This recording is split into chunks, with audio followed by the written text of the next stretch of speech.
What's going on, my peoples? It's your boy, Mr. OBF, back one time for your mind. Make sure you guys hit the like button, hit the subscribe button, hit the bell button, so you guys get the live streams when we go live, people. And if you can, donate to the channel. Go to OBF The Real, Cash App, and OBF The Real, Cash App, and if you can, people, please donate to the channel. Need more information to subscribe and donate to the channels down there strolling below the screen, people. Make sure you guys hit the like button, hit the subscribe button, and donate to the channel, people. And make sure you guys hit the like button and share the videos. All right, people. It's Friday. Got off work. Had a little easy day today. I worked today, but I felt old school today, people. So I'm going old school. You don't know what's getting ready to happen? Play my theme music.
God damn.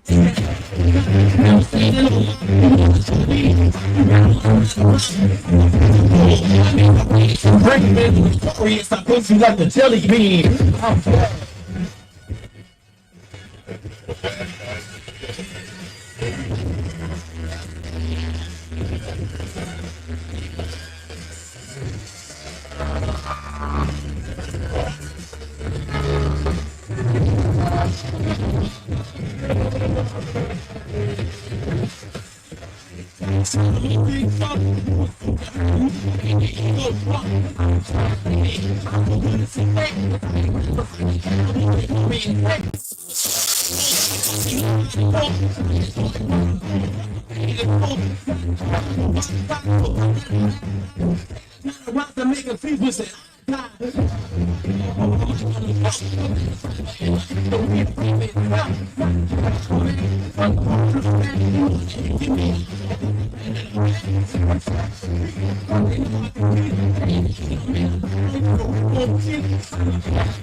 They can't fuck with LL, man. LL, that's some, what's that, 1986? 84, 85? 1984, 85. I think that's when LL put that shit out. That's when I first heard LL. Like, I think that, hold on, I'm trying to think. Yeah, that's the first rap song I ever heard in my life. No lie to you. Like you gotta remember, I was fucking, shit, in 1980, 85, 86, I was probably about 5 or 6. Maybe. Let me see, hold on. Yeah, about 5 or 6 years old. Yeah. First rap song I ever heard. Shout out to LL. Hey, man. Let me shout out niggas in the chat. Shout out to OG in the building. What up, OG? What's good, Gilligan? He's always got something stupid to say. Shout out to my brother Bruce in the building. What up, Bruce? Hey, what's up, Garrett? Shout out 100 as it always true about the cops are racist. Listen, man, I got some shit for y'all, man. Shout out to Brother Bell in the building. What up, Brother Bell?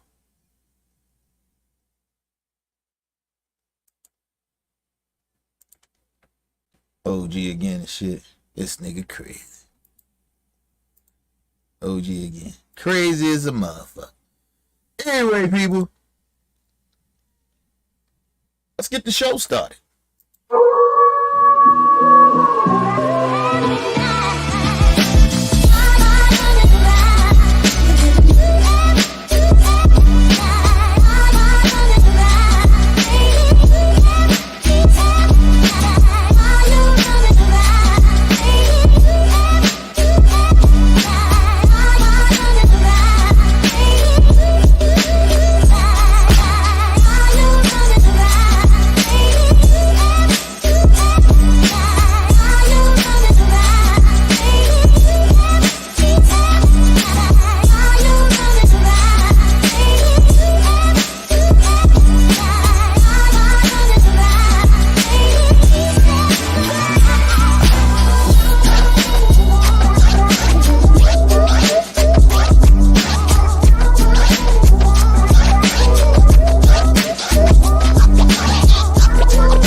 People, welcome to the OBF, the network. People, make sure you guys hit the like button, hit the subscribe button, hit the bell button so you guys get the live streams when we go live, people. And if you can donate to the channel, go to OBF the Real Cash App and donate to the channel, people. We highly appreciate anything you guys could donate to the channel. Need more information to subscribe and donate to the channel, people, is down there scrolling below. Make sure you guys hit the like button when you leave, or when you come and leave or you leave in the building, people. Make sure you guys share the video, man, to keep the movement, keep pushing, people. This motherfucker getting black out there fucking around in that sun. My whole motherfucking chest is my regular color, but my face and forehead and motherfucking arms and legs is. They call me Two-Tone Jackson. That's what Two-Tone Jackson out this motherfucker. Boy, I'm two different colors out this motherfucker. I'm damn near dark skinned. My wife said I'm darker than her and shit. And or in the face and arms and shit, but my chest looked like a light-skinned nigga. But anyway, people, let me shout out people in the chat. Shout out to my brother LT in the building. What up, LT? Just been a minute, man. Get a new job. Only working 3 days a week. 3 days a week. That's not bad for me. It's not. I know about others. Yeah, man. Congratulations to you, little bro. I'm proud of you. You know that. Shout out to OG in the building again. What up, OG? Truly appreciate you and this family. Love y'all and respect. It's always love and respect. You know that. You know that, OG. Shout out to LT again. LT said Boston Celtics win. Shocking. No, it ain't shocking. It was their time, bro. It just was their time. LT again, my little brother. Got dogger like Pops. Yeah, man. They out that bitch calling me Two-Tone Jackson. Oh, I hit that one already. Shout out to LT. Shout out to OG again. What up, OG? What is that? Two-Tone. Yeah, man. Call me Two-Tone Jackson out this motherfucker. Bro Bell said, what's up there, everybody? LT again. Something else, by the way. Yeah, man. Yeah, man. Get that motherfucking paper. You know what I mean? About getting that fucking paper. All right, people. Let's get it now. So, I told y'all, black people, listen, it's a damn shame when you feel like you gotta avoid police. Right? You would think you're a law-abiding citizen, you know what I mean? You ain't gonna get harassed by the police, but that's not necessarily true. So I got two clips I want to show y'all. One by Dr. Richie. He did. Shout out to Dr. Richie. Make sure y'all go subscribe to the big homie channel, Undisputed. This clip I caught about a brother that live in, I think it's San Diego. Number one, no, I'm gonna let it speak. But there's a brother that lived in San Diego. I think he got pulled over by the cops so many damn times. It's like it's unfucking believable. But anyway, let's get into it, people.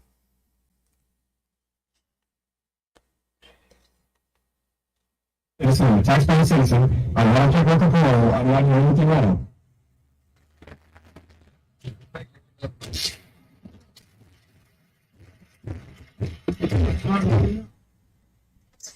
A San Diego man feels he's being targeted by police because of the color of his skin. An Embassy 7 investigation found more than half of all people stopped by San Diego police are black. Let me just say this. You know, white people annoy the shit out of me sometimes. I mean, I ain't even gonna say white people. Yeah, some white people, when they in news and shit, so he feels that he's being targeted by police because of the color of his skin. Listen, black people, listen, I tell you, we know when motherfuckers is being racist. I'm telling you. Some of us a little hypersensitive and shit with race a little bit. But a lot of black people, we ain't hypersensitive like that with race. So you really have to like do some shit for us to be like, what the fuck is going on? Like, really? And then you just start to think. But I told y'all, I know it's dangerous for black folks out here. Listen, when it comes to the police, I just think at this point, I done played videos of white people and white children and shit getting fucked up by the police just over a traffic stop. Like, nigga, I'm like, real talk. Like, so listen, at this point for me, I know they targeted our people, but at this point, a part of me like it's just about the police. They just out of control. They need to be humbled. Like, honestly, That's why I never feel bad when they get arrested and go to jail for shit they do. Like, or they get killed or something in the line of duty. I don't give a fuck. I don't wish it on them. I just don't care. People might call it saying that I'm being petty, but I don't give a fuck. But let's move on. Black and brown, but the majority of San Diego's population is white. Freegas is in South Crest this afternoon, breaking down the findings in the debate over what to do about the racial disparities in police stops. Yeah, so this is where the man from that video said San Diego police pulled him over. The officer said it was because he didn't stop at a stop sign. But it's the fourth time in just about a year he said police have stopped him. And let me say this. In like a lot of blue states, right? It's supposed to be like liberal, right? It's supposed to be like a liberal state, blue state, you know. Listen, the cops in blue states are like worse than the cops down south. I'm just telling y'all that. Them motherfuckers, like, they really, for some more weird reason, cops in like blue states, like, they got a chip on their shoulder. I don't know what the fuck that's about, but they just got like a chip on their shoulder. No lie to you. It don't matter what color they are. The cops are just out of fucking control. Like, real talk. But let's move on. You heard she said the brother got pulled over 4 times. I think in a month or a couple of months or something like that. That shit is ridiculous, bro. I don't even get pulled over by the police like that. But believe it or not, I don't drive. Right? So I don't really drive like that, nigga. I don't drive places and shit. Right? So I only like drive in my community. You know what I mean? And so that's the far as I drive. I drive in my community. I got a route and shit that everybody know I drive for Amazon and shit. And I'm always out there with them white folks. You know what I mean? Actually, I ain't gonna say them white folks. It's minor. It's like a multiracial community out that motherfucker. Like, you know what I mean? You can find Africans, Muslims, Chinese people, Dominican. I mean, you white people, you black people. You can find anybody out there in fucking Columbia, Maryland. Like, honestly, where I work at. Like, so I'm good. And white people, they nice to you out there. You know what I mean? So, listen, I rarely run into somebody out there that's rude. I maybe like once or twice I ran into somebody rude I wanted to smack the fuck out of, but you just let that shit go. But yeah, man, I stay amongst my own. Even the good white folks and the minority people, I stay amongst my people, man. I don't even drive, bro. Like, I got everything I need right here in the house, nigga. You know what I mean? Belongs to wife and baby Kenny good, I'm good. You know what I mean? Nigga, we order out food, nigga. You know what I'm saying? Like, I'm still waiting on the bar start delivering and shit. If they start delivering, nigga, I never leave the house. Honestly, unless I go into an event or something, or going on a trip. But other than that, I don't leave the house, bro. And I choose not to. And it's not because I'm scared of that shit. I just choose not to because let's try to tell you, I got this other story with this black brother, a pastor, and this motherfucking pastor, this is a man of the cloth. He wild the police ass out. But that's what I'm saying. Like, let's move on. Every time for a different minor infraction. An experience many black San Diego drivers know firsthand. But not everyone agrees this racial gap should be up to the Chess lab. What? I'm like a really big chess player. Me too. I'm not that good, but I still play every day. They like to do it. They're like the best chess player in the world ever. When he's not playing chess, Mike Haskins puts pencil to paper. Yeah, very therapeutic too. It turns out a blank page is easier to find than a clean slate. He was 21 when he was charged and ultimately convicted of conspiracy to commit murder, something he has denied. How was that like? It was, yeah, just take your suicide a couple times. Let me say this. And see, this is what I mean by mainstream media, right? I swear that shit, the narrative of the shit they say, it irritates me. She said, and he claims he innocent. He got found that he wasn't innocent. They found out that he didn't do the shit. But anyway, you know, maybe I'm being petty, but fuck that. I'm sick of that shit. But yeah, the brother went to jail and shit for some shit he didn't do. And he said, I thought about committing suicide a couple times. You think about that shit, man. When you know you ain't do nothing wrong and I just imagine them brothers, man. Listen, black people strong, man. You motherfuckers be locked up for them long ass time knowing they ain't do no crime and shit. And you just sitting in that motherfucking cell and you gotta deal with these motherfucking heathens. You ain't nothing like these motherfuckers in here in them jails, but you gotta turn into them. You get what I mean? You gotta turn into these motherfucking wild animals. Cause niggas in jail, motherfuckers in jail is wild animals. Listen, the worst place to be is in jail. I don't give a fuck what nobody say. I'd rather be poor than to be in jail. I don't mind struggling, nigga. You don't want to go to jail. Jail ain't what's popping, nigga. I don't know why niggas be thinking it's cool to go to jail. I don't know nothing about that shit. I ain't trying to. Whoever my friends in jail, I ain't trying to see you niggas. Hopefully you niggas, I see you on the outside. I don't want to see you niggas. I rarely go visit my homies and shit that's locked up. I send them niggas some money when they need some money or something. But I don't be going out there to see them niggas like that. Fuck going out there, man. And you feel like you in jail when you just go visit them niggas. Nah. Move on.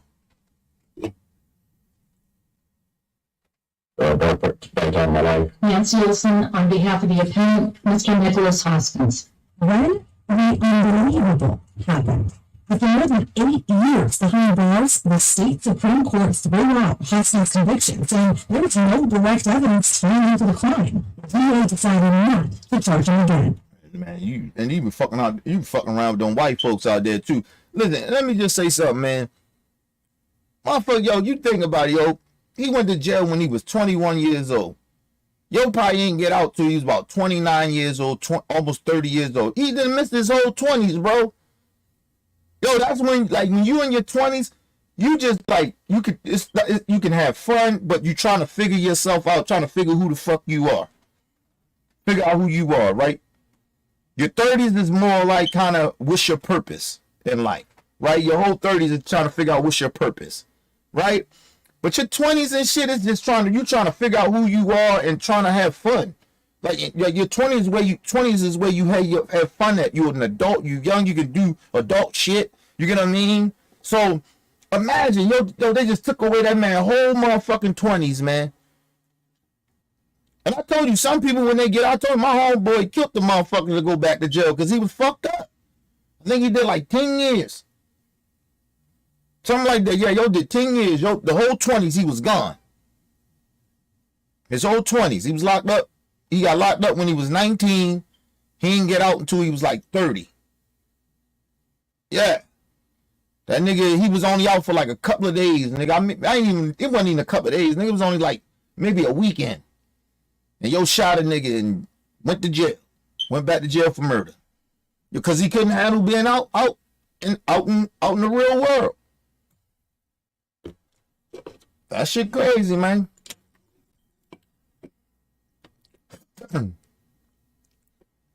Shout out to Mark Brown in the building. What up, Mark?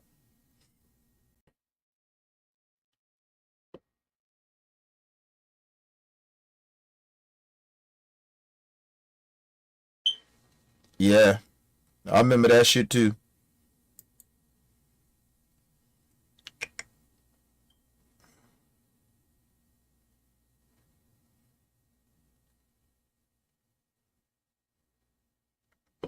All right, people, let's get it back in. Charging again.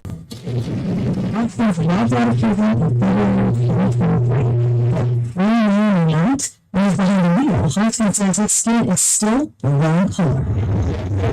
2 months after Hoskins left prison behind, police stopped his cousin minutes after he picked Hoskins up from work. The cousin who is on parole is the man of same handcuffs, but neither were charged with anything. Weeks later, Hoskins says police stopped him for a taped-up taillight. One of the officers asked to search his car, but he said no, and they let him go.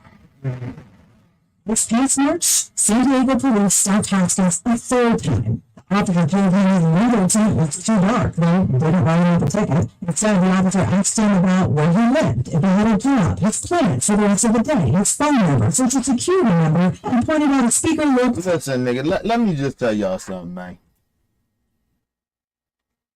When police doing that shit, a lot of the times they're trying to agitate you. That's all it is. They trying to agitate you. I told you, when police start want to have a conversation, you shut down. You stop talking. Unless it's about whatever they stopped you for. That's what you reply for.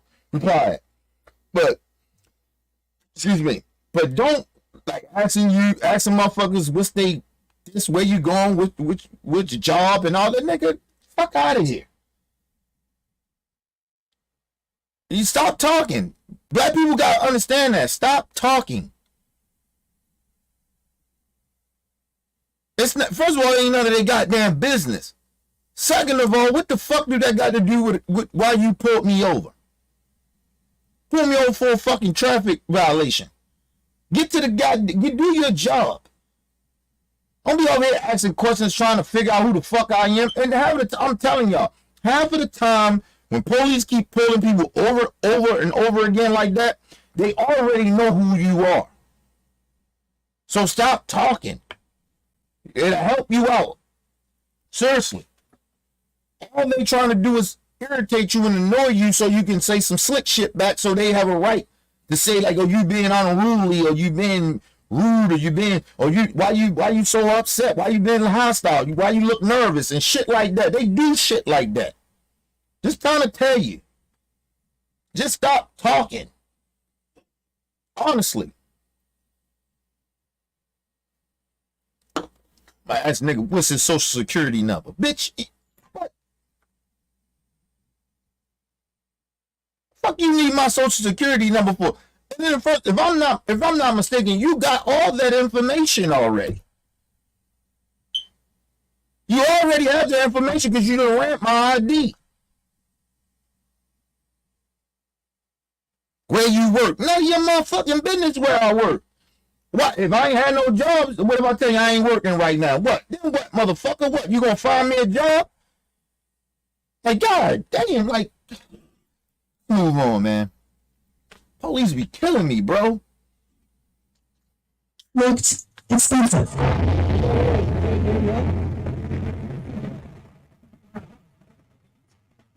But if what happened during this traffic stop was last month that drove Hoskins to speak out. Motherfucker say, asking them about the speakers. The speakers look like it costs a lot of money. What?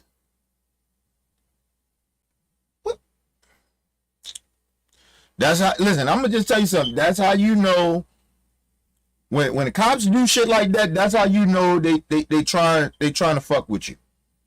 Man, they start asking you about. So especially, I remember a cop asked me where I lived at one time. I got pulled over. I said it's on the ID. How the fuck you don't know where I live at? I just gave you my license and registration. How the fuck you don't know where I live? Like, but that's the whole purpose of fucking with you to get a rise out of you, because they want that. They want that shit. Like I say, ignore them motherfuckers. Like, sir, and if they keep talking over, like, sir, excuse me, no disrespect, but sir, this is about a traffic violation. Can we just hurry up? I got things to do, sir. You know what I mean? Can you just hurry the process up, sir, so I can go the fuck on about my business? Like, yo, sometimes you gotta cut their ass off. Be like, look, I got things to do. I don't got time to be conversating. You know what I mean? You fuck with me wrong one day, I tell you, I don't even like police, man. Just go ahead and do what you got to do, man. You know what I mean? Run my shit. I pay the ticket. I ain't got time to go to court to be fucking around with you, because we know you're gonna lie when you get in court. So it is what it is. You know what I mean? Like, seriously, like, I don't even fuck with police, yo, at all. People be thinking I hate police. I don't hate police. I dislike police. I just totally dislike police. I don't trust police. I don't trust law enforcement at all. I do not trust the justice system at all. I do not trust, especially when it comes to our people. No. Fuck out of here with that shit. I just can't work out everything myself with you. What's that? The article said you didn't have any health. That's what I'm saying. He's sitting there explaining where he going. You ain't got to explain none of that. Sir, what that got to do with my ticket? Why you pulled me over? Where I'm going? None of your business. Just go ahead and do what you got to do, sir. Pull me over for a traffic violation. What the fuck you got to know where I'm going at? But I'm telling you, they do that to get a rise out of you. I wouldn't even answer the question. They ask you where you going. I just look at them like, and just shake my head.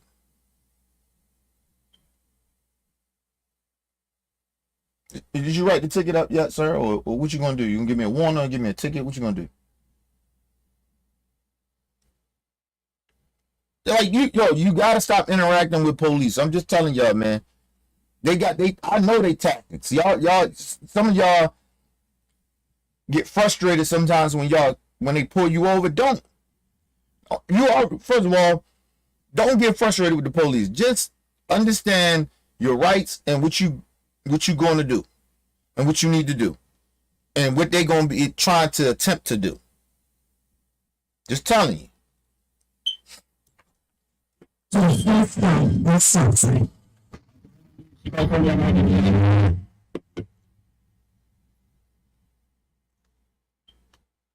My bad, people. What the fuck happened?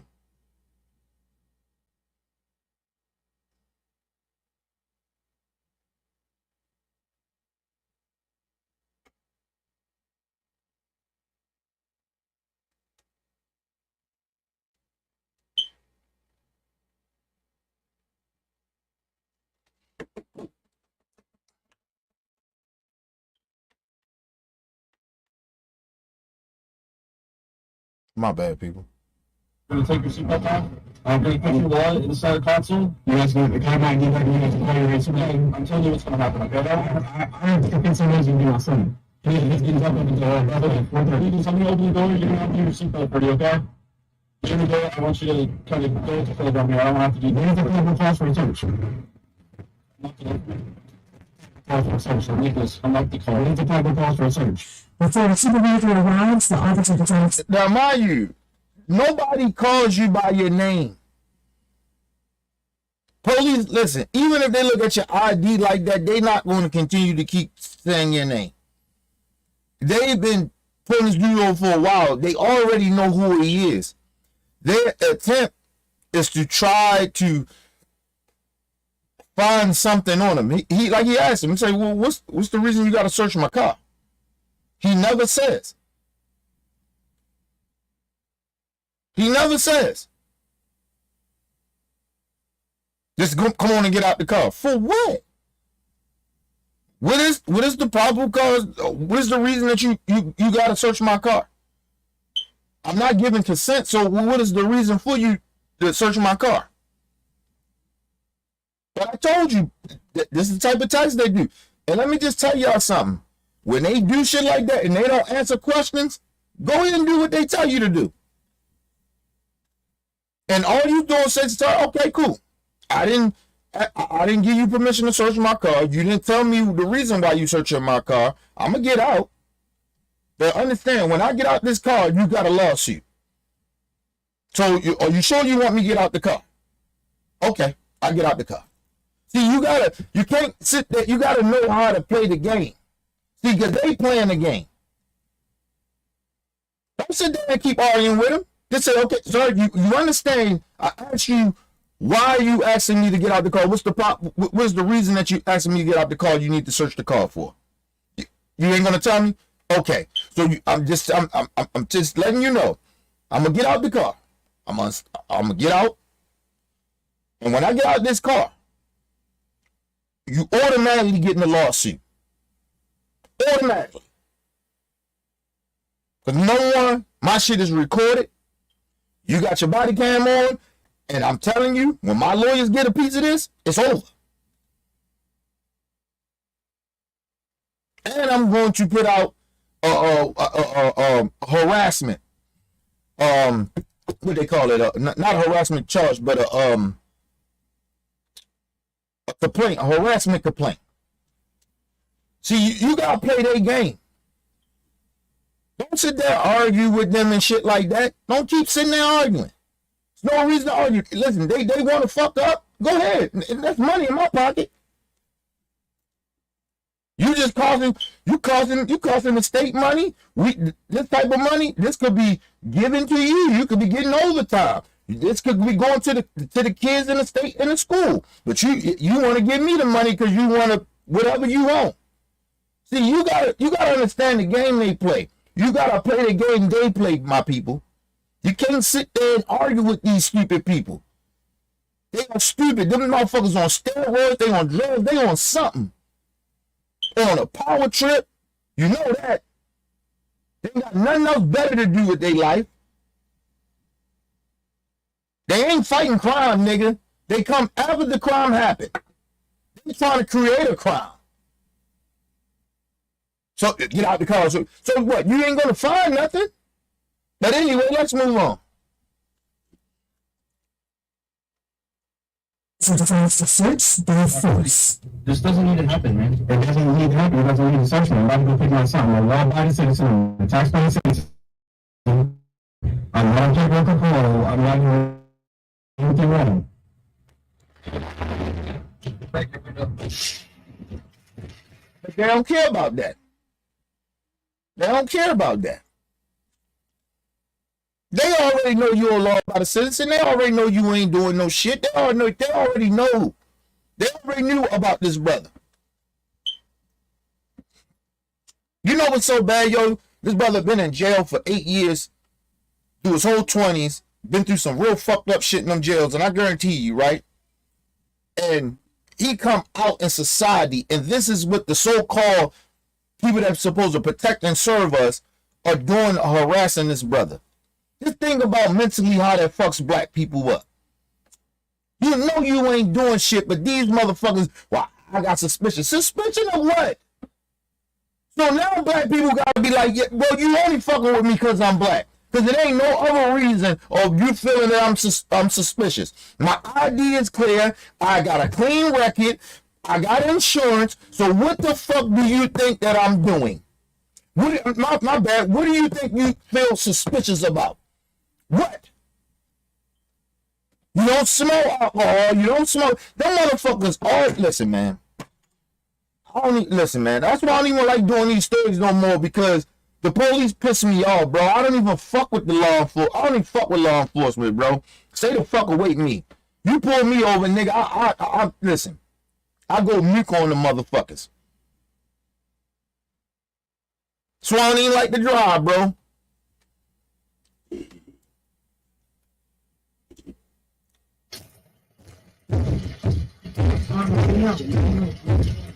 You didn't have a car.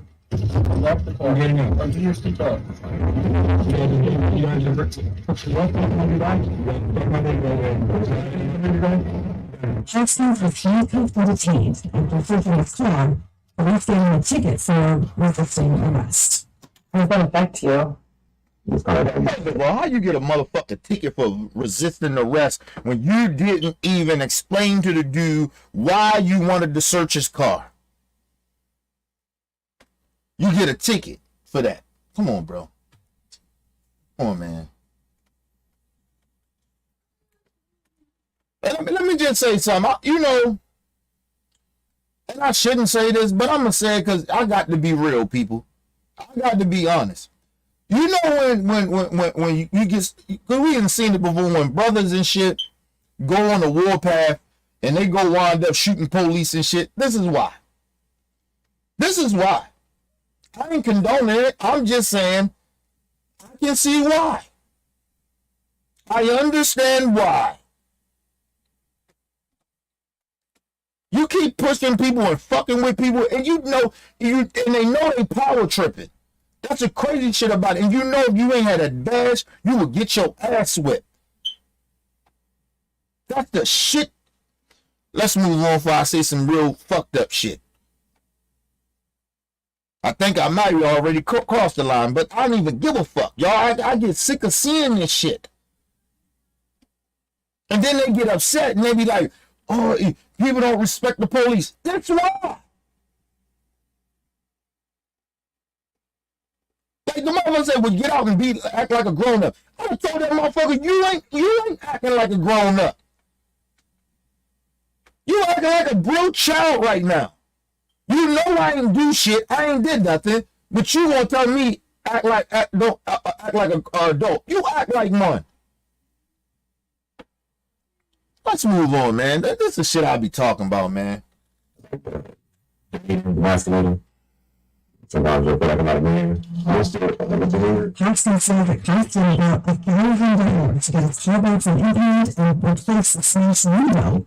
So he just rolls down by himself. But one that doesn't really work. We showed the video to criminal defense attorney, Dante Clyde. It's scaring me. I'm not even right. I think it's wrong. I think what happened to that man is absolutely wrong. There was no reason to even take that far. He said the kind of fight mistreatment by police isn't on the side of the road, but in front of a judge. This is going to be the worst thing I can say, but unfortunately, you just have to comply. That's what you should do in that situation. And I told motherfuckers that. I exactly said that. Yo, when you get cops that don't even give a fuck about the law no more, they just fuck that shit, you comply right then and there. You know he a road cop. You know he a bad cop. Get the fuck out the car. Do what they tell you to do. Because you know they wrong. That's why you tell them, okay, I'm going to get out the car, but as soon as I get this car, you get the lawsuit, and I'm going to make sure, I'm going to do everything in my power to make sure you get fired. Don't argue with them. Don't keep on asking questions. See supervisors, hey, man, do you, man. Go ahead, power trip. You're a road cop. I already see what's going on. I'm getting out. Don't even argue with them.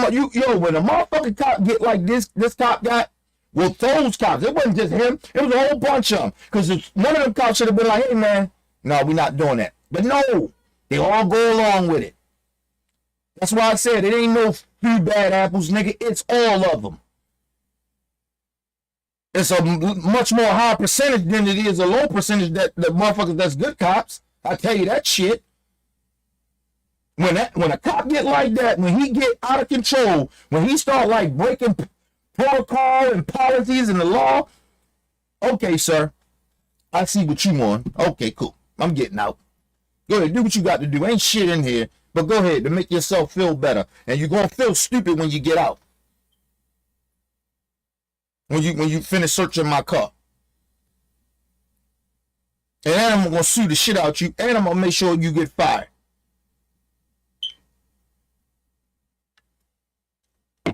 You gotta stop playing. Don't argue with counsel. The brother is right. The brother that's the lawyer talking, he right. Like you got nothing else to do. You can't do nothing. When they cross the line like that, it ain't nothing you can do, bro. You just basically they're gonna try most likely whip your ass or shoot you. And that's just basically what that's gonna happen.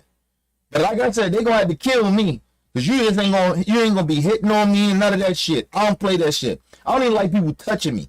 So these motherfuckers punch me, I'm punching your ass back. So they're gonna have to fuck me up or kill me. Cause there ain't no hitting me. Cause I ain't gonna try to hit y'all. So don't try to hit me.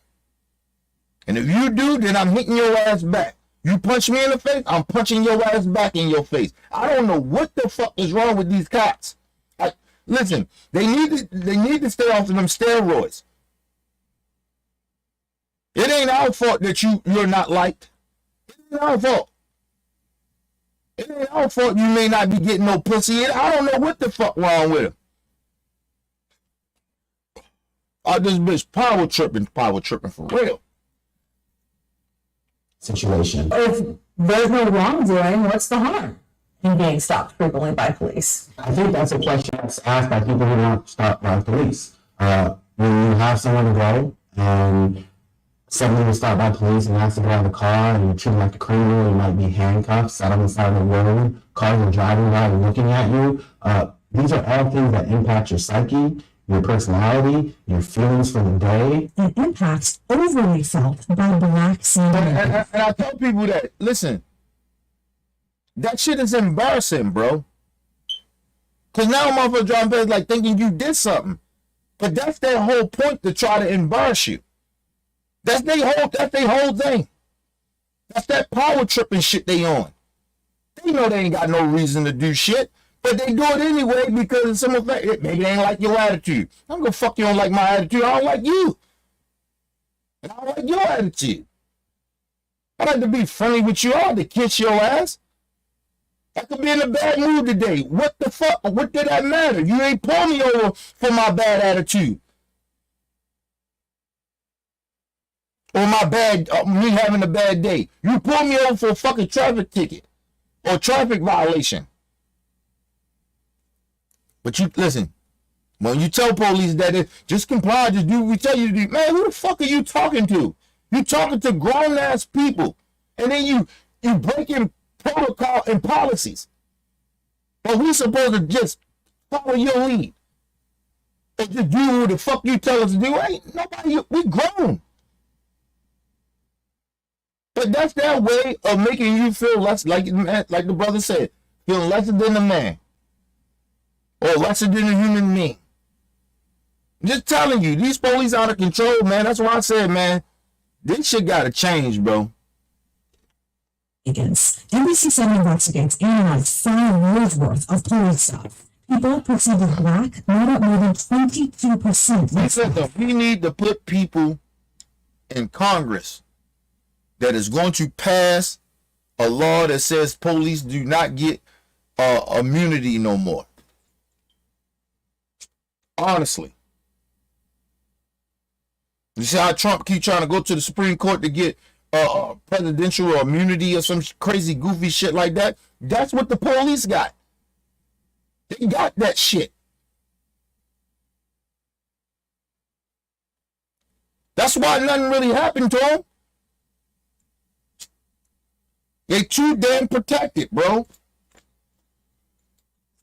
And they out here committing crimes, I believe sometimes more than criminals.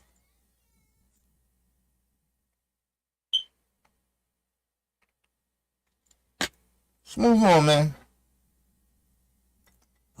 Only 6% of San Diegans are Black. Compare that to how many times police stopped Hispanic people. They account for about 1/3 of stops in the city's population. I think the solution to a lot of these problems is officer discretion. Inextricably intertwined with officers' discretion, it's officer bias. But San Diego Police Captain Jeffrey Jordan pushes back on that. Let me say that. Of course, this white piece of shit, this captain is a piece of shit.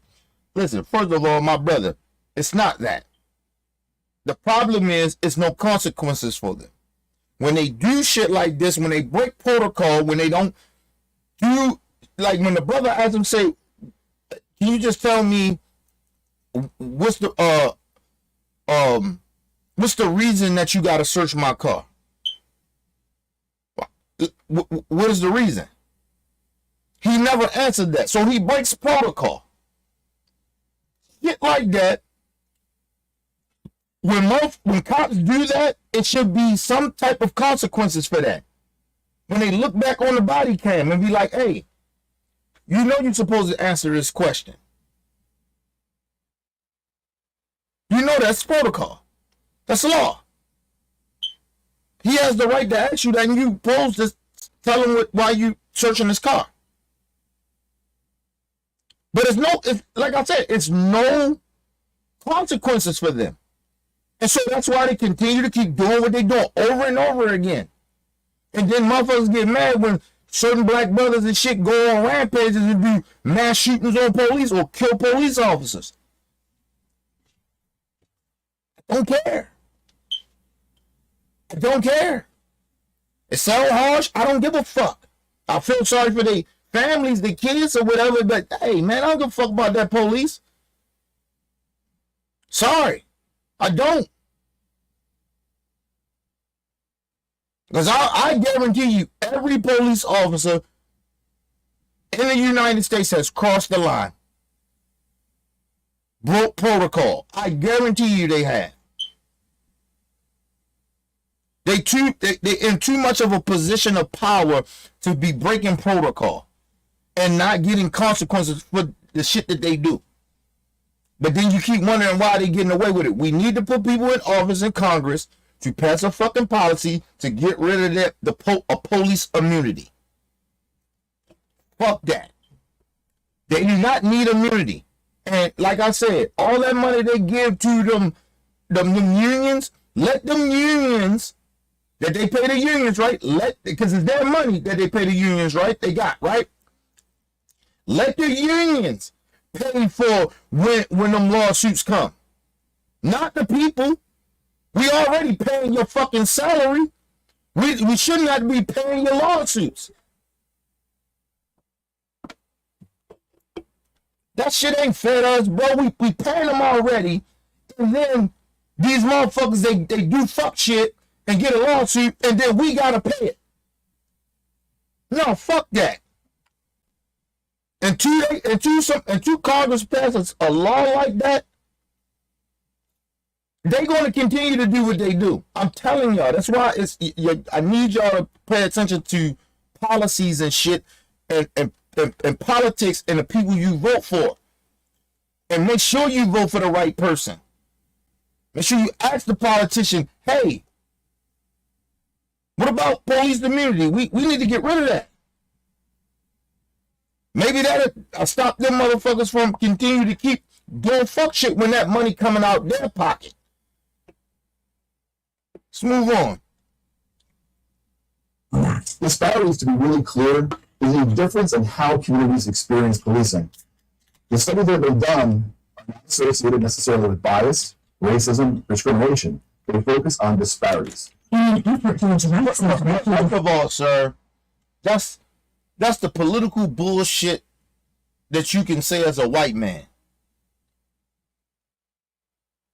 If you ain't black or minority, you don't know what the fuck you talking about. First of all, sir, the reason y'all as corrupt as y'all is because the whole system of policing, that was the Klan, nigga. That was the Ku Klux Klan. That's how the police, all the police, you see law enforcement, all that shit was the Klan. They was the Klan. But this racist piece of shit, and I'm calling you a racist because for you to sit out there and say, oh, they don't be focusing on race, bullshit. And then at the same time, how the fuck you know? How the fuck you know? You don't know what these racist pieces of shit thinking.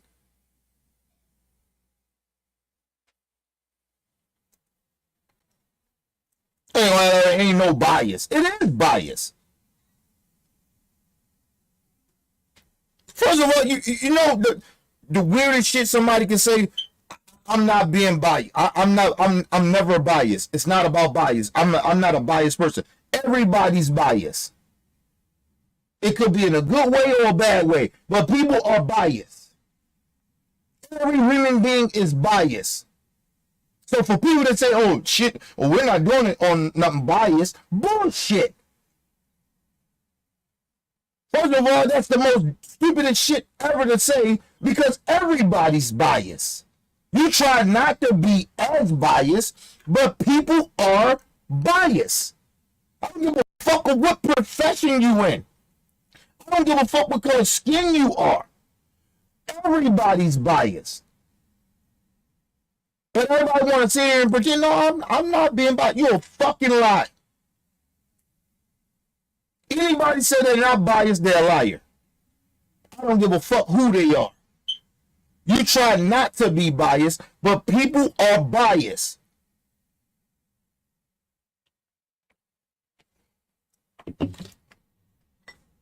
The main reason why people are biased, it depends what your atmosphere is. Like who you're around. So you just hang around this. Anything outside of your bubble, right, or where you are, you're going to be biased about anything else outside of your bubble, where you live and where you grow up at. You automatically biased. And you're a human being because you're not perfect. Doesn't mean you're a bad person because you biased all the time. Everybody's biased.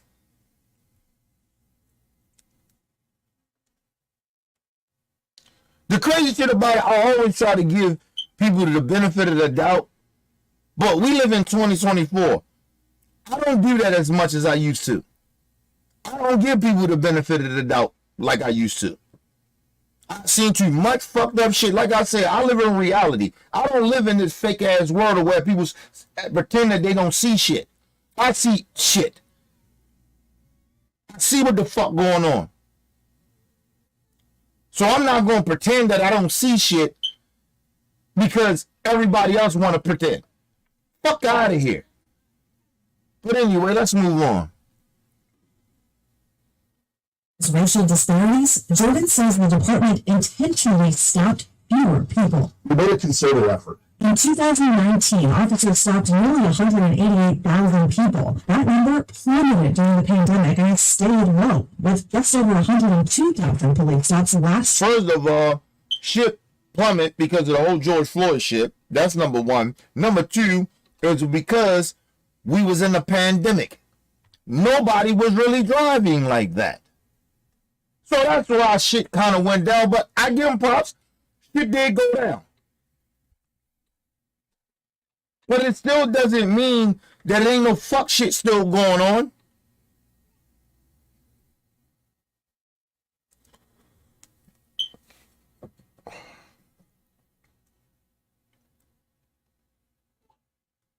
Actually, believe it or not, I'm looking at the chart in San Diego. 2020, shit was high. 2021, it went down to 130,000. 2022, it went down again, 96. And then it went back up a little bit, 102,000. So the shit going up. It's not like it's continuous going down. The shit went right back up in 2023.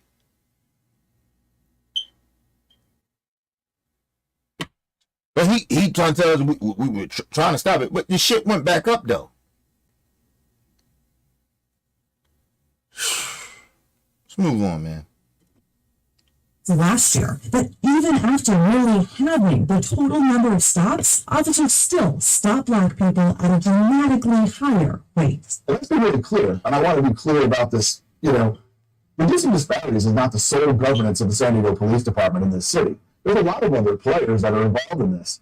We're the police, the way, See, let me just say this. That's bullshit.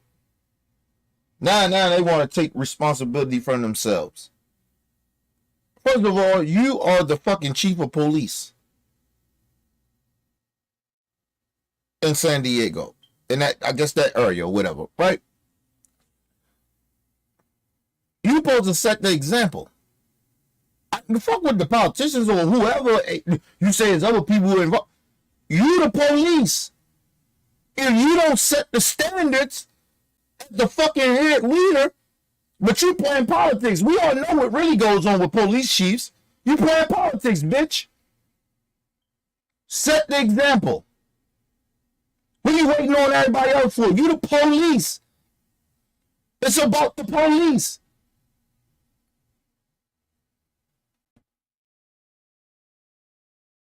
Listen, let me tell you something, people. Be real honest with you.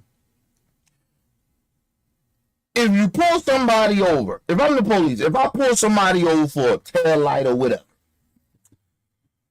and they come back clean, everything good, they ain't been getting pulled over, you get what I mean? Sir, I'm just going to give you a warning. Make sure you get this tail light fixed, okay? All right, have a good day. That's it. It's minor infractions. It's not like some shit of like you seen a motherfucker smoking weed or you know you seen the car was speeding or something. I mean I don't get it. I don't get how hard it is. Even if somebody was speeding, sir, you was speeding, I'm gonna have to give you a ticket. Now if he already have a ticket or something, or you already got a warning, then okay, give him the fucking ticket. But don't sit there and do that extra shit that they do. They don't have to do extra shit. That's where the problem happens. This motherfucker act like he don't understand that.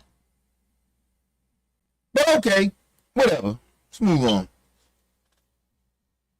That we're directed, that our community directs us, the way our elected officials are directing us. Voting also says black people are more likely to be victims. First of all, elected officials and people direct you. Okay, listen, let me just say this. If I'm the police chief, we going by the law, I know that, but I'm telling my officers, I'm sitting every last one of you motherfuckers down. And I'm telling you, do not do extra shit. You don't have to be friendly. Look, a lot of people that get pulled over by the police is not going to be happy when you pull them over. You the ones got the power, so be more professional. You may not like tones. You may not like that. They have the right to have that. These are shit that you need to sit down and tell your officers. Don't tell me it's about the community and shit and all that. Listen, apparently he's right, but that's not the point. The point is, you are the police. You the head of these motherfuckers. We don't want backlash. We don't want lawsuits. Professional. Do not do all that extra stuff.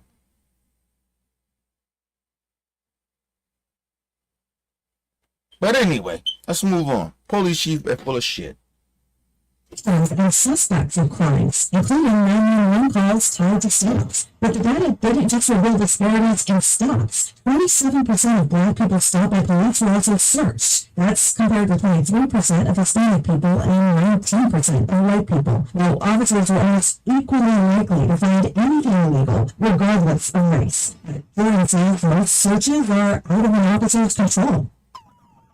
The vast majority. Well, how is that?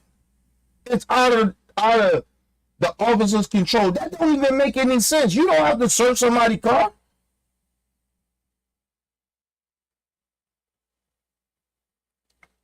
Fuck. Listen, people, the stupidest shit about this is that I know the law. And I know how these motherfuckers do. When they are in places of high crime rate, they're even more extra, right? They extra. If it's not a real high crime rate when they pull over black folks, right? Say you out there is majority white people. They're pulling more black people over in those white good neighborhoods where no crime rate is. Listen, I always keep telling y'all this. When police, especially a lot of white police, when they see black people in the neighborhood driving around, they automatically get suspicious. They automatically be like, what's this black guy doing out here? Nice car and tinted windows. What's going on out here? Why is he out here? Because he's used to seeing white people who ain't got no tents, none of that shit. So of course you got tents. He's already got bias, already assuming something might be wrong right there. Let me pull him over. I'm just telling you. They can lie. Police can lie all they want, pretend that this shit is, what I'm saying is not real. They can pretend that shit all they want. But I'm telling y'all that's what happens.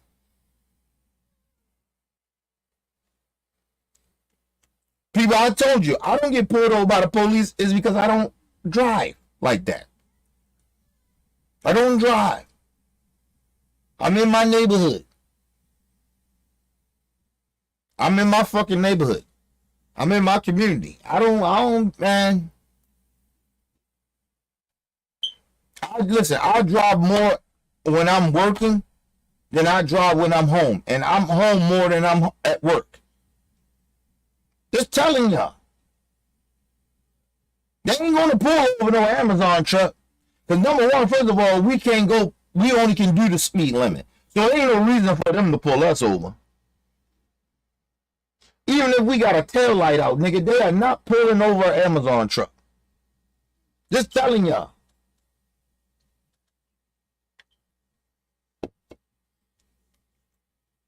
I'm on the highway every time I go to work.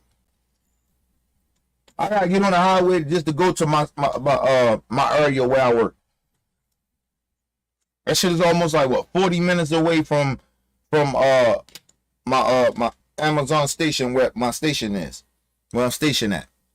It's 40 minutes to get to that motherfucker. So and it depends on traffic. Sometimes it take an hour. I'm just saying. I'm just telling y'all. They're not pulling over Amazon trucks.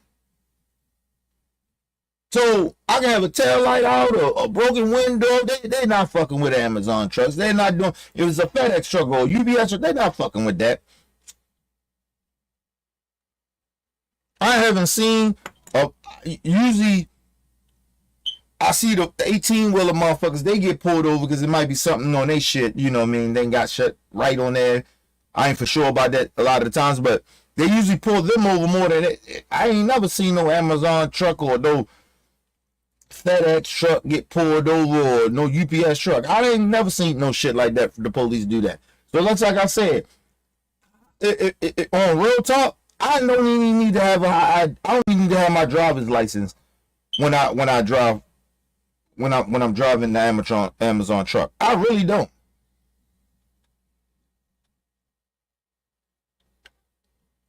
Number one, nigga, we get bonuses and shit if we don't speed and have traffic violations. Not stopping at stop signs and putting out blinkers and shit on and, little shit like that. So we get bonuses for not getting those no traffic violations, right? And this come from the job. This ain't even with the police pull us over. This from the job. They watching. We on camera.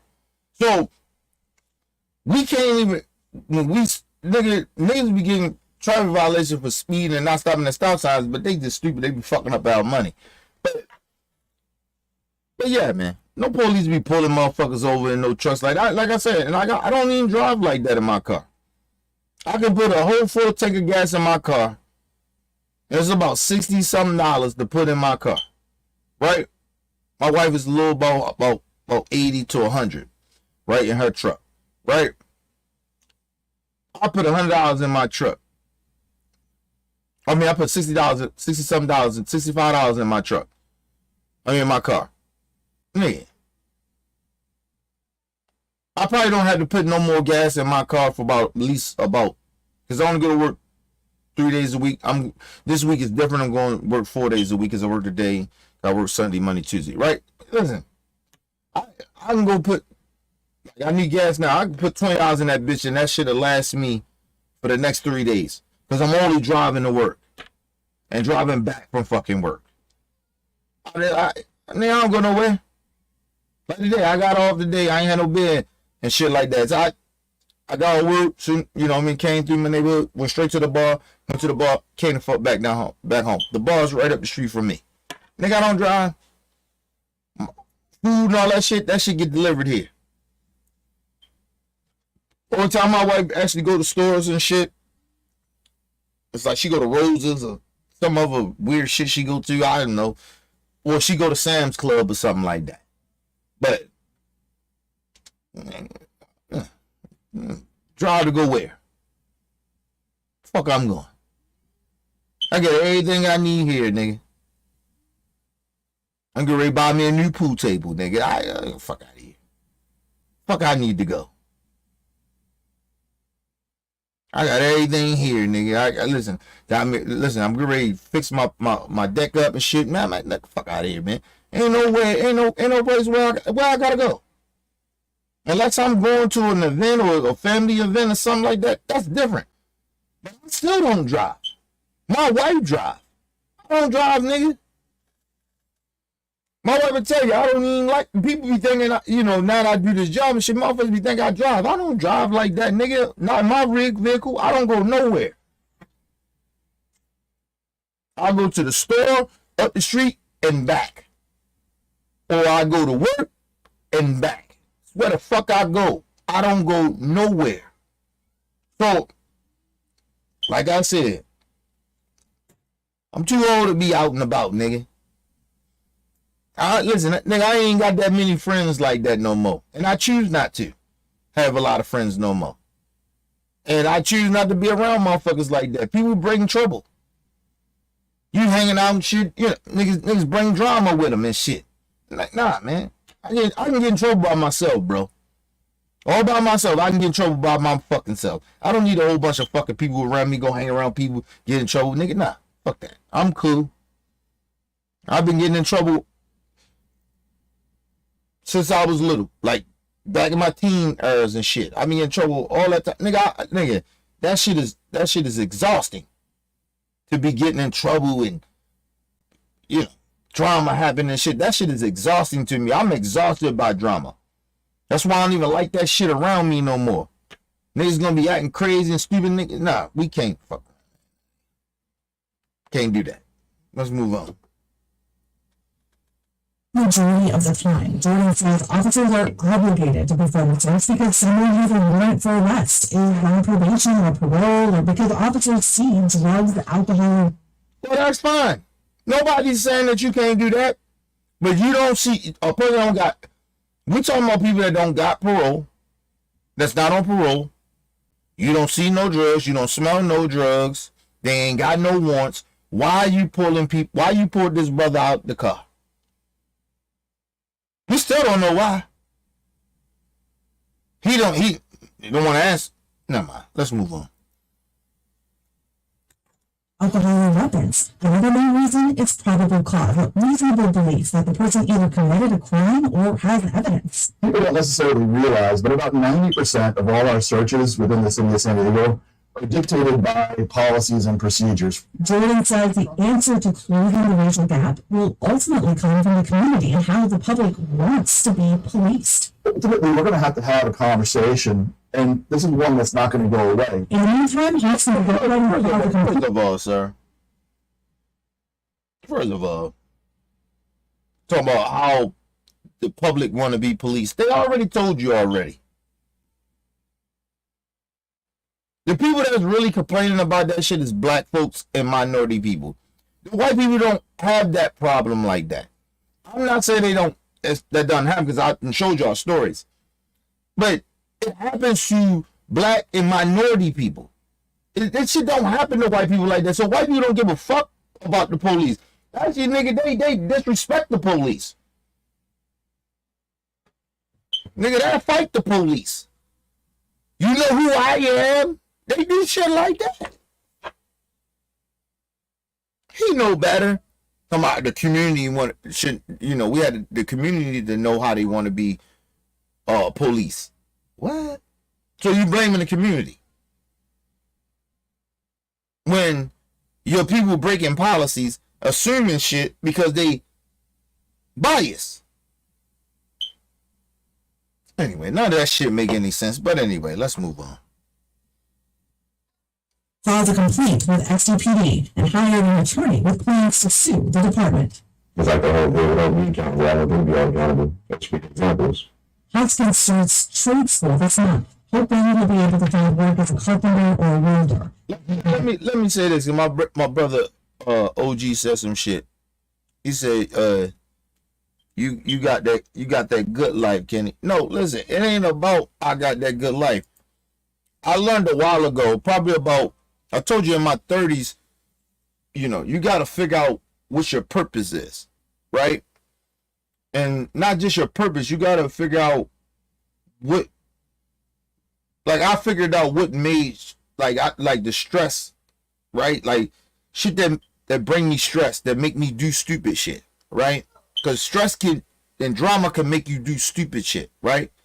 And I used to be a type of motherfucker that I just let shit build up and build up. Now I don't, right? I be direct with shit because I don't want no shit. I don't want to be holding none of that shit in because that shit builds up and then I do something stupid. So my point is, ain't about having no good life. I don't live, number one, I don't live out my means, right? Number two is that if I'm not happy, nobody around me is going to be happy. My daughter's not going to be happy. My wife ain't going to be happy. And number one, I come first because I have to be good. I have to be mentally here good. Shit around me got to be good. And if shit around me ain't good, then nobody around me is going to be good. So then my daughter comes second, and then my wife comes. You know what I mean? And then family and I don't call my friends, but they my family. So my family comes fourth.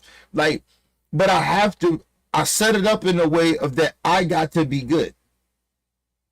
Mentally. Shit around me got to be good. I can't worry about I can't worry about other shit and I can't help nobody else if I'm not good. If I ain't good, then shit fucked up. I'm just telling you that now. Like, everybody, like, listen, I do this shit with y'all and I tell y'all the real and I be honest, y'all, everybody think I'm a stable nigga, right? No. Nigga, both sides of my family think I'm crazy. And they not lying about part of it, but it's just the point that they understand me. If I'm not good, nobody around me is good. So, and I'm talking about mentally. If I ain't mentally good, nobody around me is good. Ain't no reason you hang around me. I'm just telling you that now. I'm gonna do some fuck shit. I'm gonna say some fuck shit. I'm gonna get into some fuck shit. That's just how I am. But you know, and no, it ain't no good life. Listen. I keep shit away from me because I know that I'm a little off. Honestly, if you know yourself. You know you off. You know shit about yourself. I'm a little off. And then like, listen. I try to be peaceful. I try to keep a good head on my shoulder. I try to have this love that I have for people. But sometimes people piss you off or they push you to a limit where you gotta, like, man. Motherfuckers think you what? Like I told you, I haven't really. Like, I'm who I was when I was out in them streets. It's just the difference is I use with them shits in the streets, I just use it more of in a positive way than a negative way. But if you cross me wrong and I ain't right in the head and I ain't moving like I supposed to and I ain't mentally there, I'm willing to do, it's almost capable of me doing some old fuck shit. I'll probably lose my damn mind. He's like, damn, we didn't see that from Kenny. Nigga. I tried to tell you. You just kept thinking like, oh, he's just a good guy. He's a nice guy. Okay, cool. I always tell people, listen, I don't want nobody to play with me. Don't play with me like that. Listen, I just wish a nigga would. I wish a motherfucker would. And then you'll really see that other side of me that I always keep trying to fight. So no, I don't live no good life, nigga. It ain't about good life, nigga. I live in my means. I don't try to be like everybody else. I don't try to live up to what everybody else is doing. I don't do that shit. I've been there, done that shit, and that shit don't work for me. Listen, I lost a lot. Financially, I lost a lot. Lost friends, homies, women I really cared about, but, you know, I'm out there. But listen, family, listen, nigga, you don't.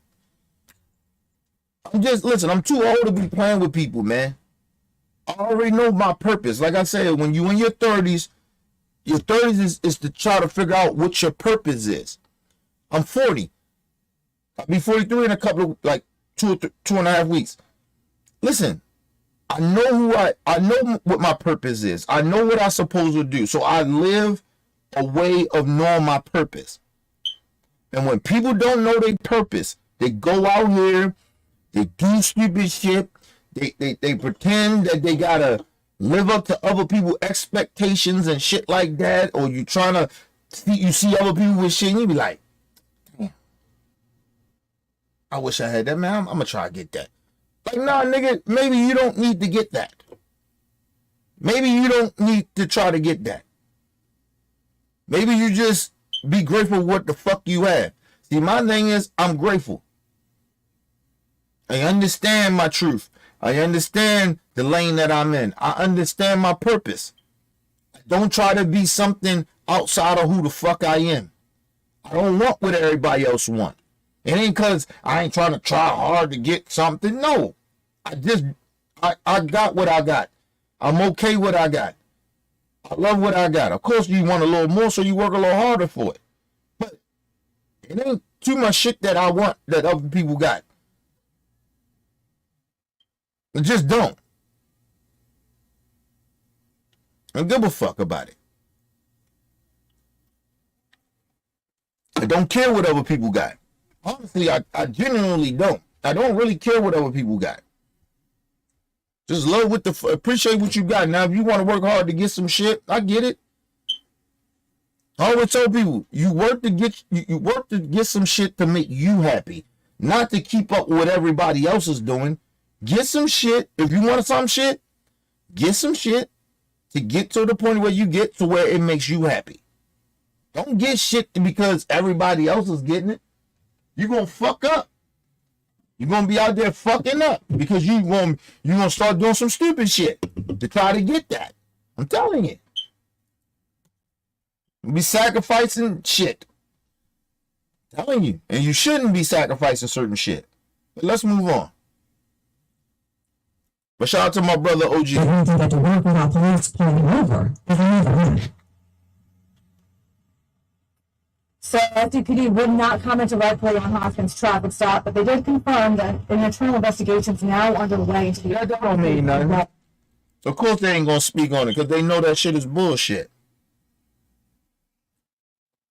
It's all bullshit. They did that brother dirty. I don't like that shit. All right, people. We got another clip. I told you about the pastor that got pulled over by the police in Florida. Down there with OG. A fucking pastor, nigga.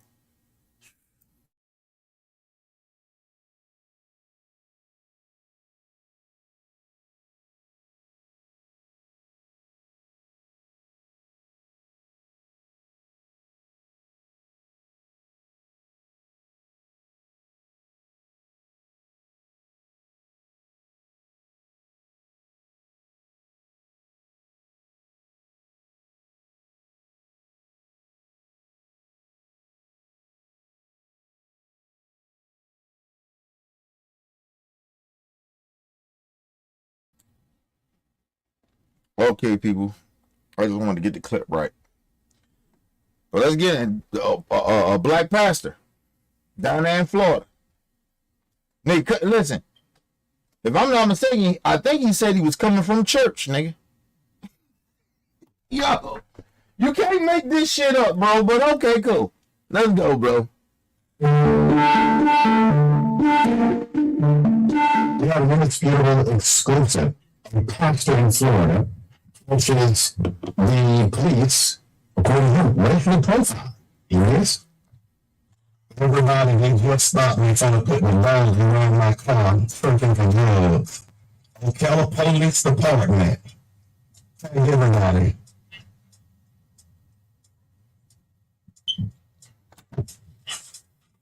Yeah, he on Facebook. He said, so listen, I love some of them niggas in the South accent, especially them niggas from Florida. Tag everybody. Shout out my niggas in Florida, man. I love them niggas. I love them niggas slang, man. Seriously, I love they slang. Tag everybody. Shout out to the pastor, man. Shout out to everybody in Florida, man. Shout out to him. I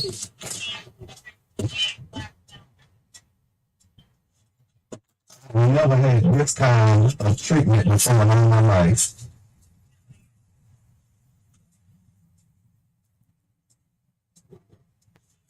This is a disgrace before God. Can I hold my window down now? Hold it. So, a canine dog hit, okay? So they're on the vehicle for the odor of narcotics, alright? So I'm gonna have you step out real quick and we'll search the vehicle, okay? Let me just say that, listen, we gotta really start questioning these dogs. I don't even know what, I ain't even gonna guard these dogs. We're gonna have to start questioning these people that's supposed to be these dog experts. Like, I'm just being real. Like, ain't no drugs in the car. We know that. But I'm just telling you, ain't no drugs in this car. They bring the dogs out, let the dog go around there and sniff or whatever. The fucking dog, bro. A dog could be off too. So, the dog is off or you lying. So, let's move on. Let's move on. The dog alerted on the vehicle in the state of Florida. Alerts on the vehicle. I'm gonna let you do what you gotta do. I got you. I'm gonna let you do it. I've been living 47 years of my life. And I'm not. You see what the pastor did? That's what a lot of you niggas gotta start doing. See what the pastor did? When I told him, oh, the pastor know ain't shit in this car. He knows this.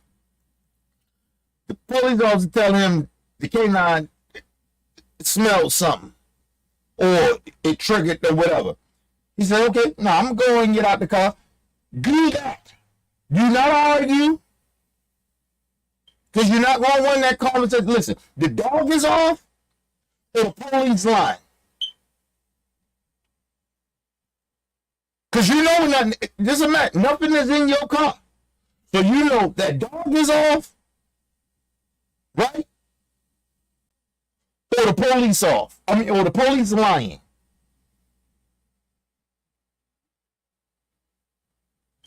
But let's move on. But do what the pastor did. Get the fuck out the car. Okay, so go ahead and check it. And if there ain't nothing in your car, let him go and check it. First of all, I don't listen. Only thing in my car is a legal weapon. And I'm going to let you know that when you pull me over. So I'm just going to tell you that motherfucker is already in there. So you already going to know that, so we ain't had no conflict. I got a legal firearm in here. That's the only thing in here. I ain't got no drugs. I don't do drugs. I don't smoke weed. I don't do none of that shit. First of all, people, when I'm driving, I am not, why the fuck am I drinking the course? Nigga, listen, I told y'all. I'll be home because I like to drink my beer. I don't like to be places and shit where I'm drinking and shit.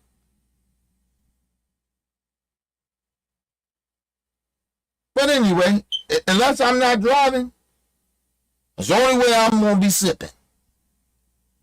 But other than that, nigga, ain't nothing in my car. But go ahead.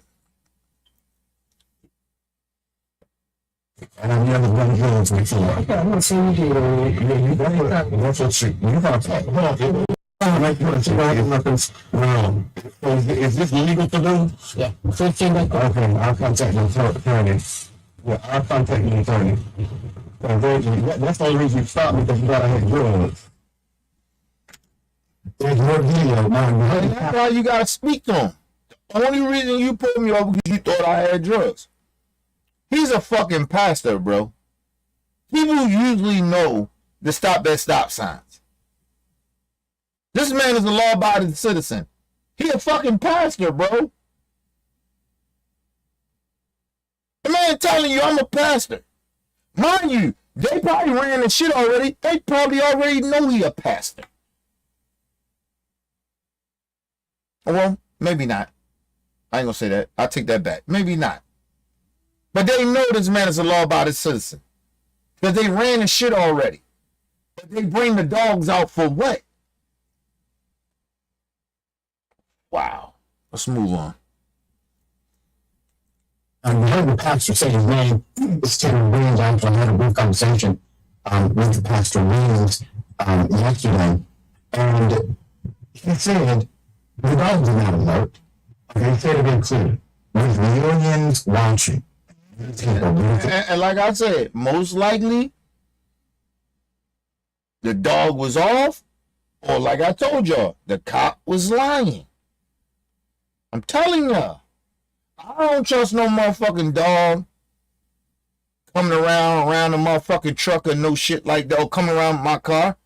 First of all, I don't trust. Listen, first of all, I have a dog. And people talking about what's the difference from a dog, you train a dog a certain type of way. Yes, yeah, I know you train a dog for whatever that shit is, but listen, they are not 100%.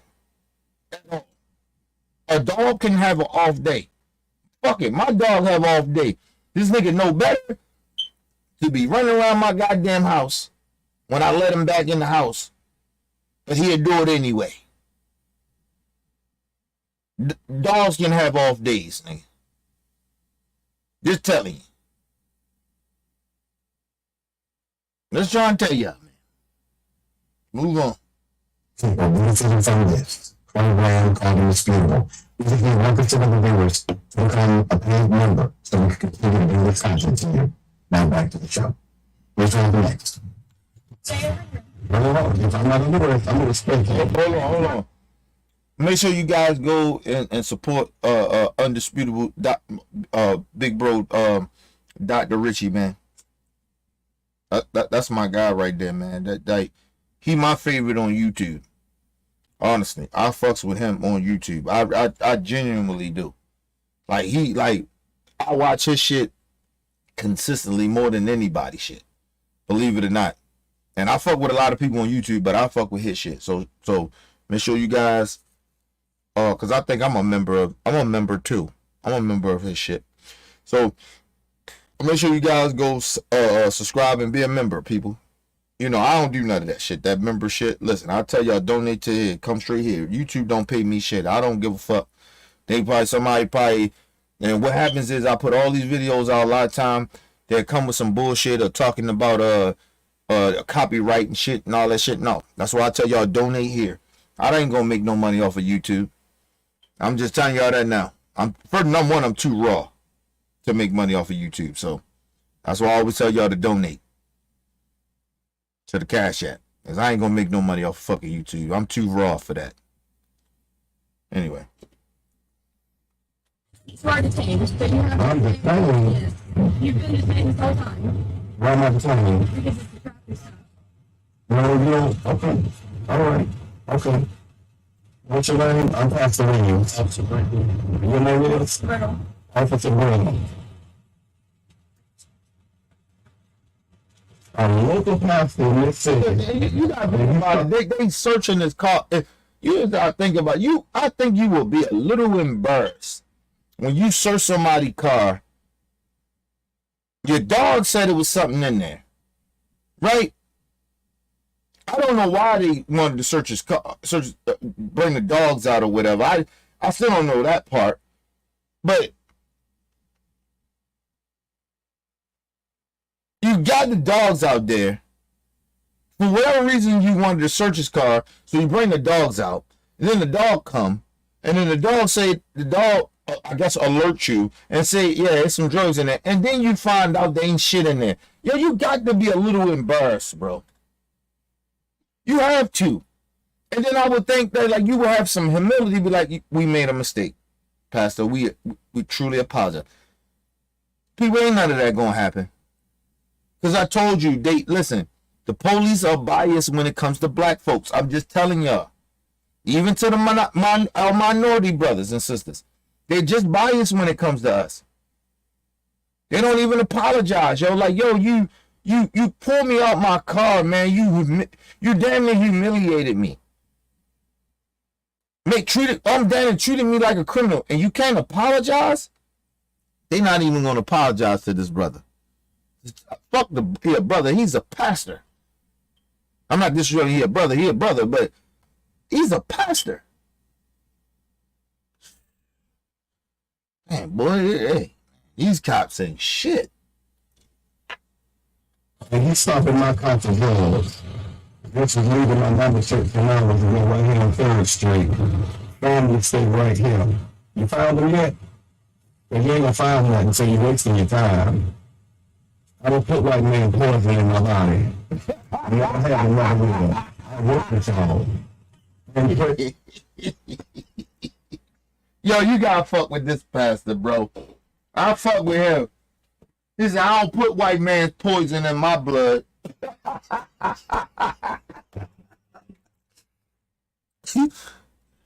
Nigga, hey.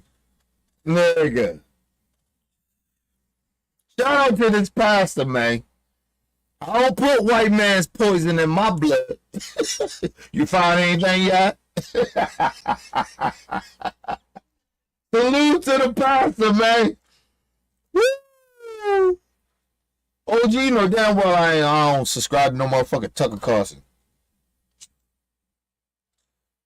Yo, you gotta love this pastor, man. See, nigga, that type of shit right there, with the pastor, how he acting, how he conducting himself, that's gangster.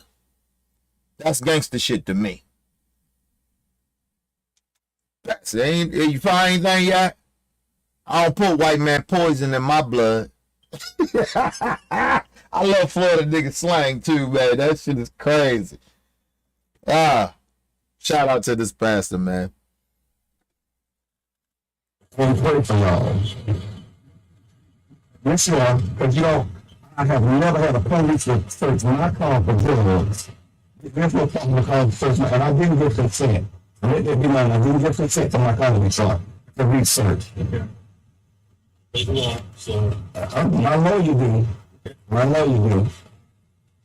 He said, you heard a little punk ass racist cop. He says, oh, you don't know the law. How the fuck you know? How you know what's in that man's background? Do you know if I used to, that brother used to be a police officer or a lawyer? You don't know that. And like I said, I don't have to be a police officer or a lawyer. I know when y'all break protocol.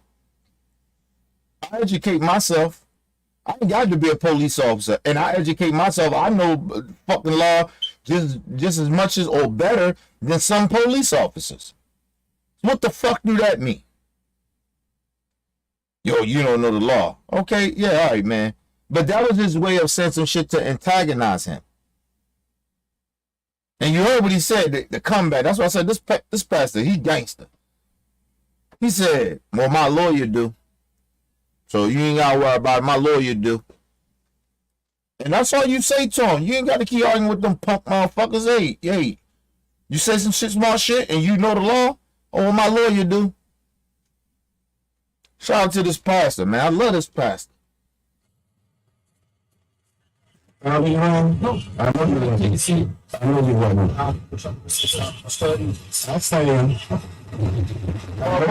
Motherfucker say, you find anything in there? He said, nope. Okay. He said, no, go ahead and take a seat. He said, no, I'll stand.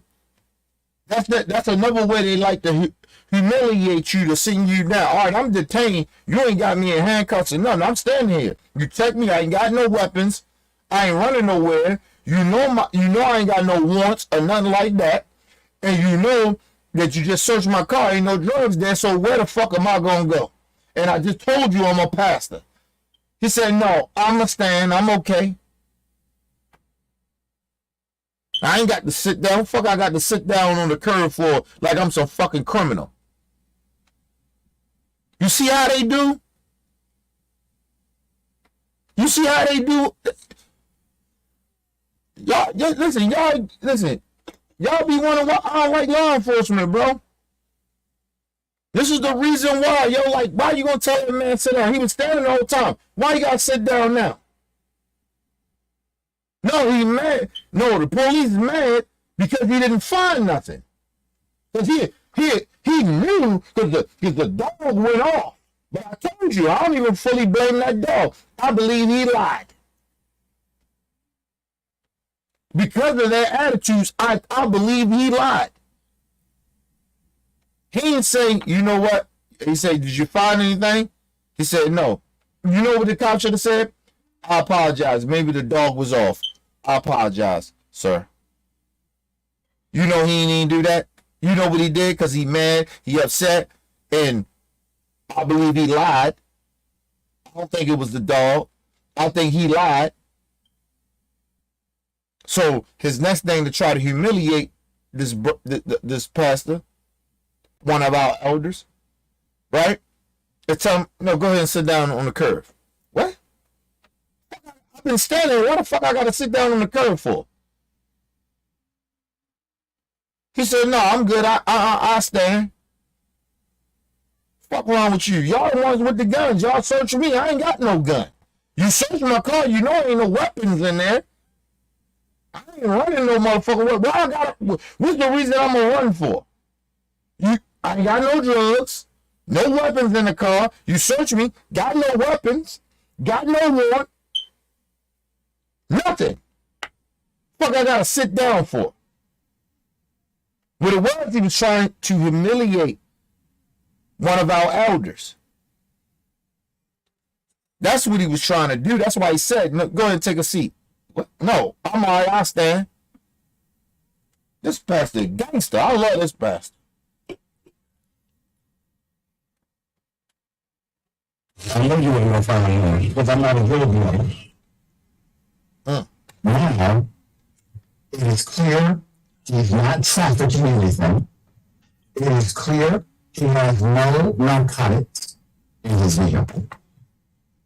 But he still gets a ticket. Yes?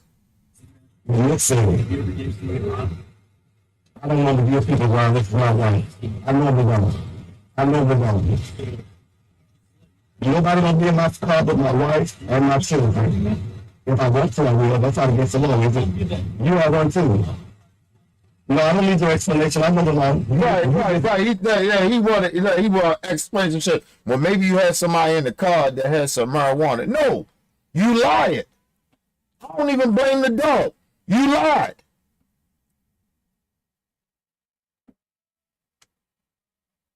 And maybe, let's just say the dog was just off. He was off. You know, a lot of dogs scent shit. They sense, they smell everything. Nigga, listen, my dog, nigga, he can hear a car. That's how good his ears is, too. He can hear a car from down the street. And he'll be like, oh, because he hear it. Down the street. The car ain't loud or nothing. It just, you know, not a car is. He hear that shit down the street. So I'm thinking like somebody that fucking came in front of the house or something. So I get on the camera. I'm looking on the camera. Ain't shit. The car just drive past. I say, this nigga. You know what I'm saying? I got one of those dogs.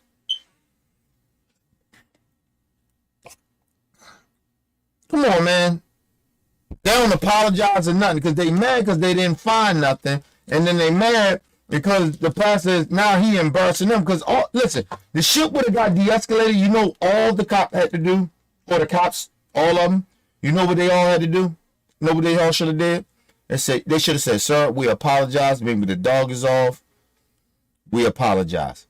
They never want to admit when they wrong. They should have just apologized. The pastor wouldn't have been as upset. He probably would have calmed down a little bit. But they didn't even do that. They kept trying to act like, well, maybe you had somebody in the car. No. Just you made a mistake. Ain't no drugs in here. But they never want to act like they're wrong. And now he's mad. He was like, well, I was just trying to explain to you. You ain't got to explain shit to me. Because nothing was in my car. Nothing was in the OG out of this car. So ain't nothing you gotta explain to him other than you should apologize. But you can't do that because of your fucking ego. Act like you don't make mistakes. Or your dog didn't make a mistake. You fucking idiot. Anyway, I'm gonna go back a little bit. Cause hopefully y'all can hear him when he say that shit. Yes, I think it is. Listen, I don't want to be a people around this is my life. I never know. I never know. Nobody gonna be in my car but my wife and my children. If I want to, I will. That's how it gets along. You are one too. No, I don't need your explanation. I never know. You just mad because you didn't find a gun on this black man. That's what it is. You thought you was gonna take me to jail. You gonna take this to the jail. I go get them drug dealers out there. That's what you did.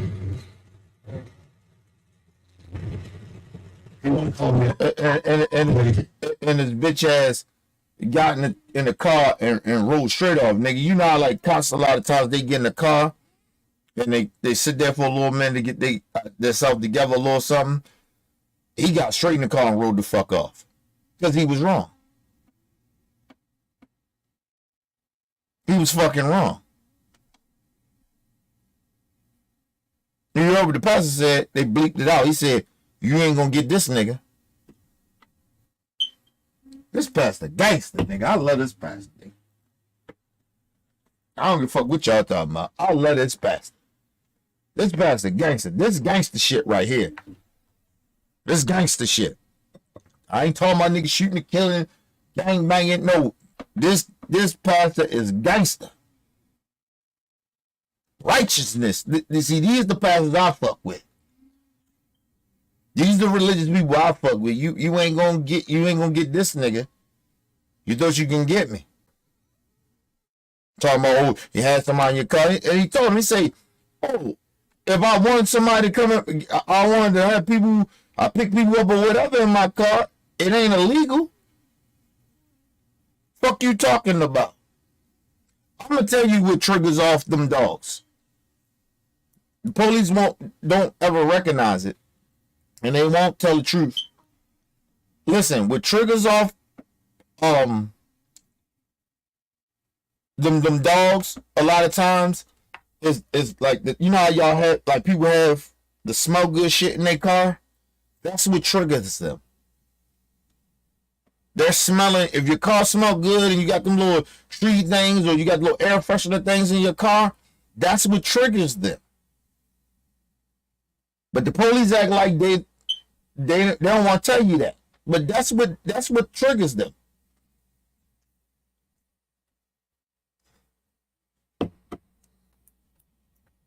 Listen, people, even if motherfuckers smoke weed around your car, right? You know, weed stay. You got your windows down or whatever, it go through your car or whatever.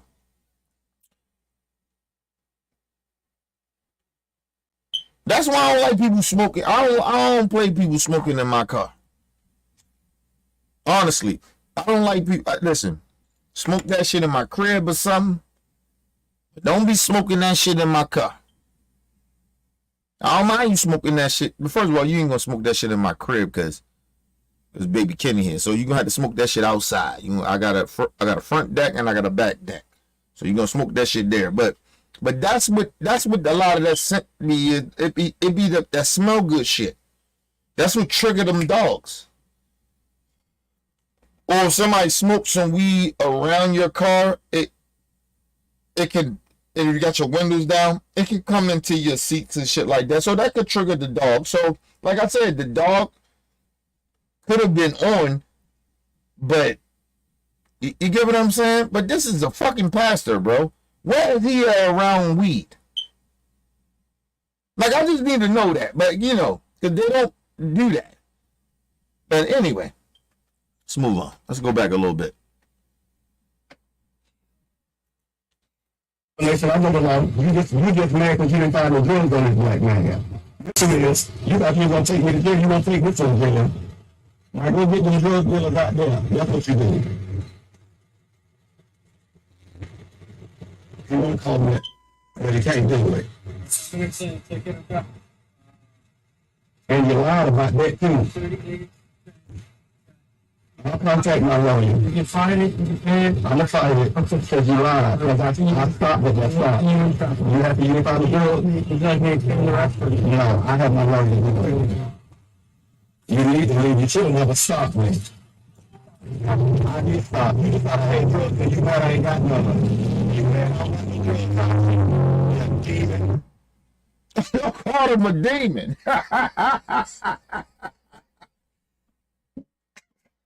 Yo, shout out to this pastor. Don't call the motherfucker a demon.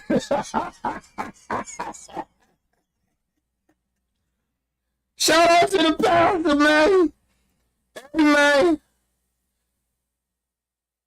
Hey, man. Hey, don't be fucking. Yeah. Don't play with this pastor, bro. You don't play that shit. You fucking demon. You demon. He didn't say fucking demon. He said you demon. Oh, this pastor gangster nigga. Said you thought you was gonna find something. That's what I'm saying. Like, they stopped him for a they said he didn't stop at the stop sign. How did the hell that comes from? He didn't stop. You put him on for not stopping at a stop sign to where you gotta get dogs because you think it's drugs in his car. Like, that shit is weird, bro.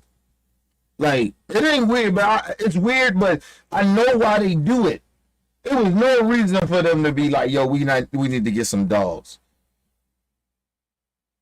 Come on. That shit crazy. Shout out to this pastor, man. That pastor gangster, man. Listen, I don't even go to church. I'm not a religious person, but listen. I'm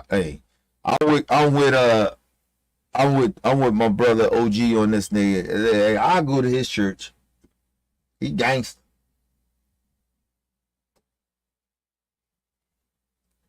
He gangster. I go to his church one time. Just one time. You know, I don't do church. I don't do religion. No disrespect, but, you know, that ain't my thing.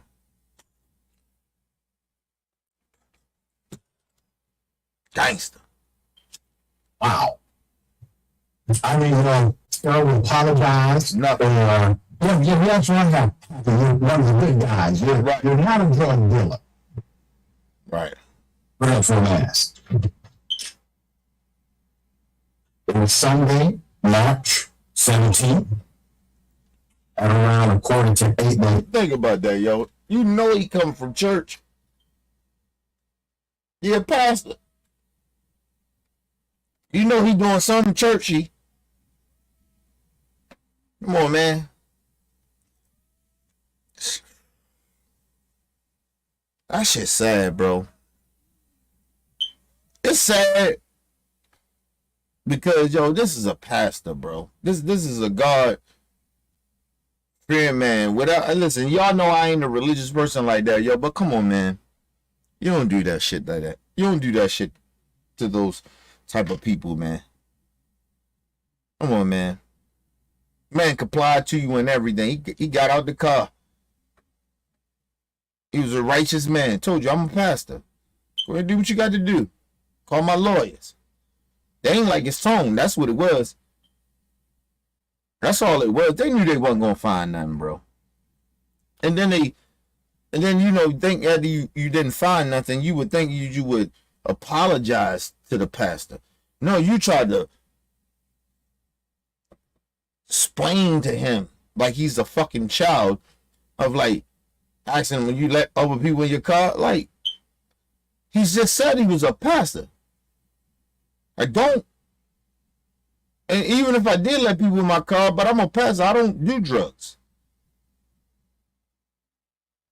He's a pastor. He just told you that. My wife and my children be in my car. Nobody smokes weed in my car. And it was like, yo, all they had to do was just apologize.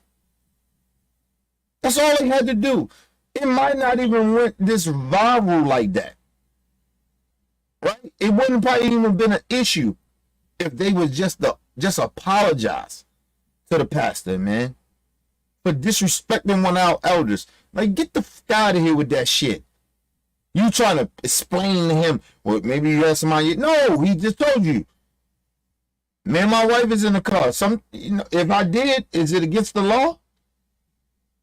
But I told you I don't do drugs. Nobody do drugs that I know. The man said hey man, come on.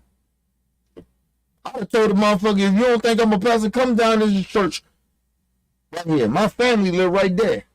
Let me in my church here. Let me give you, look it up. If you need to look it up, see who the pastor is. I give you the number and everything. I bet you they know who this pastor is now, though. I bet you they Googled him now. Gangster. Shout out to this pastor.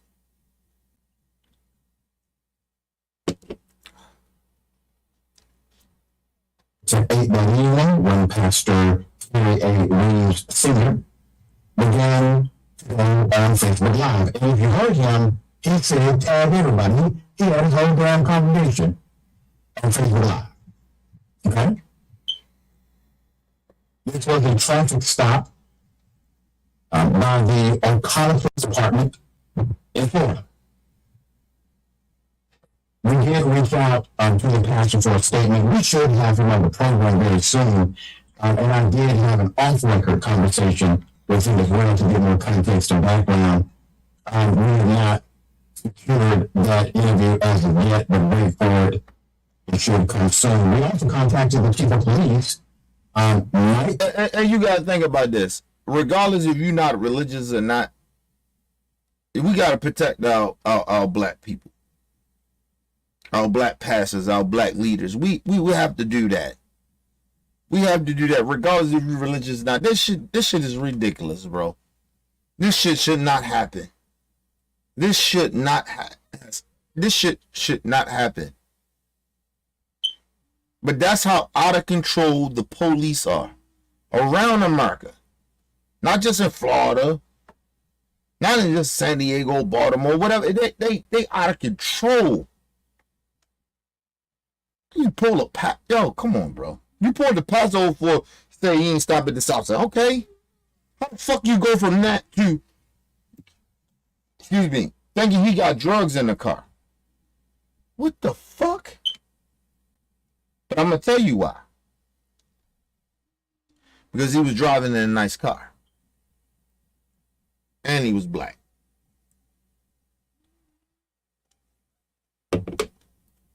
That get under them racist white cops. That get under their skin. How's this nigga driving around with this nice car? I'm trying to tell y'all, man. Anyway, let's move on. Mike? Oh yeah, people. I'm gonna let the family come up in here. I'm put a link out there, everybody. Come on in the building, man. We're gonna speak on this issue. But don't go away, family. I'm stay live. I'm gonna let y'all come on in. I ain't did it in a minute, but I'm gonna let us do it. Balkan. For more details on the traffic stop, they did not immediately respond to Indisputable's request. Of course not. This is not going to go away until there is a satisfactory conclusion here. So I encourage the office to just go ahead and return our inquiry. All right, Sharon, hell of a thing. That's about all recorded. Well, it means something a little extra. It's a little hard hitting when a pastor calls you a demon. He might be out and pray talks to God every day. He's going to have to pray harder because these gangs are everywhere. These gangs are wearing the blue uniform, targeting black. They're everywhere, and we've got to eradicate them. We've got to get it under control. I found parts of the video anticlimactic. I want to tell you why, because I was looking for the part where they planted the drugs. Don't act shocked. Right? And you gotta come on. So that definitely has happened. So the pastor should go the distance. I look forward to seeing you together on this program, Dr. Ritchie. I'm disgusted by these gangs run amok. Yeah, for sure. I still gave the man a ticket. Bullshit. Full bullshit. for bullshit. And she right. Like I said, listen, it ain't no way you make a mistake like that, bro. A man of God like that. You know what I mean? If this was even a white pastor, like, this shit would bother me. Like, nah, bro, you can't do that, man. There's no apology. You trying to explain to them about mistakes that they probably made. Like, no, you just made the goddamn mistake. You sat there and thought this man was a goddamn drug dealer. Man kept telling you, I'm not a drug dealer, I'm a pastor. You gave less fuck about that. You still searched his car. You still did all that shit. And then you still didn't apologize. You was in the wrong. Even if the dog sent it that or whatever, you kind of find out, we made a mistake. We apologize, sir. None of that. You can't do that. You can't do that, man. And then they wonder why we don't fuck with police. This is the reason why. All you had to do was apologize to this brother, this citizen. Fuck him being black. He's a citizen. And you treated him like he was somebody that had people in his car that do drugs. Or he picking people up that do drugs. Like, come on, bro.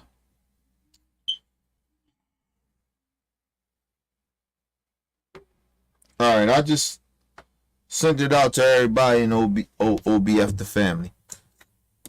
Come on up in, man. Come on up in the building. We can talk about this shit. Let me go to a quick commercial break. Get them time to jump up in the building. I just sent everybody the link. We'll be right back, people.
All right, people, we back from a quick commercial break. Make sure you guys hit the like button, hit the subscribe button, hit the bell button so you guys get the live streams when we go live, people. And if you can, donate to the channel. Go to OBF, the real Cash App, and donate to the channel, people. We highly appreciate anything you guys can donate to the channel. Need more information to subscribe and donate to the channel. Go to OBF, the real Cash App, and donate to the channel, people. We highly appreciate it. Make sure you guys hit the like button and share the videos. We will keep the movement pushing. Hold on, give me a second. Got OG up in the building. We ain't did this in a minute. What up, OG? You hear me? Hold on. So I can get OG up in here. Hold on. What up, OG? You hear me? Yes, sir. Can you hear me? Yeah, I hear you. Hey, it's good to be on here, and I just want to say real quick, That. it really moved me. Those last couple of things that you just played, those stories with the pastor, and quoting Dr. Ritchie. I'm in the deep South. I know you're in Beemore, right? And but being in Florida, it's a different breed. So I see this thing every day, and I almost swear, Kenny, and and I'm not trying to talk like that no more, but I really feel the plight and the pain, and I just want to say one thing before we really get into this. I mean, you're doing. Hold hold on. Let me get Bro Bell. Bro Bell just popped in. Hold on. What up, Bro Bell? What's up? What's going on? Go ahead. OG, finish what you're saying. Hold on 1 second. Wait, hold on 1 second though. I just want to say this. Hey, what's up, my brother? What's up, Kenny? What up, OG? Nothing but love, bro. You know it's all good. Yep. Right back at you, brother Bell. Okay. All right, OG. You talk, man. I'm sorry. Go ahead. I mean, what you're doing, Kenny, is, and I don't want to get like so philosophical or anything like that, but you're doing. It scares me to even say this, but you're doing God's work. And what I mean by that is, you know what? I mean, you're spitting nothing but truth and facts, and you could be apostle to Jesus back in the day. No, don't compare me to God, nigga. Nah, I didn't ain't say Trump that. out this bitch. I said an Donald Trump apostle. out this motherfucker. Hey, Bro Bell, I ain't Donald Trump out this motherfucker. I ain't trying to be like Donald, nigga. No. I get what you're saying, though. I get what you're saying. Listen, I don't Hey, even you think I spread, do good. Listen, you spread, hold you on. spread. Let me just finish real quick. I haven't been on here in a minute, and I mean, you're spreading the word. You are making all this bullshittery. You bring it to the forefront. You got a platform, and a lot of people know you, respect you, and love you. Me included. I hope they do. Well,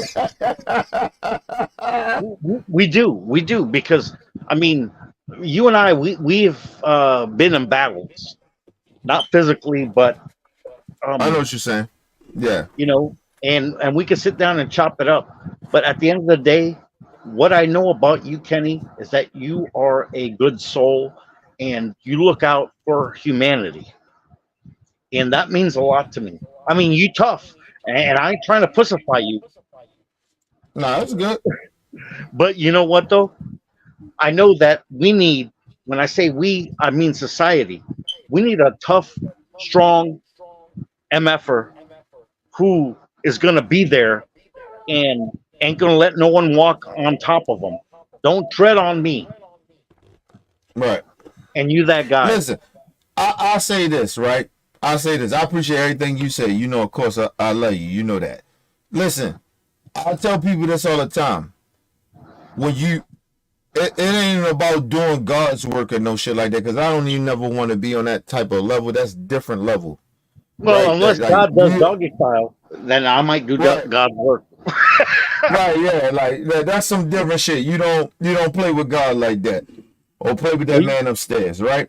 you know what Listen, I'm saying, though. I know what you're saying, but I would tell people. I was saying earlier. I say I know my purpose. I don't try to act like I'm better than nobody and shit like that. And when you said, I think you said some shit of like what you say? You said I'll tell you what I said. damn it. And you know what? If Go I ahead, may go say, ahead, go you ahead. know what? You might think you're not better than anyone, and I'm not like putting you like in front of Oh, you anyone. said no. You said you must the good life or something like that. And I was like, Well, nah, I was just fucking with you, Kenny. no. I know that, but I know you was, but I just was like, nah. It ain't about living a good life. It's about Living a knowing your true life. living your purpose and understanding your purpose, but understanding you ain't got to be like everybody else. You ain't got to live up to everybody's expectations. Just be your fucking self. Listen. Me and shout out to Brother Bell. Me and Brother Bell had these conversations all the time. Like, yo, I Yo, really what's up, brother actually Bell? And I'm sorry, Kenny, for interrupting. I just wanted to no, shout out to brother Bell because it's been a minute since I've been on a chat with both of you gentlemen, and I hold you right. guys in high regards. Yeah, listen. Me and Brother Bell, we always had this conversation. Listen, I don't be like, it's not that I don't care about shit. I just don't understand. When you understand your purpose and understand that you don't have to live a way that everybody gives, like you don't have to care about how everybody think your life's supposed to be. And I think that's what it is for me. I don't really give a fuck about shit like that. May I say So something? real No, quick. go ahead. Okay, so I was married for like almost 30 years, right? Mm-hmm. And I was doing your show for, I mean, I would participate, not doing your show. I was participating. And my wife at the time, was from Albania, completely white skinned and all the white features. And she did not like me speaking on black and minority issues. And Kenny, Mm-hmm. you saw my mom, right? Mm-hmm. You've seen my mom. So, I mean, there's no way I can escape it. So she gave me an ultimatum. She was like, either I stop doing your show and stop talking about minority issues or whatever. But to me, I have a bigger calling. There's no matter what I do, I'm still going to be the skin color. My kids are still going to be their skin color. My mother, while she's alive, she's always going to be that skin color, Right. and I'm not going to let anyone, even my ex-wife now, and I'm proud to say that it's my ex-wife because I stood on my morals. I stood on my morals and my values. Right. Listen, So let me say this because I want Bro Bell to jump in too. Listen, let me say this. Always, no lie to you, I always feel a little bit more sympathy and empathy for people that are mixed breeds. Right? oh, come on now. Wait a second. No. I just gotta say this one thing. No. Hold on. Listen to what I'm saying. I'm gonna clown right now. I gotta make a joke because I'm staying over here where I am, right? And it's like predominantly white. So they call me the fucking a donkey because a donkey is like a fucking horse and a mule combined. Basically a mixed breed. Yes. Correct. And to me, you know what? At first I took offense, but I'm like, shit, my dick hangs down to my knee. So it's all good. No. First of all, I would take that offensive come from white folks. But anyway, what I'm saying is that I always have this empathy and sympathy for people that are mixed breed because they. Well, we get pulled. Hold on. Let me finish. Yes, sir. But I'm going to say this real quick. We get pulled in a certain kind of way, and for what I know is that they try to pull us to the white side. No, it's not that. No, it's not. At That's least not true from my experience. Yeah, from your experiences, maybe. Yeah, but it depends with it depends where you grow up at. Like if you grow up around a whole bunch of black folks and you're I a grew mixed up in breed. Florida. No, but I'm just saying if your community or how you grow up around a whole bunch of black people, right? Black people have this thing too that where we shun you because we know you mixed breed, right? And so whatever, like a lot of shit that white people do, we kind of do too. Not fully, actually what they do, but it's damn near similar, right? But my point is this: I always feel a little bit more empathy and sympathy for people that are mixed breed because they do, like, y'all get pulled in different directions of trying to figure out where you're going to be accepted at. And so, but then, told y'all, wait, no, I got something right here. You gotta let me finish. Yes, sir. I mean, I haven't been on here in a minute, so. No, calm down. You gonna get a speak. That's what I'm saying. But I'm just trying to break some shit down. Listen, everybody know that I'm mixed with certain shit, right? But it ain't. I see them Chinese eyes. Yeah, listen, it ain't. Yeah, that's what I'm saying. It ain't no doubt in my mind or majority that I'm black. Like I know that. Like you get what I'm saying. So it's not like I don't have this thing of like, all right, I know I'm mixed with this and I'm mixed with that, but I know I'm majority black than I'm any of those other things. I know that. So imagine if somebody that is mixed with two different things and they don't look like either one of those sides in a way. You're right. So it fucks y'all up a little bit. That's why my empathy and sympathy goes off of y'all, and that's why I never. A little bit. I don't let y'all. I'm not mad at y'all if you pick and choose either side that you do, but understand when you pick a side or whatever your You gotta side you stand gonna on it. pick, you gotta stand on that shit. Yeah, that's all I'm saying. But go Goddamn on. right. Hold on. I want Brother Bell to speak on some shit. Go ahead, bro. Bro Bell. Because I know he wanted to speak on that police shit. I know he did. Hey, good to hear from you, Brother Bell. Yeah, I appreciate it. Yeah.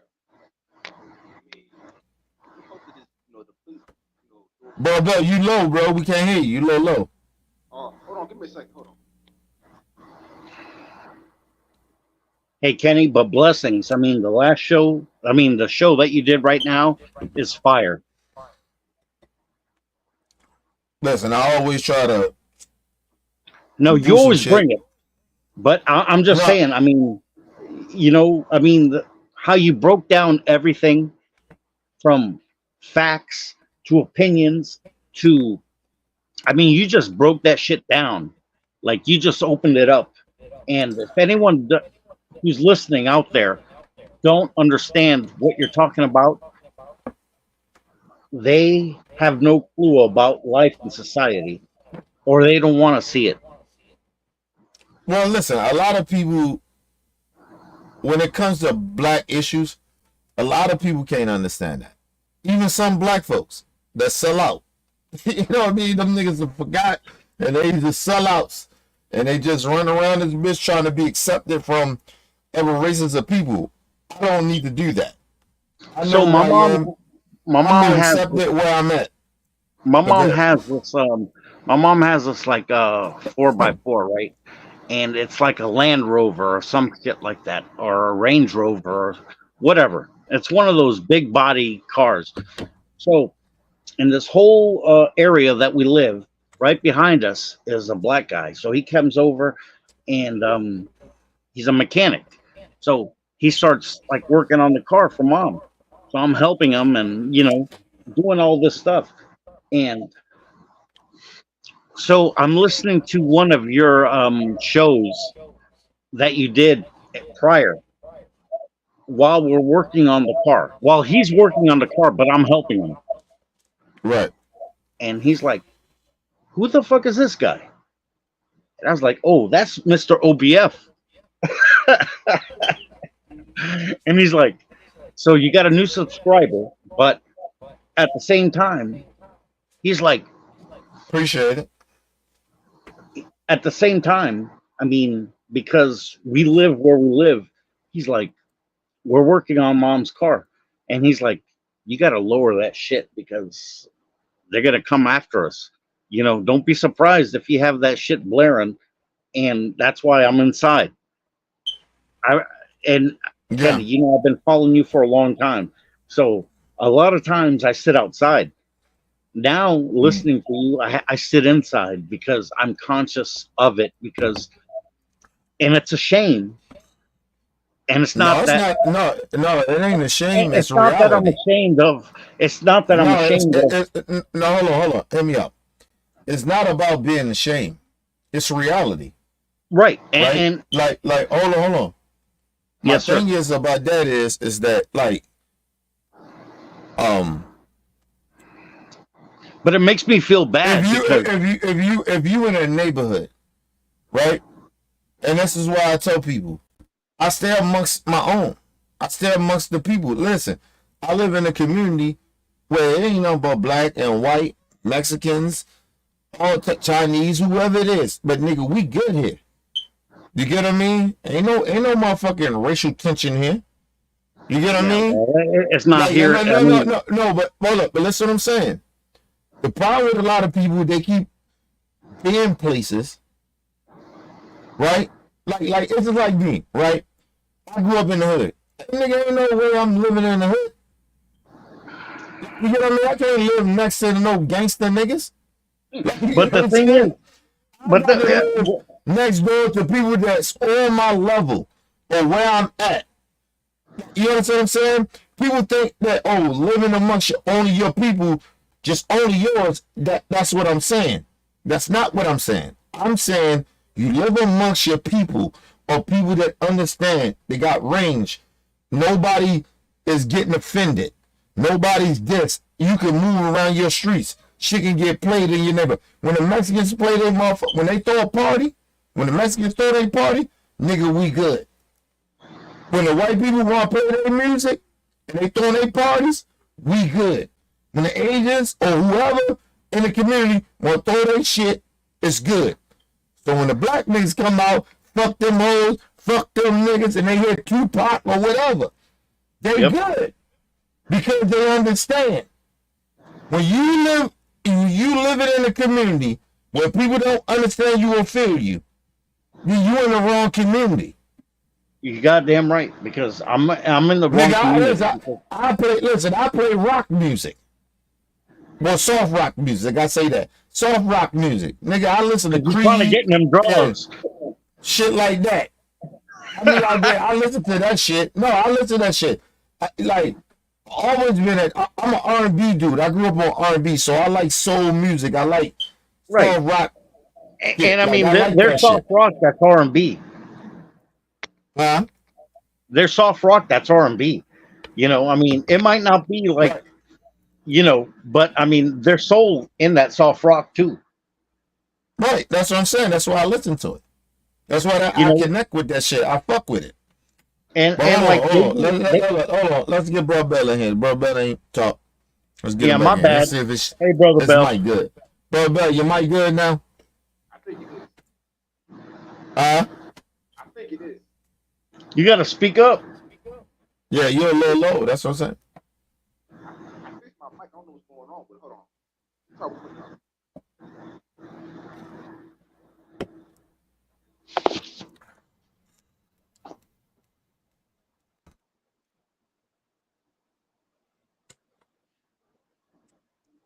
Go ahead, bro. What'd you say? Hold on, give me a second. Oh, okay.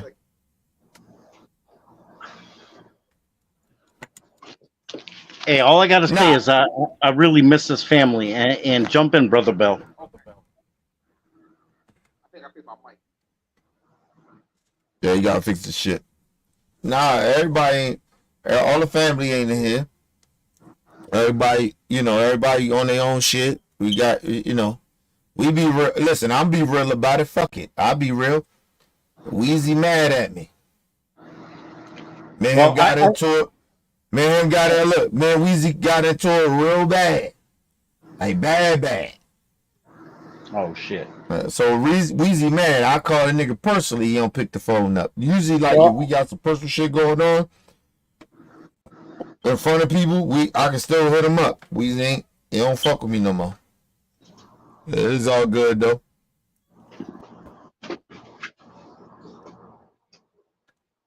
Like I said, you can't make everybody fuck with you. And you can't listen, like I said, I can't have certain shit around me because shit triggers me. And I could do some stupid shit or say stupid shit. So, that's my thing.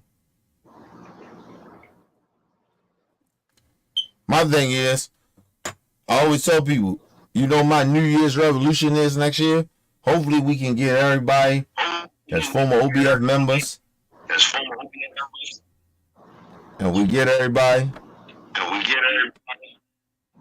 to come in and start fucking with each other again, man. Squash some of this bullshit.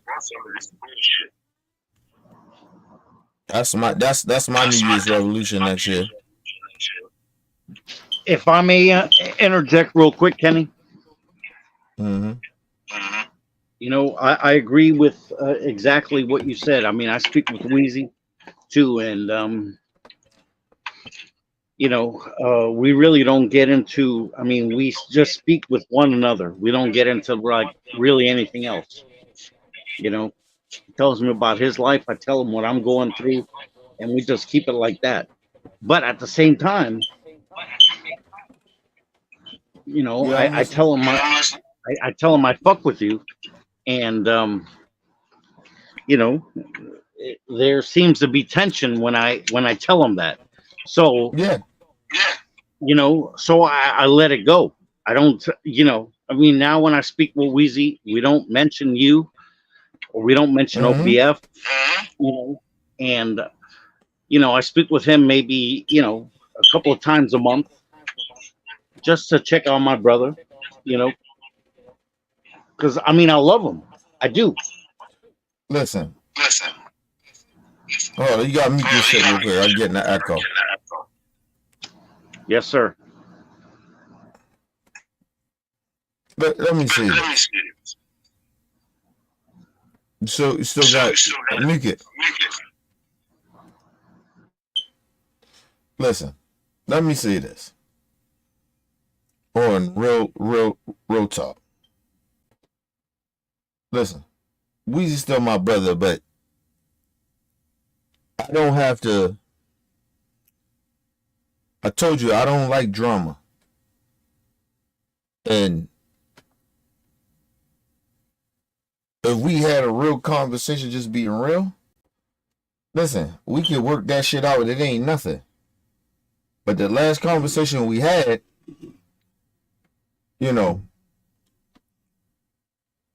I said some shit to Wheezy that I said to a couple of friends of mine that was family to me, that I told them niggas don't want to fuck with them no more. And I said that to Wheezy, and I meant what I said, but at the time, but you think about shit and you be like, yo, did you cross the line? Did you say some shit that was out of pocket or some shit like that? And maybe I did. You know what I'm saying? But I think at the time it needed to be said. I can't keep fucking with a nigga that do not understand that we're just not all going to agree on everything. And well, that's the beauty. Hold on. Give me a second. Let me get it again. My thing is that I'm a tweener, right? And it always seems like sometimes I always take the young niggas side, right? And I think Weezy thought that, and then the shit I said to him, and that shit really hurt him in a way, or disrespect him in a way, but that wasn't what that was. Listen, I'm a tweener, bro. I understand niggas that's older than me. I genuinely do. Nigga, I wouldn't be here if I didn't listen to my old people that was older than me. I hung around older dudes. I didn't hang around younger niggas. Right? A lot of the young niggas, or niggas was my age, looked up to me. Right? Mothers my age look up to me. So, and I always been that. I always been that way. Right? So, I just always feel like when it comes to Wheezy, I'm always in a tough spot when it comes to him. Because I understand my OG. I understand him. I get it. It's just that bro, I in between that shit, and I gotta still bring these young niggas with us. They the future. They are the future. They're not some shit that we can just ignore. Kenny, I'm gonna jump in real quick, and I agree. And I told Wheezy last time I spoke with him, right? Because I got two girls, right? One just crossed 30, and the other one is scratching on the door of 30, right? So I mean, they're grown ass women. I can't tell them what to do, but yet we still have a relationship, and they tell me what they do because I don't put them down on their decisions. You know what I'm saying? That's why we have this relationship, because I know how I was at 30. No one's going to tell me nothing. And I've learned a long time ago that, hey, sometimes I just got to shut up and just listen, as opposed to when they tell me about their life choices and whatever, I don't jump in. I don't.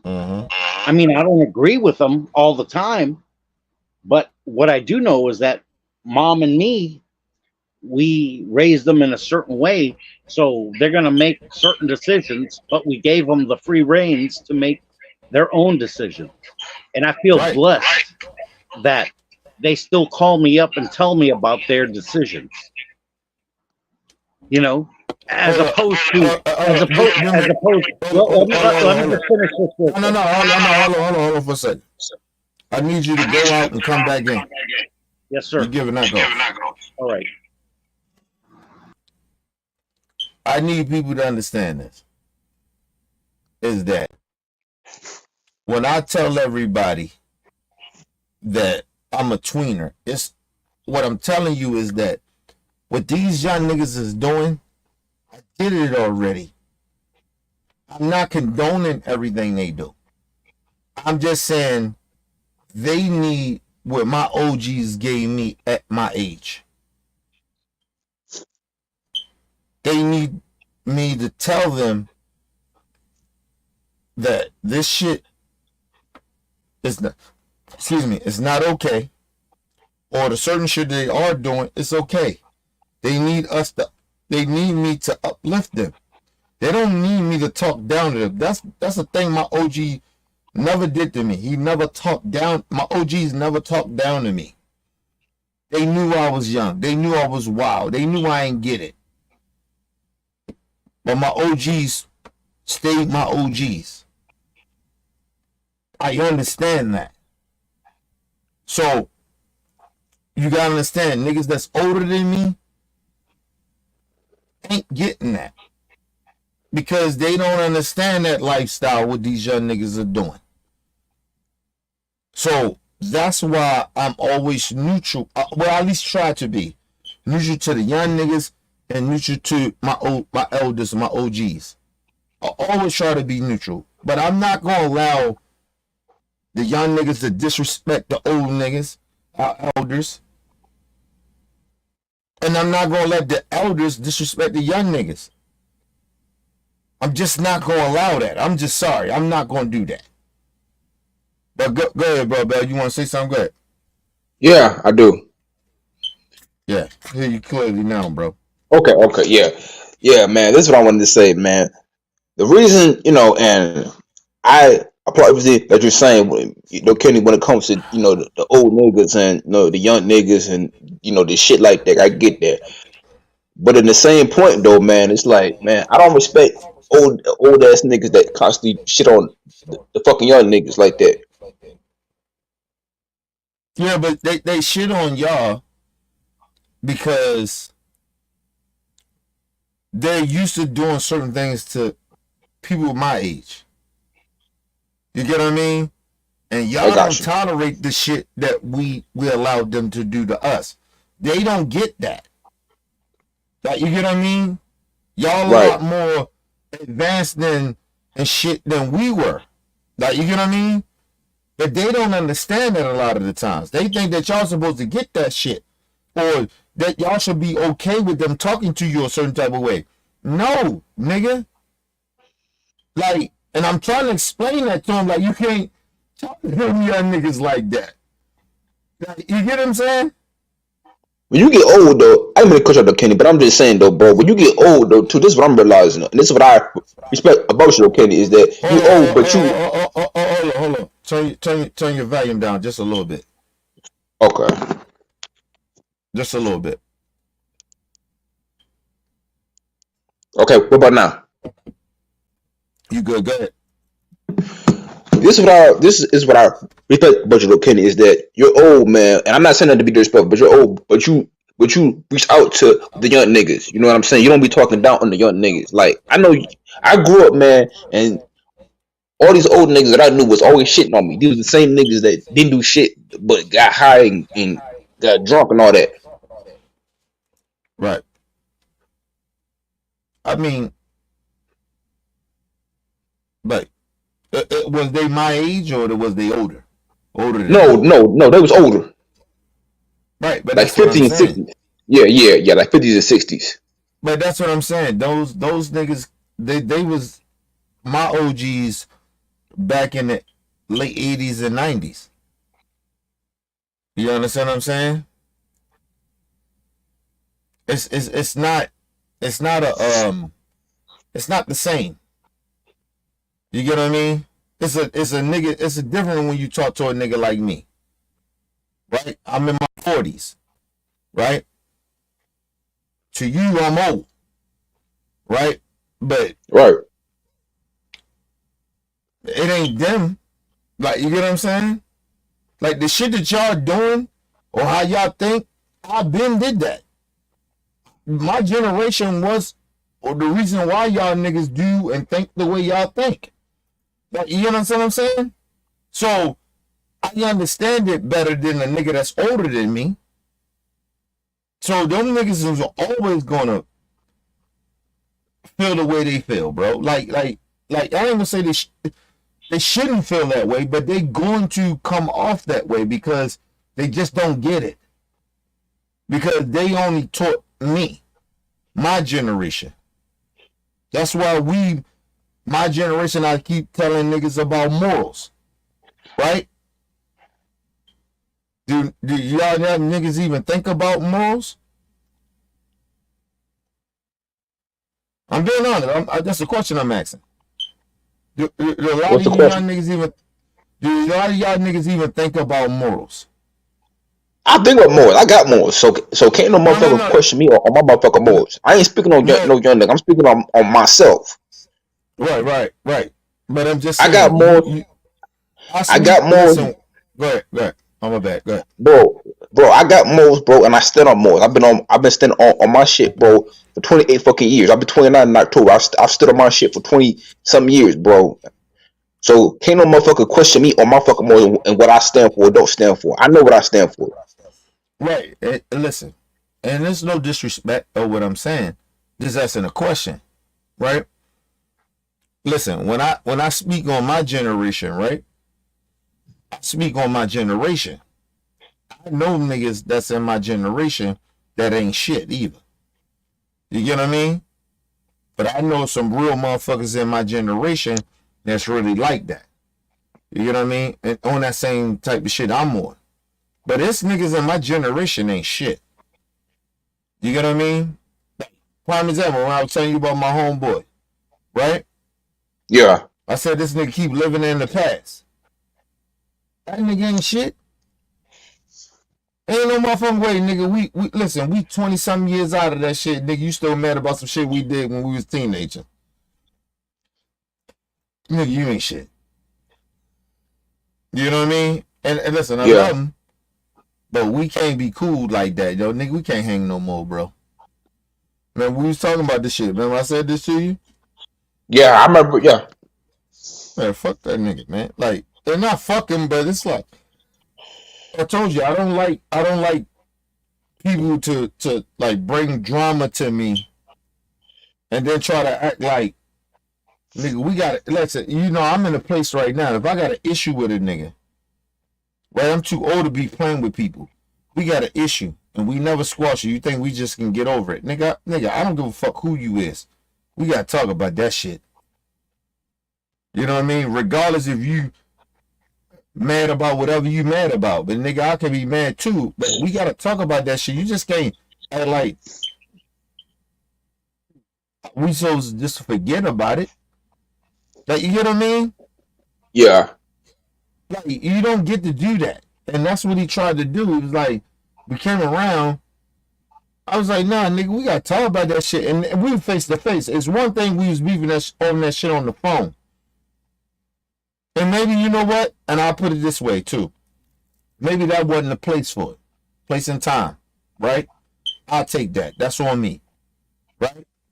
But nah, you just can't come at my shit and act like we ain't gonna talk about it, nigga. That shit we was been beefing with, nigga. You ain't been hanging around me for a reason. We ain't talk and nothing like that because you still mad about some shit happened in the back in the day. And every time we talk, this nigga is still mad about some shit I did back in the day. You get what I'm saying?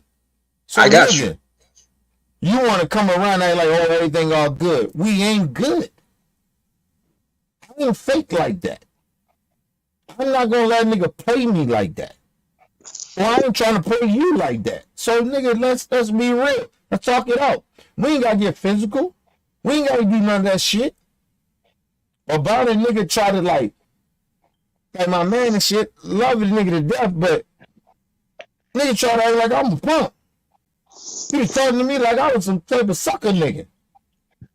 Hey, nigga, hold on, nigga. Nigga, I'm a grown ass man. I got my shit more together than you do. My shit good.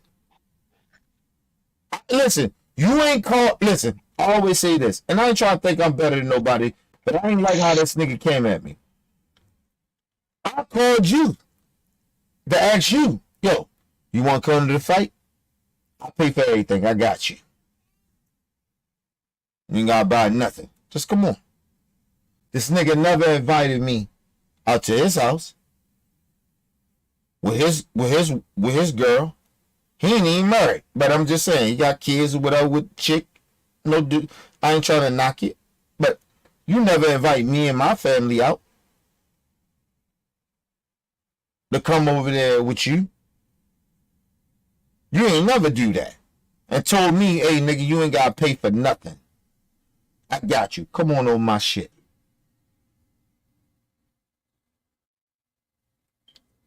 That ain't never happened. And a lot of and I started to notice that about a lot of niggas that are supposed to be so-called, these my niggas, right? None of them niggas do that. So, now I understand. You ain't in the space that I'm in, right? Financially. And it's okay. It ain't about the money. It's just about appreciating shit. And then you try to come to my shit and try to debo me like we still young niggas or something. The way like nigga, I'll let you take reins of some shit. But I'm grown. I'm a grown ass man. You don't get to talk to me any fucking type of way in front of my motherfucking wife. You know what I mean? In front of my fucking daughter and shit like that. Act like I'm this pussy nigga or something like that. Or not even pussy nigga, just like we young. Like, yeah, nigga, you was the leader doing some certain shit, but this is my shit. You ain't buying nothing here. Food free, fight free, everything free. I bought you a fifth of liquor, and I don't even drink liquor. I bought you that shit. But you know, you acting like I'm the soft nigga or something. You get what I mean? Like you talking to me in a way that nigga, you can't do that to me. But go ahead, bro, Bell. I'm just saying that's the conversation of me you was having. But I'm being Yeah, man. Yeah, though, Kenny, and that's one thing that I don't like, man. Like, you can't trust every fucking body, man. Like, some of these niggas or some of these motherfuckers, period, in the war be trying to act like that, you know. That's why I don't trust everybody. That's why I don't have a whole lot of friends now, because people expect me to be something that I'm not, or people don't like how I am now, you know. And I'm not changing for nobody, man. You know, when I first met you, man, I know though, Kenny, that you didn't like me from day one.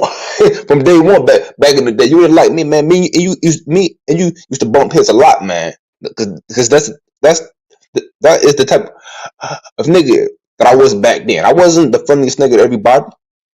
I didn't like everybody like that. At that time, right. I should say. That's true. You right. You didn't like me. Be honest, cause you didn't like me back in the damn day. You didn't like my ass, bro. Be honest. Don't lie about it. You say again? You didn't like my ass back in the day. Be honest about it, man. You couldn't stand my ass. No. It wasn't that. It wasn't that. Listen, I always told you this. Me and you bumped heads because it was too similar like. I told you, I really don't like people like me. I rarely do. It's not that I don't like people that's like me. I rarely do. I really rarely do. We was just too much alike. But like I said, once me and you got understanding of who the fuck who we are to each other, it was different. Our relationship changed. You Yeah, get what I mean? And like I said, a lot of times you gotta respect people's struggle and people's thought process. And that's what I had to do. So regardless if like, yeah, me and you too much alike, I don't like you, but I do like you. I like you more than I don't like you. If that makes sense. Where did it seem like the back in the? Where did it seem like the back in the? It didn't seem like the back in the damn day. Cause me used to be bumping heads. Like I think that me and you had probably the most beef out of anybody in OBF. Yeah, but listen, I had to grow too. Like I wasn't perfect. Like you know what I mean? I wasn't perfect. Yeah.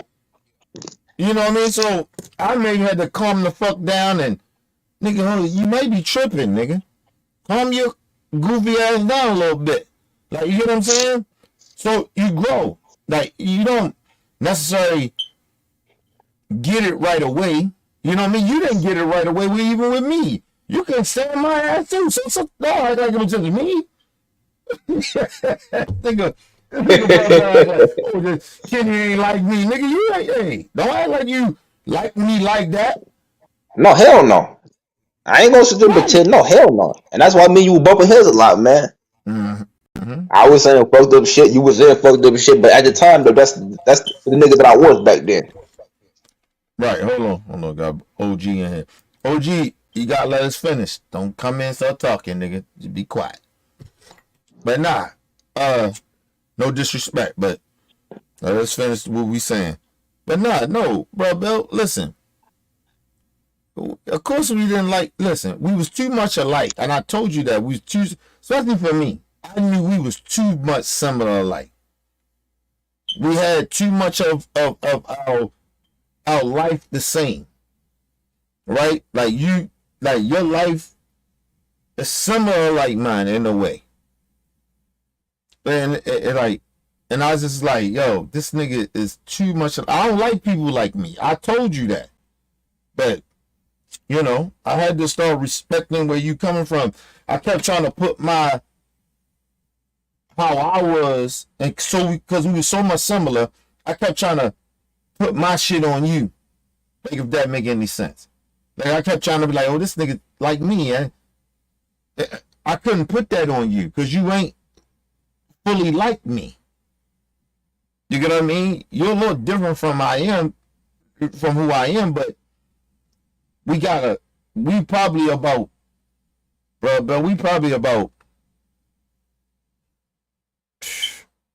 80% the same. Out of 100. What you think? Yeah, I would agree. Yeah, I would agree. 100%. I would agree with what you're saying. Yeah, so I had to understand that. I had to, like, all right, we about 80-some%, but it's a other part of him that's nothing like me. And I had to respect that. So it's like taking how you think, your personality, and how you are. I had to be respectful to that. You get what I mean? Yeah. It wasn't you, it was me. I had to understand that. It wasn't you. Listen, I'm the older nigga. I have to do that. You don't have to do that. And once I understand that, and once I mentally understand that shit, then now, if I figure it out, then now I explain it to you, and then now that shit makes sense to you, right? Yeah. That's what I'm saying. But go ahead. What you were saying? But yeah, one thing about me though is that you know I don't like getting pissed off either. Because once I get pissed off, man, that I can't control my temper or anything else. Once I'm like really pissed off, man, then that's it, man. Ain't no coming me down. That's it, man. Like y'all see me get pissed off plenty times on the show and behind the scenes, man. And once I'm on one, I'm on one. Oh yeah. Oh yeah. And I'm usually You the can't tell me motherfucker shit, man. you get fired up on. Yeah, you can't tell me shit. Yeah, can't tell you shit. Nope. You ain't Like lying. Weezy, man. Yeah, like Weezy. I mean, I got love like for Weezy, man, but like, you can't tell me shit once I'm pissed off like that. Right? You can't tell me shit after that. I just think, you know, it was almost like what me and OG was talking about with Weezy. It's like he said, like OG saying he was talking, you know, he talked to Weezy with him, and as soon as he bring my name up, Weezy get upset. Listen, Weezy mad at me And I told you he's mad at me for this reason. He's mad at me because I won't allow now one of y'all to disrespect each other. Not in my presence. You get what I mean? That shit ain't happening. That's why a lot of times me and you was beefing, bro, Bell. You know what I mean? Because I wasn't going to let you keep disrespecting Weezy. And I wasn't going to let Weezy keep disrespecting y'all. Or you. Like, that shit, like, come on. Like, yo, we family. When we supposed to be family, like, you get what I mean? Like, and I get we have disagreements and shit like that. I told y'all, like, yo, if I get pissed off at y'all or some shit like that, nigga, if I don't call y'all the next day to try to squash that shit, that mean I'm mad. Right? Yeah. Like, I let everybody know how I am genuinely. If we get upset with each other or whatever it is, and I don't call you the next day, that mean I'm mad as fuck. Right? So I need a couple of days to get my shit together. Or maybe, nigga, if I don't call you the next day, if we get in an argument, you better call me. You get what I'm saying? Yeah, I got you. That's how that goes. And I'm not saying I'm more important than you are, but I'm just telling you, if I get that upset and I don't hit you up the next day, and we had a blowout, oh, nigga, I'm hot. But it's just a level of respect that you have to do that for each other. You have to understand that sometimes, sometimes one of us gonna be so mad that one of us gotta step in and say, hey, you know what? I fucked up. And it may not be all your fault, but it may be more that person's fault. But you check that motherfucker, be like, listen, but this how it go.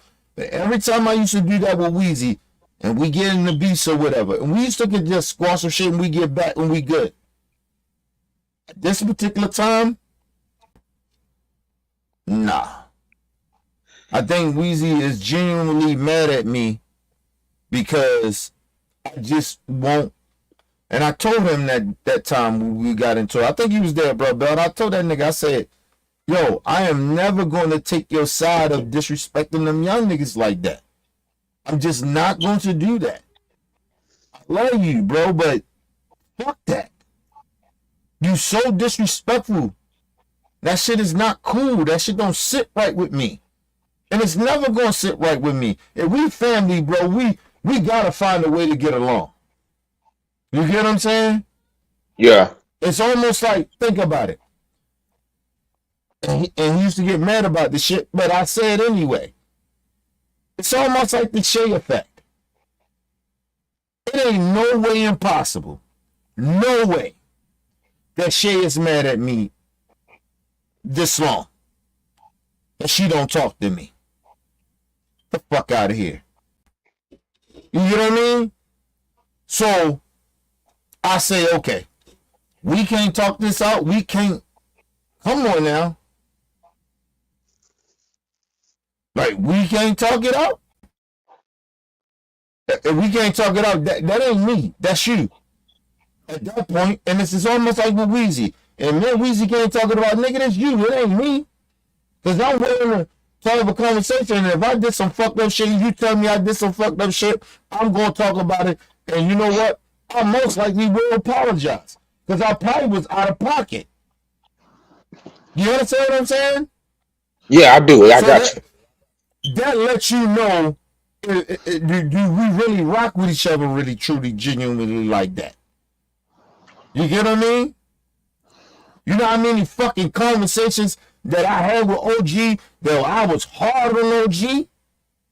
And man, this motherfucker, we still good to this day? Call OG, hey, oh, we good? Oh, I ain't got call. Oh, you know, some shit happened or whatever, blah, blah, blah. What's up, Kenny? What's going on? That's how that go. And listen, out of any of y'all, and I'm gonna be real. See, everybody want to talk, right? And everybody want to act like getting their feelings and shit. But out of any of y'all, the motherfucker that ever came at harder than anybody was that motherfucking dude right there, OG. I came at him harder than anybody. I told that motherfucker, don't call me if you gonna keep lying. I said, hey man, fuck you, nigga. Like seriously. OG would call me, I ignore his phone calls. I ain't never treat nobody as hard as I treated OG. Ever. Out of anybody in the family. So when I tell you that Weezy and like I don't fuck with Rick, that ain't gonna never happen. Y'all know that. But Yeah, I got you. Yeah. you know that. But when it comes to Weezy and Shay, that shit bullshit. That's get the fuck out of here. I ain't never came at y'all harder than them, harder than the OG. Listen, the fuck out of here. Motherfucker that I treated real bad on this in the family like that more than anybody, it's OG. And everybody said fucked up shit to OG. But I know I did, and he's still here. And you telling me that Shay and Weezy, they still mad? Get the fuck out of here. Get the fuck out of here, yo. Like, come on, man. What up, LT? I'm sorry, bro. Well, LT, what's up, little bro? You know, Fuck out of here. If they still mad, then let them be mad. That's how I feel about that shit. Get the fuck out of here. Oh, first of all, Weezy can't be mad at nobody but his motherfucking self. Nigga, I kept telling you over and over again, I am not allowing you to keep disrespecting these young niggas like that because they are our motherfucking family. Nigga, you don't even speak to your own family like that. Your kids and shit like that. These are motherfuckers that's your kids' age. And you talking to them like they ain't shit. It was almost like this nigga was taking that shit out on whatever he felt about his kids, he was taking that shit out on y'all. That's how I felt. I ain't saying y'all feel that way, but that's how I felt.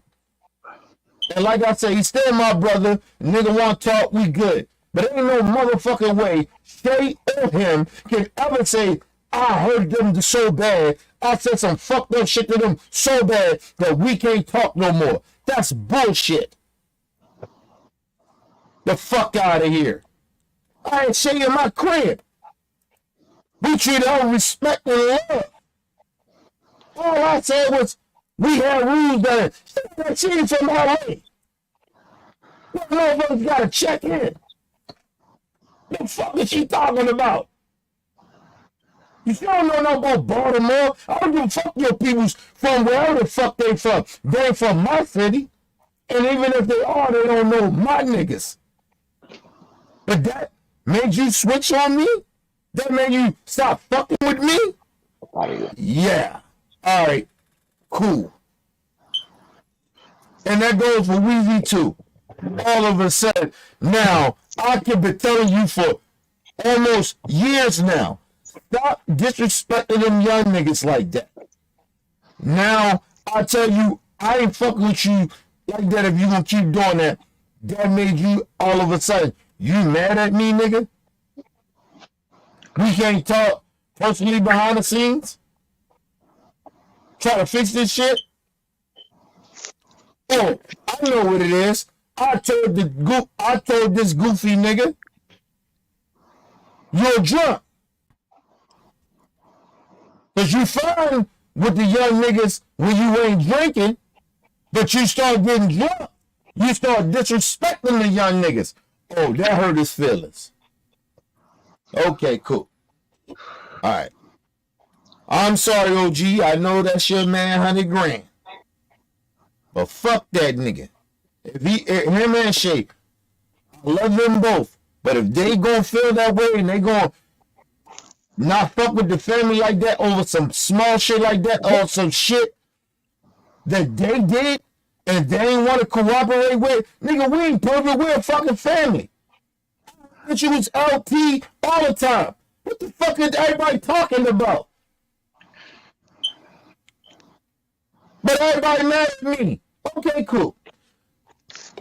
Not everybody. I try to get everybody shows. Did I do that or did I not? No, you Yes, sir. did. You Nigga, I told Nick, all I asked Nick was, nigga, I know you fuck with that nigga, what's his name? What the fuck is his name? Weezy. Rick. did. I said, yo, who you fuck with longer? Who your man? I'm not telling you to turn your back on LT. I know LT your man, 100 grand. That nigga, Nick, I can't fuck with that nigga. All of a sudden, you put me in a position. I got to choose. What? First of all, Nick was fucking with me before all of y'all was. It was me, Nick, Oak, Callie, Weezy, and Shay, and Miss D. That was before all of y'all. That was the original. That's the original shit. And I didn't tell him I fucking with Shay, Callie, none of them. I didn't tell him to do that. I said this nigga Rick. And I still stand on that. Don't I do this day? Bro, Yes. OT? Yes, you do. Yeah. Nigga, anybody fuck with him, you can't fuck with me. I Yeah. don't fuck with that nigga. I don't, listen, first of all, I don't know how many times I gotta explain it. I don't fuck with that nigga because I didn't like how he tried to bring division into what we did. We can always be, we'll always be. That always happen, nigga, but we all come together, don't we? We We do. all come back. Straight up. We squash that shit. Bro Bell be out for a couple of months, maybe 6 months. But Bro Bell come back, don't he? Yes, every time. Every motherfucking time. All of a sudden, this bitch nigga get in there and you try to play, oh, Kenny blah, blah, blah. And then, nigga, you got a problem with me. And then all of a sudden, we go on for a little bit. And then we come back and we all back here. And you still got an issue, but you never say nothing. I can't respect that nigga like that. You know we got an issue. You say nothing. Then me and Brother Bell get into it. And then Brother Bell, he said, you called him, Brother Bell.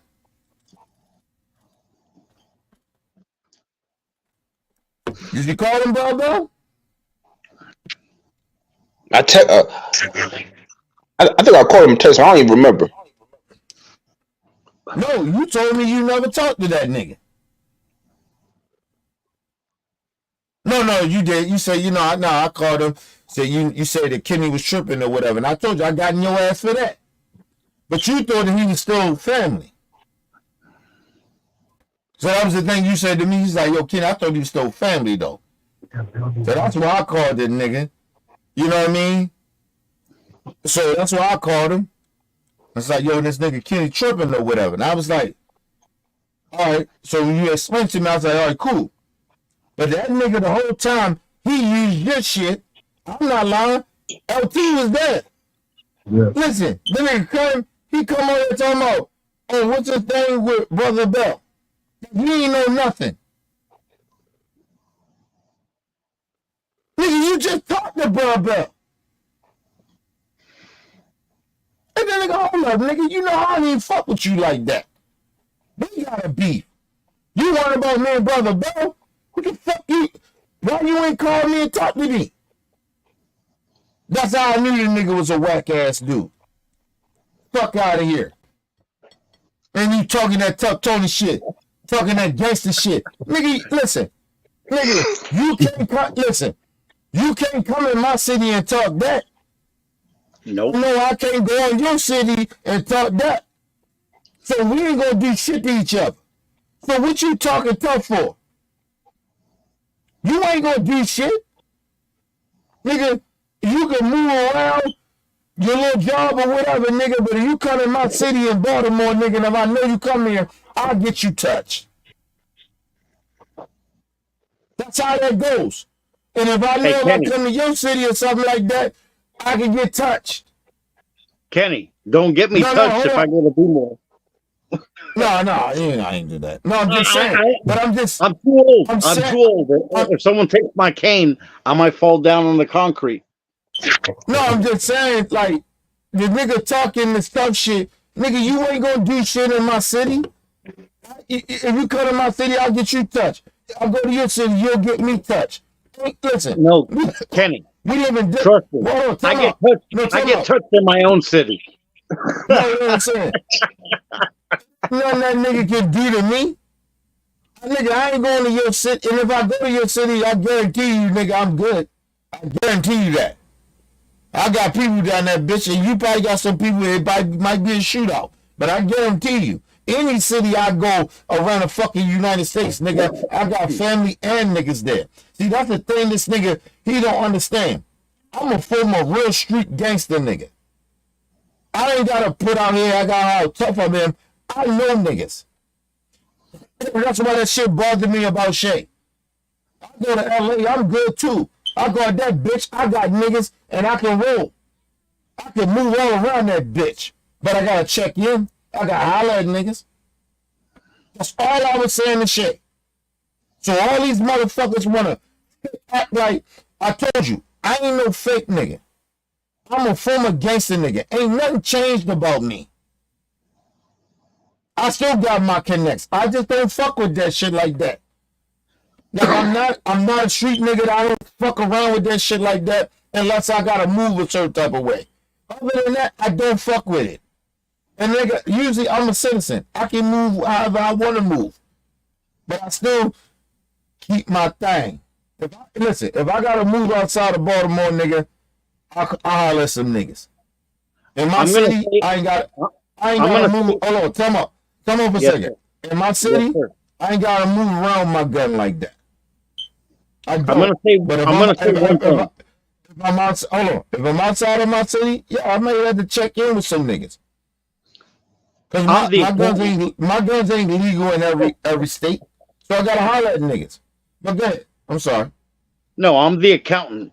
I ain't moving like that. I mean, I could put your money in places, but I ain't trying to get my face changed or rearranged. First of all, I ain't even on that time, but I know how to move. You know what I'm Like, saying, though, right? yeah, but I just think a lot of times, I like never even try with the to Shay be shit. something. Hear me Yes, out. sir. Yes, Cause sir. it's like that shit with that Shay shit.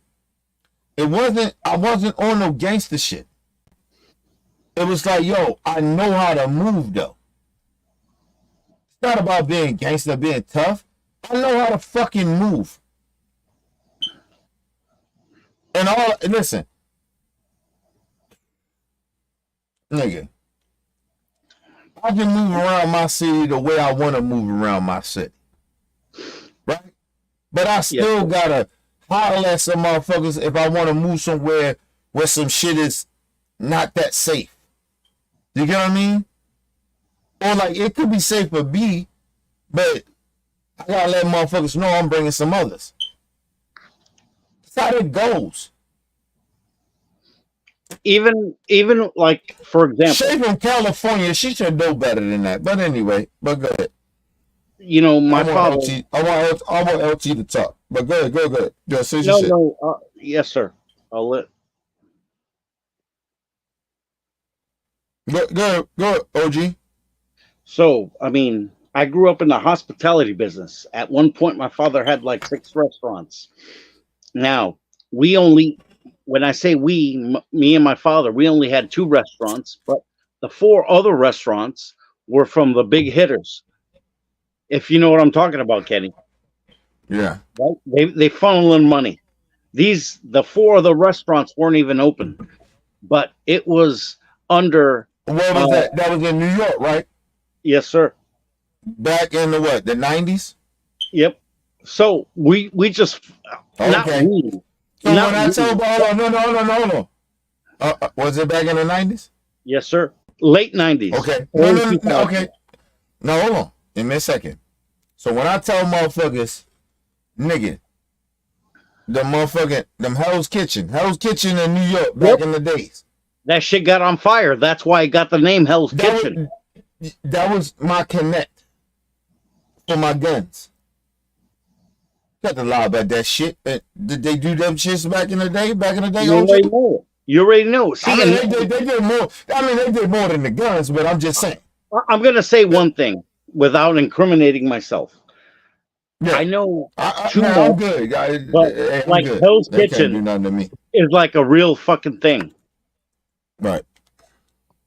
Mm-hmm. You know, and when people hear Hell's Kitchen, they think that's fucking make believe. Like the kids, I don't want to say kids, but the younger generation, when they hear Hell's Kitchen, they have no idea that was life or death every time you walked out the goddamn door. Yeah. Hell's Kitchen was nothing to fuck with back in the day. I'm just telling y'all. And when you you talking went, about the mob was still the mob. you Like, goddamn right, like and they would show up there were, and they would fucking muscle you. Kenny, I'm telling you firsthand from being a child, and I'm like, you know, I know, I know, and motherfuckers coming up, and I was my like, connect was from, and being a kid, and like always around my father in his restaurant, and then going back to the office, and there's like 2 or 3 muscles there, and you know what I'm saying, and they're like fucking emptying the till, and here I am, I'm as a child. And one of these motherfuckers picked me up and put me on their fucking lap, you know. And now that I'm older, I realize they were threatening my father. You know, they were like, "Oh, I could break that little motherfucker's neck," you know. And I used to call him Uncle, right? Because he would come so often. I didn't know that he was a fucking heathen until I got older. Oh, you know? You talking about back in the 80s then? When Yep. that shit happened. Yeah. Yep. They would come in there and the mob was still the mob then though. Like they was like still the mob. The 90s they was kind of fading out a little bit, but they still was the mob. Well, that's why my father ended up selling his restaurants and we came down to Florida. But I didn't know that shit until, you know, recently or a few years ago. Because the I'm mob like, was like that. You know, what about Uncle this and Uncle that? My father fucking slapped the shit out of me. I mean, like I was a bit. And he's like, that's not your uncle. But I grew up thinking this guy was my uncle because, you know, my father had to pay him off. And I didn't know that I was the one who was like, you know, he would pick me up and hug me and all this shit. But I didn't know that I was the one that he was you know, he was threatening my father that, hey, I'll break this little motherfucker's neck. Listen, I tell motherfuckers like this. When I tell motherfuckers that, listen, my homeboy died, like they blew my homeboy head off in front of me. They did that. Yeah, you said that. Mob was the mob, and I'm nigga. sorry, Ken. No, it's all good. You know what I mean. But like I said, my homeboy broke the rules. He broke the code, and you don't do that. I learned to live with that shit. That shit still traumatized me, but I understood the rules then. When I was a street nigga, I understand it, and there was nothing I can do about it. Because it was like, yo, I could have went to war with them, but you going to war with some niggas from New York, they the mob, it should connect. And you know your man broke the code. He did some fuck shit. Kenny, like, can I what say you something? supposed to do about that? Like, I'm honestly, gonna like, I mean, you can go to war with them niggas. Listen, I was capable of going to war with them. Listen, I'm gonna tell you one thing. Hold on. I put it like this. If I wanted to go to war with them, I could have. And they wouldn't have been able to come back down to Baltimore at that time, or who I was at that time, and the motherfuckers I knew. Right? They couldn't come back down here. But like I said, my man, God rest his soul, love him. He crossed that line, bro. There's certain lines you don't cross. I already know. He crossed that line. And there was nothing like even though I was hurt by what they did, but there's nothing you can do. Yeah, no, it was no. I could have did something, but Well, when I yeah, found out but what he, it wouldn't have been beneficial for you and your family. no, not even about. It wasn't about the money. Cause No, it's you not gotta about the think of money, but it would have been good for you or your family if you would have no. It reacted. wasn't. It was no. It wasn't even about that either. It was about I'm a street at that time. I'm a street code nigga. I'm about the streets. When I found out what he did, I was like, yo, come on, man. That's all they asked us not. That's all they asked us not to do, and you do that. Like, yo, and the crazy shit about it, when they did what they did to him, they could have killed me. Right. They could have killed me, but they didn't. I But should have been killed like 2 or 3 times. man, And shit, and I probably, that's I just probably being could honest. have. Listen, in that lifestyle, I probably could have got. I had almost died twice, right? But I probably could have got killed about 20. No, I ain't say 20. I say about 10 times. I could have got killed on some shit. Especially in his situation, I could have got killed. So that's another thing right there. But It's it like, was like when I found out what this motherfucker did, OG, right? And you know, I'm a code nigga. I'm by the code. You get what I mean? I live by the code. And I'm a street nigga at this time. And when I found out what he did, I was like, yo, he my man 100 grand. But I'm like, yo, come on, bro. You put all of us at risk. You knew you didn't supposed to do that. That's why I always think to this day, like, it hurt that he's gone and that shit happened to him. But I was like, yo, you ain't give a fuck about me either, because you know the code. You know we don't supposed to do that. We got a fucking business going on. We got to listen. We was the biggest gun manufacturer niggas in East Baltimore. We had the guns. Niggas bought guns off of us. And you sacrificed that to, I ain't gonna say it on, here. right. But I got where you're saying. You know what he did, right? Remember I told you Right. that? You remember that or Yep. you don't? I do. And I was like, yo, come on, man. You don't do no shit like that. That's all that motherfucker asks us to do. Don't snitch. Right. Don't fuck. You know what I'm talking about. I already know. That's all the motherfuckers asked us not to do. And he did one of those things. All right. And he put everybody else that was his At niggas risk. at risk. Yep. That motherfucker got his head blown off in front of me. So I was like, yo, come on, bro. I'm sorry Like, to I hear love that. that nigga, and I still miss him, but it's like, yo, come on, man. You know what I mean? Motherfuckers like, when you gonna ride for your boy? I ain't ride. Listen, y'all understand the game, nigga. I'm loyal to, when I'm in something, I'm loyal to it. That's why all my niggas can tell you, I ain't never snitched. If a motherfucker don't fuck with me, they don't like me personally. Well, you Right? know what? I'm gonna. They can't say, hold on. They can't tell you that I ain't loyal or I'm this fake ass nigga. I'm a nigga that snitch. That ain't Well, me. Kenny, I'm gonna drop this caveat. I did snitch to get some pussy though. Well, that's why ain't nobody fuck. That's why, hold up. That's why ain't nobody gonna fuck with you. To fuck with you to get some, ain't nobody gonna fuck with you like that. That's, you know what I'm saying? Hey, bro, Bell, that's why ain't nobody gonna fuck with him, bro, Bell. I did snitch. I was like, oh yeah, he did. You might as well just spread them legs because he was already out there fucking them all. So Left that OG. Hey, left the OG, like left up with Lamont on Seven and the Sun. The one episode when they had the big ass party and it was Fast Face said, "Oh, he's kind of cute," and Fred was like, "Oh yeah, that's left out Lamont."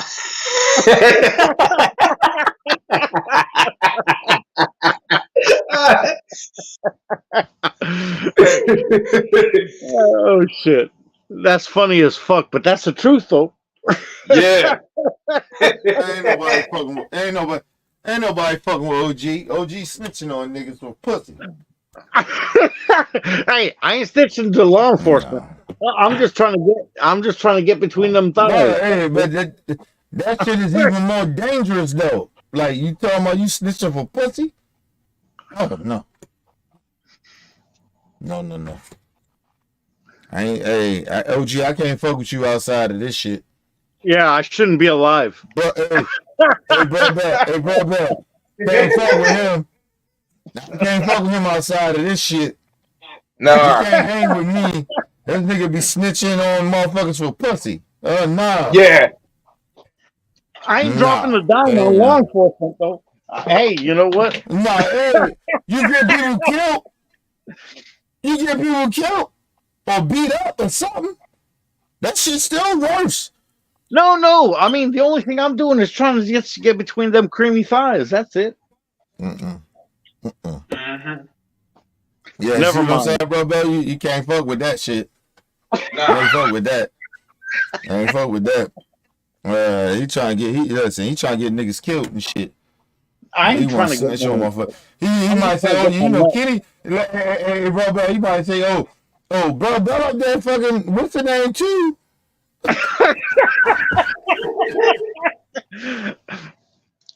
I mean, I had to Bro, stand at the door. let's say you know a whole bunch of dudes come up there and start stomp your ass out because he out there snitching and shit.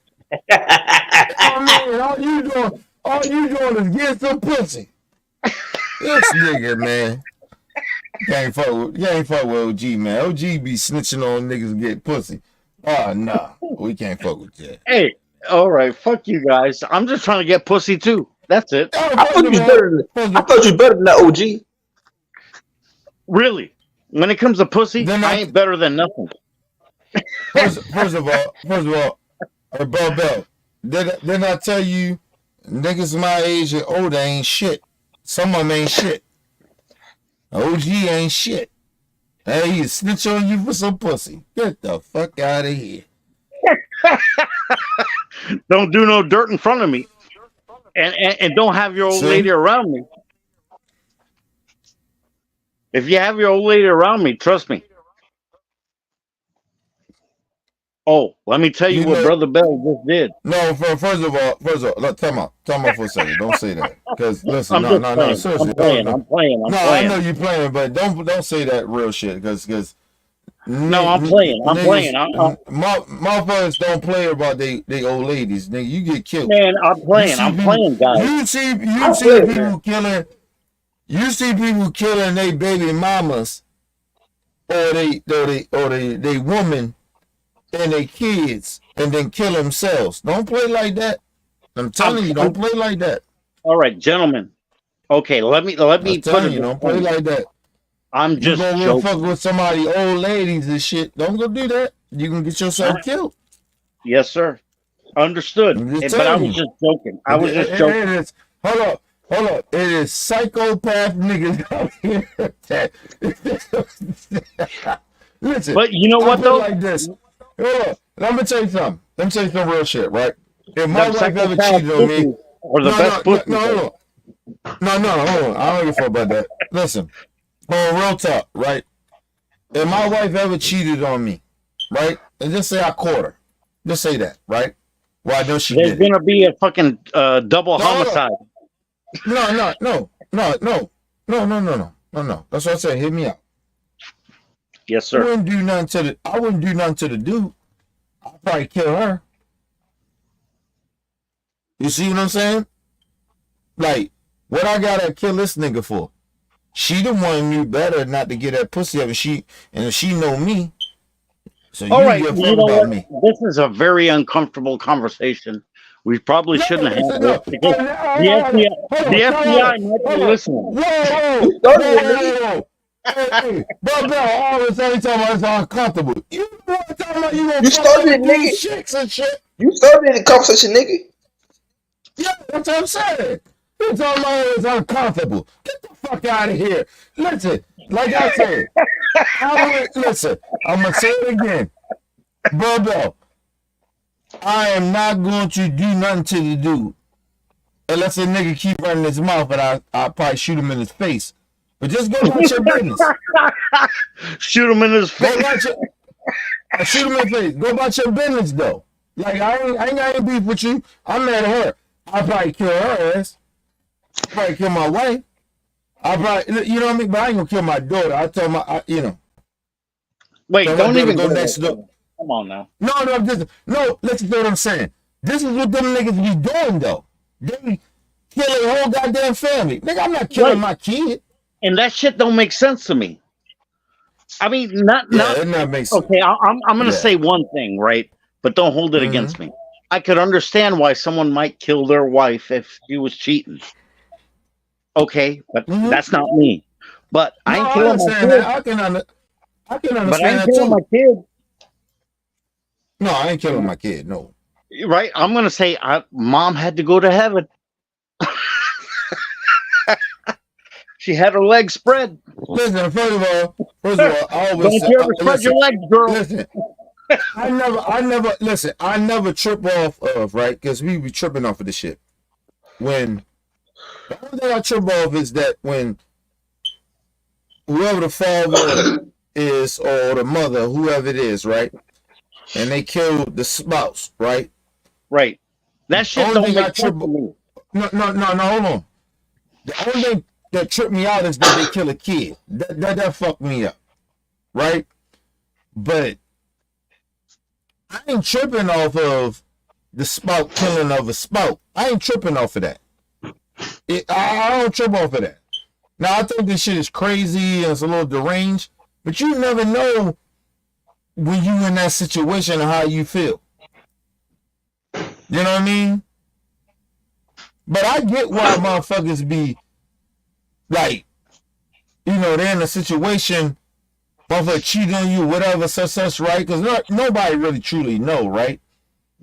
And they kill a spouse and then they kill themselves.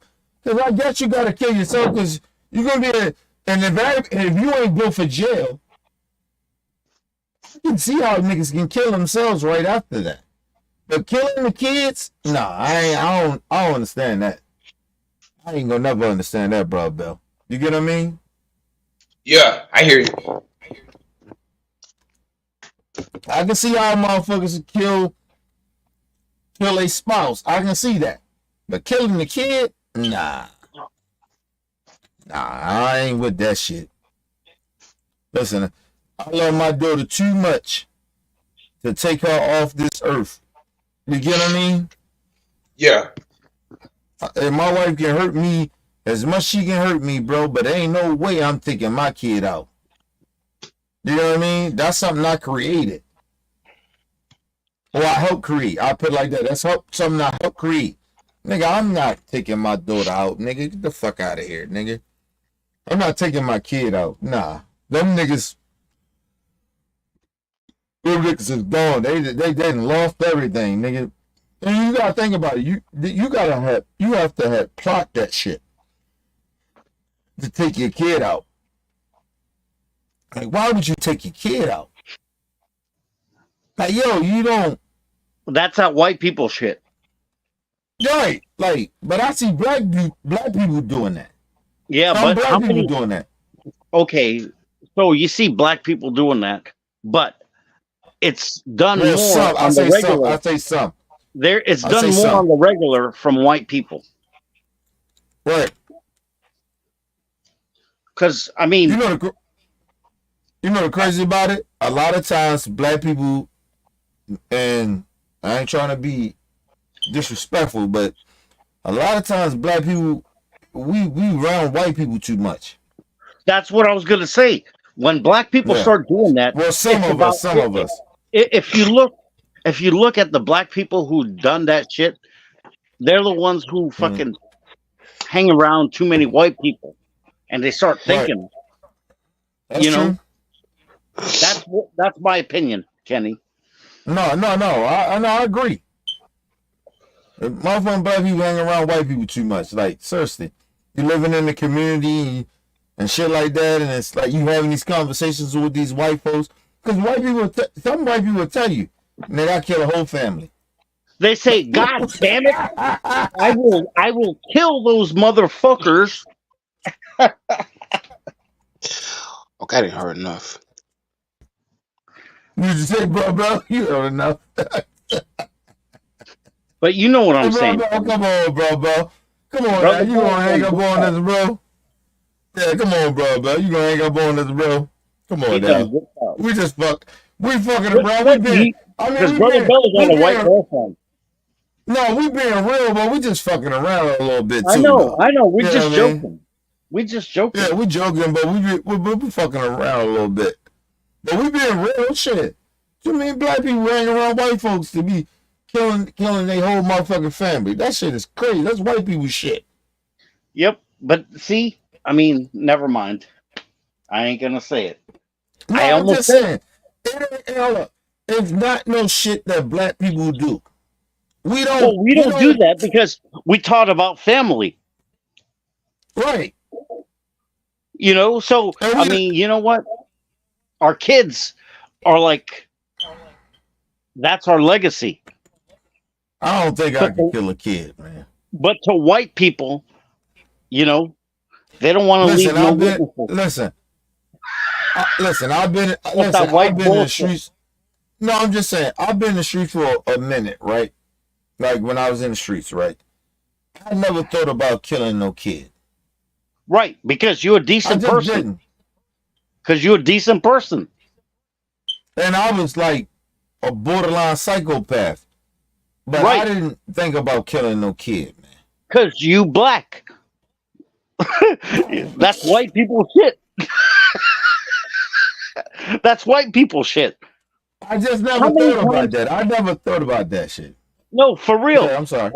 And I'm not trying to like point the finger at someone or whatever, but how many times have you heard on the news about a black person killing his kids or shooting up someplace? That's white people shit. They go kill their family and then they go to work and then shoot up the whole business. That's white people shit.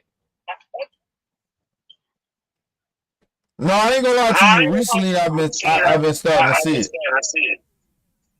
Okay, so after the tens of thousands of times, so there's a black person who actually did it. Okay, that still doesn't make it black people shit. That's white people shit. Right? Yeah, of course. Hey, but you know what?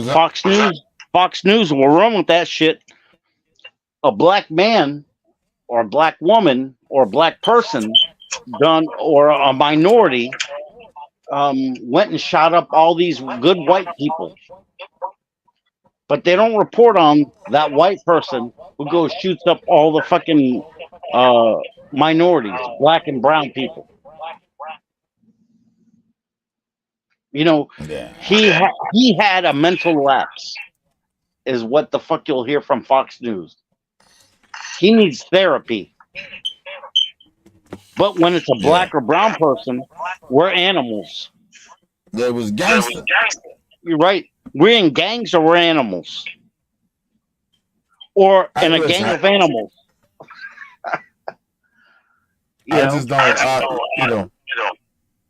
That shit don't vibe with me. You're giving an echo again, OG. My bad, brother.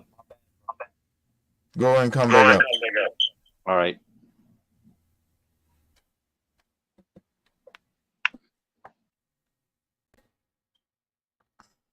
But he left. He said, I can't handle this shit no more. Real talk happened, nigga. Listen, nigga, this is real life. This shit happens. I see this shit all like I ain't say a lot of the times. I see it enough. Motherfuckers out here killing their kids. Nigga, I'm like, yo, what the fuck wrong with you niggas? Ain't that motherfucker much stress in the world? And I get frustrated And I've been at the point of even myself of suicide. I ain't thinking about taking out my motherfucking daughter or my wife. Like, honestly. But like I said, we gotta think about it too, right? That's why I said that wife shit. Yeah, I can see how niggas can do that. I can see how, like, that thought process of, like, killing that spouse or something. I can see that. Motherfucker cheat on you and shit. It's about manhood too. Like, men be tripped. Like we ain't tripping, but it's a manhood thing. You don't, a woman, like, they don't understand that shit. That's why I said if a woman cheat, it hurts more to a man. But if a man cheat on a woman, it's not that much, because I told y'all, it's about a man just, we don't really, it's not really a thing of, like, we got feelings there. When women do it, it's emotions there. So a lot of times, you see more of men killing their spouse than women. You see that more. Just telling you. Listen, I looked up the statistics. I'm telling y'all. You see men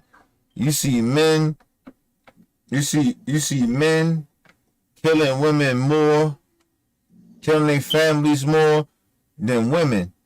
When if a man cheat on a woman, nigga, she ain't gonna kill that motherfucker like that. She probably try to work that shit out with that motherfucker. But Right, a man, and she will.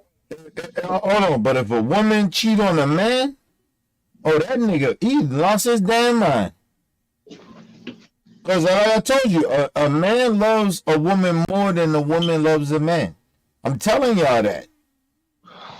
I'm telling you, because once we love, we love. Like, we love. Yeah, but at the same time, though, we think that we big shit. You know, at the same time, we got to realize that we don't own a woman. How many times let me ask you this question, right? Your wife ain't in the room, right? Could you imagine if your wife, she listening to the live? Okay, so could you imagine if your wife slept with as many women as you have, and she slept with that many dudes? You know what I'm saying? Well, but we wouldn't be together. No shit. That's what I'm saying. Right? Because we don't want someone who, I know that, you know what, I got with my former wife because, trust me, I didn't get with her because, you know, I know how many women I slept with prior to her and since her. But if she would have slept with something close to how many women I slept with, I wouldn't have married her. I would have been like, this bitch is a fucking hoe. But it's okay. We get a pass because we're guys. Well, hold on. Can I say this? I'm not saying that. Real quick. I'm not saying that. You got to echo. My bad. Let me get real quick. Listen. Men are always insecure about that. It's always about that with men. We always insecure about that. But my thing is this. I never could be with a woman that had more sexual partners than I could. It can never happen. I'm too old fashioned like that.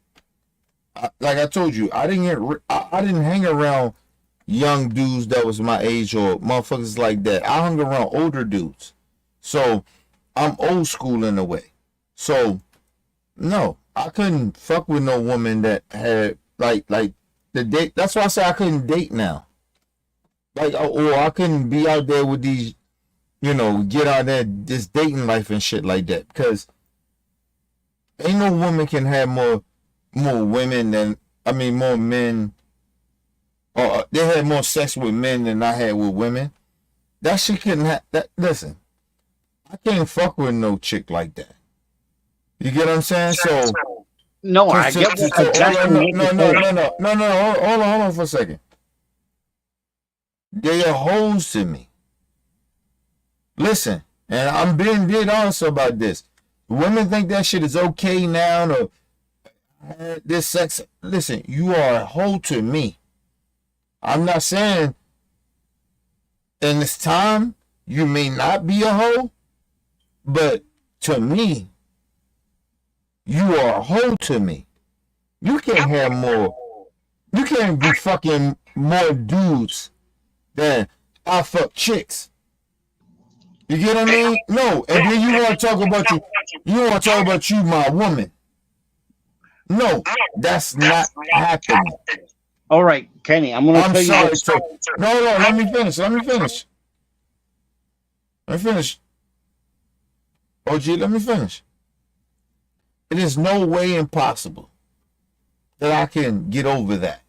I told you that I know women want to always act like we equal. We're not equal in everything. We're just not. If you fuck more fuck more dudes, or came even closer to me, or fucking more, listen, prime example, right? I'm just going to say this, to be honest. I fucked over 100 chicks. In 4 years, I did that. My wife knows that. Right? My wife, I know for a fact that she came nowhere close to that. My wife told me, hey, nigga, I probably fucked about maybe 10. Maybe. Right? I can't remember exactly how to count, but she was saying to me, because I don't really give a fuck about it, because I know it ain't mine, so I don't give a fuck. Right? But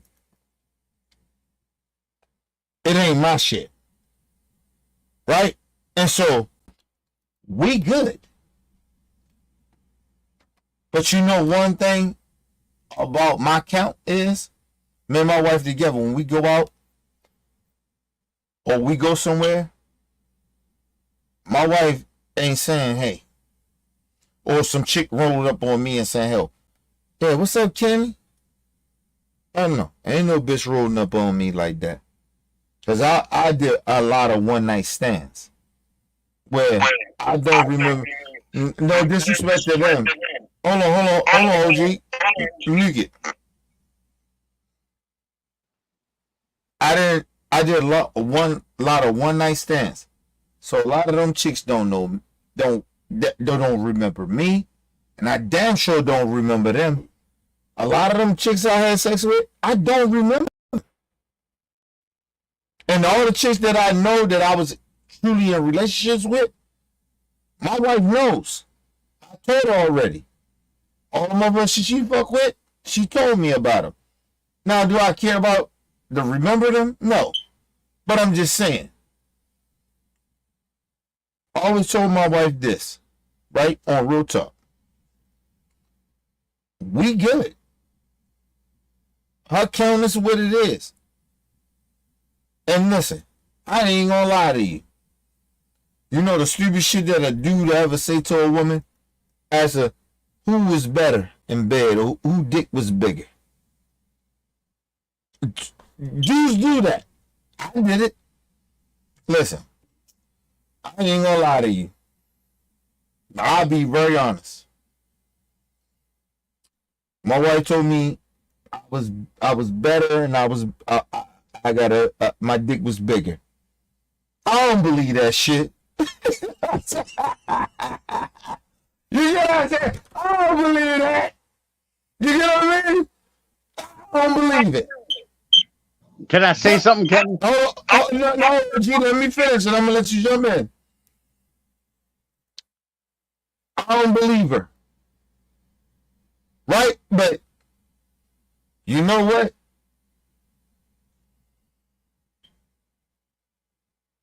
I love my wife. I respect her. It is what it is. It ain't nothing like, you know what I mean? I still don't believe her, but I believe her enough to spare my feelings. You get what I'm saying? No, I respect that, and But I'm gonna tell you. So you already know hold that. on, hold on. I'm gonna let you get the last shit out, and we gonna get out of here because we're gonna run this shit by almost 5 hours. Okay. So about 2 or 3 years ago, right? No, it has to be longer. Uh, However many years ago, my daughter started going to Florida State, so I drove her up there to get her apartment, right, which is like right off campus. So right next door,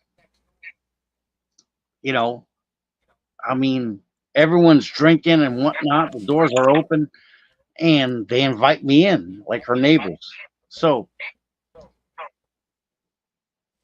I ended up like in a train running banging this fucking like 18, 19-year-old fucking bitch. Next thing I know, I turn around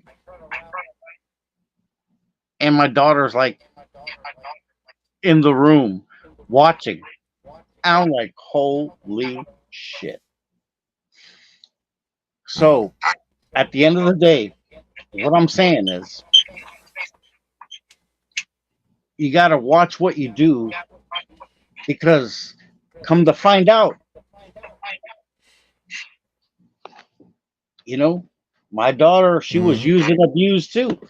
But what am I supposed to fucking do or say? Because, like, you know what I'm saying? I mean, she participated in that shit too. So I can't fucking like hold her on a different standard. No, whoa. What do you mean she got used and abuse?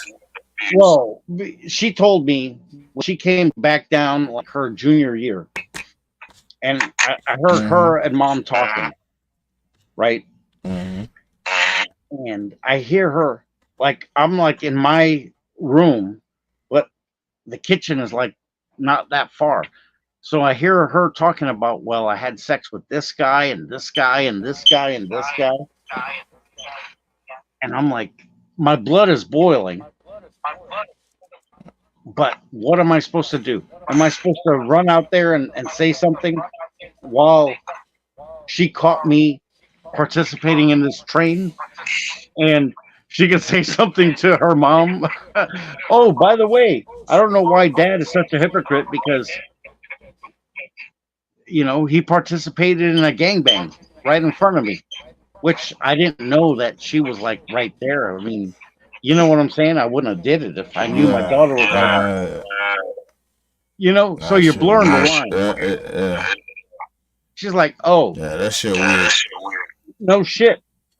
So, that's like a secret that her and I mean, I guess, I don't know. I mean, I'm divorced now. No, but hold on. Leave this shit real quick. And the echo. Listen. This is why I tell everybody. Right? We hear OG his shit. And he being real, he being honest. 100%. And I respect it too. I respect it. But this is what I tell everybody. Moves and how you move matters. You cannot. I know you want to do fuck shit. I know it's an incident. There's none of us are perfect. We always want to do some fuck shit. Right? We get in positions and we do certain shit. But that's where, like I told y'all, you can put me in a position right now. And a fine ass woman say, oh, and I want to fuck you. And I tell her, hell no. You know why? Because we live in a time now that's a little different now, but I just wouldn't do it because, number one, I love my wife. But second is that, what if I do some fuck shit and I get caught? And now my daughter got to find out about that shit. That's one thing if my wife finding out about it. It's another thing that I love my wife, but my daughter means more to me than my wife. And I'm gonna say this one thing real quick. Let me finish. The burden that hurts me the worst is that not that my wife eventually found out, but the burden that hurt me the worst was that my daughter saw what I did. Yeah. You know, that's the thing that, you know what? I'm divorced from my wife. My daughter's always going to be my daughter. Does that make sense? No, You know, no, I know that. Hold on. Let me get it again. Yes, sir. But that's what I'm saying. That's what I'm saying. That's what I be trying to get everybody to understand. That's why I put my daughter above everything I do. That's why I gotta move a certain way. That's why my moves matter more than anything else. Because my daughter, that little girl, I love more than anything in the world. Anything. Outside of my mental, because if I ain't mentally good, she ain't good.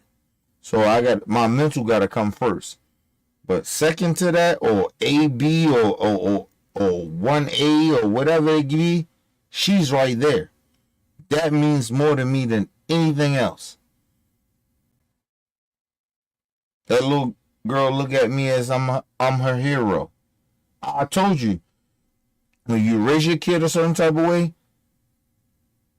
your kid is going to look at you as a hero first, more than anybody else, a rapper, an entertainer, or whoever it is. I came in today, my daughter said, hey, oh, my father is home. My daddy is home. She lost her damn mind. Right? And I know she got disability and all that, but yo, I done seen my daughter sometimes tell me, or get in the mood where she don't want nobody fuck with her. You know what I mean? But when I come home, oh, she happy about it. You know what I mean? So that little girl is everything. I don't want to disappoint her. So I don't be out here doing no fuck shit. I don't be involved in no shit. I don't want people around me put me in positions to do fuck shit because of her. Fuck me. I don't want to be in a position and be on some fuck shit because of her. Because that little girl gonna grow up, and now we in the times now like shit. You can't do no fuck shit now, nigga. Everything gonna be video. It's gonna be video. You get caught on camera. Hold on, we got talking in the bill. Talking wanted to come up in here. Hold on. What up, Tuck? We was just ready to get up out of here. But good. What up, Talk? What's up, OG? Yeah, we just ready to get up out of here. But go ahead. You here now. So nigga, we gonna speak a little more. What's going on? No, it's all good. Listen, I was trying, we was having a conversation about doing fuck shit and your life and your kids. They gonna see that shit now. Right. You can't fuck up now. God damn it, Kenny. I'm just trying to tell you, on the internet, you can't fuck up now. You just can't. You can't do shit that you used to can do. OG, pause your shit. You're getting us echo. And come back in. Go out and come back in, OG. You're giving us goddamn echo. But nah, you know what I'm saying? Though talk like it ain't shit. You can't do shit now. But the internet no. So I'm like, yo, listen. I'm a good goddamn husband. I'm a good goddamn father because I know better. Because I know. Listen, the shit I used to do back in the day in my 20s. No, can't do that now. Hell no. Definitely. Not even in my early 30s. I can't do that shit now. No, If a not nigga at try all. to get some, listen. If a chick flirted with you, and the chick say, "Oh no, we can keep it a secret or whatever," you know what I mean? Just give me some dick or whatever, right? Y'all fuck each other, nigga. That ain't gonna last long. Not in these times. Not at all. Soon that chick get mad at you, nigga, she gonna out your bitch ass like you ain't nothing. You get what I'm saying? Definitely. But yeah. Nah, that shit fucked me up. I was like, OG said some shit. I was like, hey man, I can't do that to my daughter. I can't do certain shit to my daughter. Like it ain't even about my wife. I love her, but I wouldn't put my wife in this. I wouldn't put my daughter in a certain situation like that. That's my daughter. I don't want her to be out here looking at me like I'm doing some crazy shit out here. You know what I mean? And that shit come back. Oh, your daddy was out here doing that goofy shit. Go ahead, talk. What you say? Yeah, I was agreeing with you. Yeah, you can't have your kid a out lot here. of stuff now with the internet. And Yeah, they gave everybody phones with cameras. You fucked, ain't you? Yep. That's what I said. Like, nigga, you get married, you be married. Understand? You get married, be married. Yep. But don't be a nigga that try to be married and then try to be out here and you want to be on that sneaky shit. You can't do what I used to can do back in the day. Get you some pussy on the side. You know what I mean? When you with your woman or something like that. You can't do that shit no more. That shit ain't happening no more. First of all, a lot of them women that you probably having sex with, they hoes. A lot of them. And nigga, they gonna try to out you anyway, cause they probably see you on Facebook and all that shit. Like, look at this motherfucker talking about he a family man.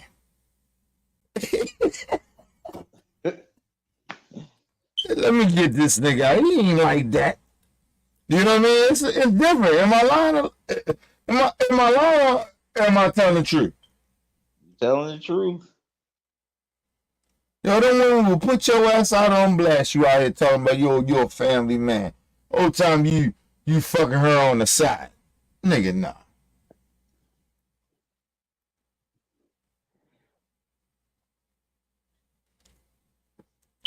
Hey. Thought I said this shit to my wife. Right? And my wife said this shit to me too. And God forbid any of us pass away, but if I pass away, nigga, I can't be in no relationship, bro. You know what I mean?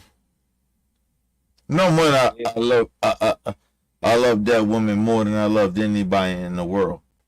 And I can't find that unconditional love like that. I don't think I can ever find that again. So that's number one. But number two, hey man, I don't think I could trust another woman like that. Like my wife. I can't trust nobody like her. She know my darkest secrets. You get what I mean? People be sitting out there, they talk that bullshit, but do your woman, or you love your woman, but do your woman know your darkest secrets? Yep. A lot of them don't. A lot of them don't. You get what I mean? So, Yeah, nah, that shit crazy. I don't know if I could. Like I said, God forbid ever. I don't. Of course, I don't want to have to my wife, but nigga, if we just, me and my wife, we ain't together no more. Even if we broke up, I can't be in a relationship no more.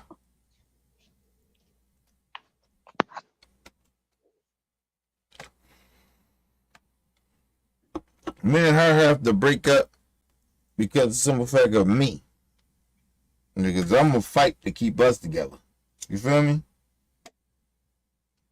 Ain't no way yeah. I'll let my wife get away from me. That's the only person that know me better than anybody in the world and know all my secrets. Hell no. Oh, I'm gonna fight for that shit. I tell my wife that all the time. You ain't gotta worry about me not fighting. I'm gonna continue to keep fighting. You know all my darkest secrets. You know what I'm saying? Right there. You never know. Listen. Anybody in your life talk for seriously. It ain't gotta be your girl, but anybody in your life know your darkest secrets in your life. Yep. Family, friends, anybody know your darkest secrets? Yep. Also, somebody do? Well, no, not right now. No, that's what I'm saying. That's what I'm asking. Anybody know your darkest secrets? Nope. That's what I'm saying. Only person know my darkest secrets, I love you, you my brother, but you don't know my darkest secrets, nigga. Hey, my wife know my darkest secrets. She the only person that knows that. Nobody else knows that.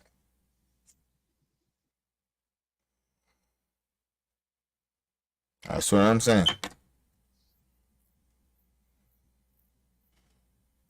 And darker secrets can mean how you see the world. Hey, listen, no lie to you. I ain't gonna lie to you. I ain't saying I am. But I'm just saying, the motherfucker is if he gay. or a nigga like homosexual shit. You know what I mean? Right. Or how freaky you are, nigga. You might be a freak. You get what I mean? Yep.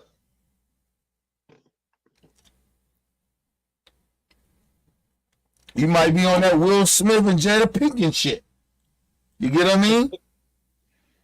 That's what I'm saying. Like, motherfuckers gotta know that the darkest secrets. But let's get into what we need to talk about. Talk. Before we get the fuck up out of here. Right? Your boys won. Yep. You heard me? Yeah, I heard you. What you think? Huh?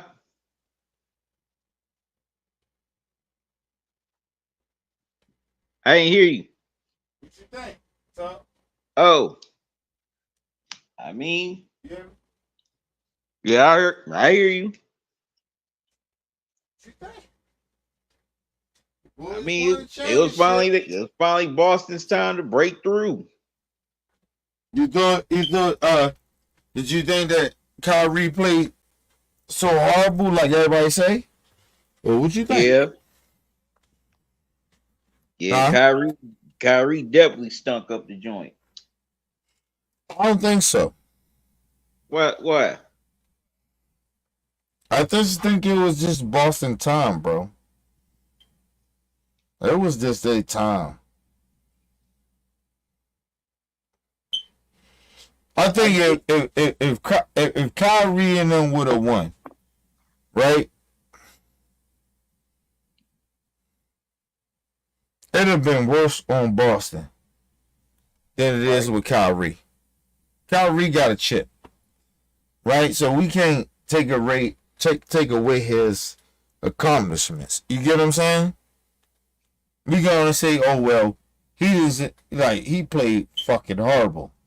You know what I mean? It wasn't good. Like, you get what I'm saying? Yep. You know what I'm saying? It's even like with Luka. It's like it ain't Luka time.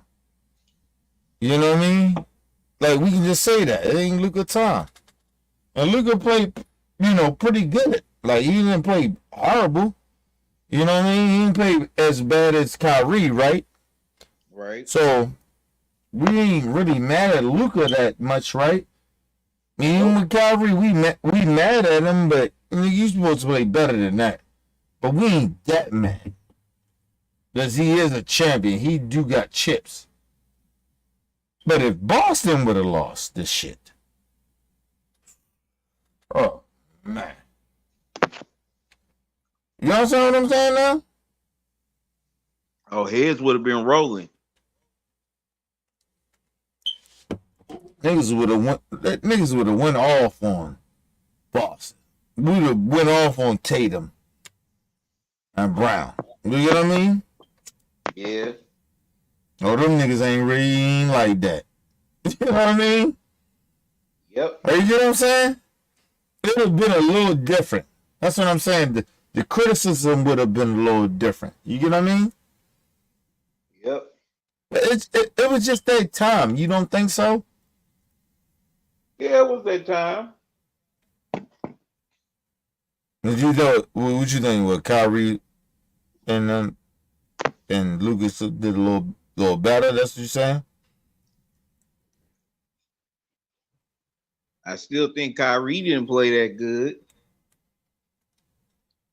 No, I agree. But I think it was a reason why Kyrie didn't play good. I just thought it was just that time. That was a bad matchup for Kyrie. No, I don't think it was a bad matchup. I just think that it was. I mean, every guy that was on it was what 6'6" and over. Right. He faced that all the time though. That's not what that was. I just think it wasn't. It just it was just Boston time. I think that. You don't really realize that. It just was that time, bro. No, I know. I don't think even if Kyrie played good, I still think Boston would have beat him. It was just that time, bro. Okay. That's me probably being on some spiritual shit. My bad. But go ahead, I'm sorry. Yeah, like I said, I get it. It was definitely their time. I knew they was gonna break through eventually. But they definitely had the team. They definitely had the team to break through it with. So let me ask you a question. If Kyrie would play good, let's just say he played good. You think they still would have won this shit? No, but I think it would at least been more competitive. No, I understand the competitive part, but I'm asking you, would they still win? No.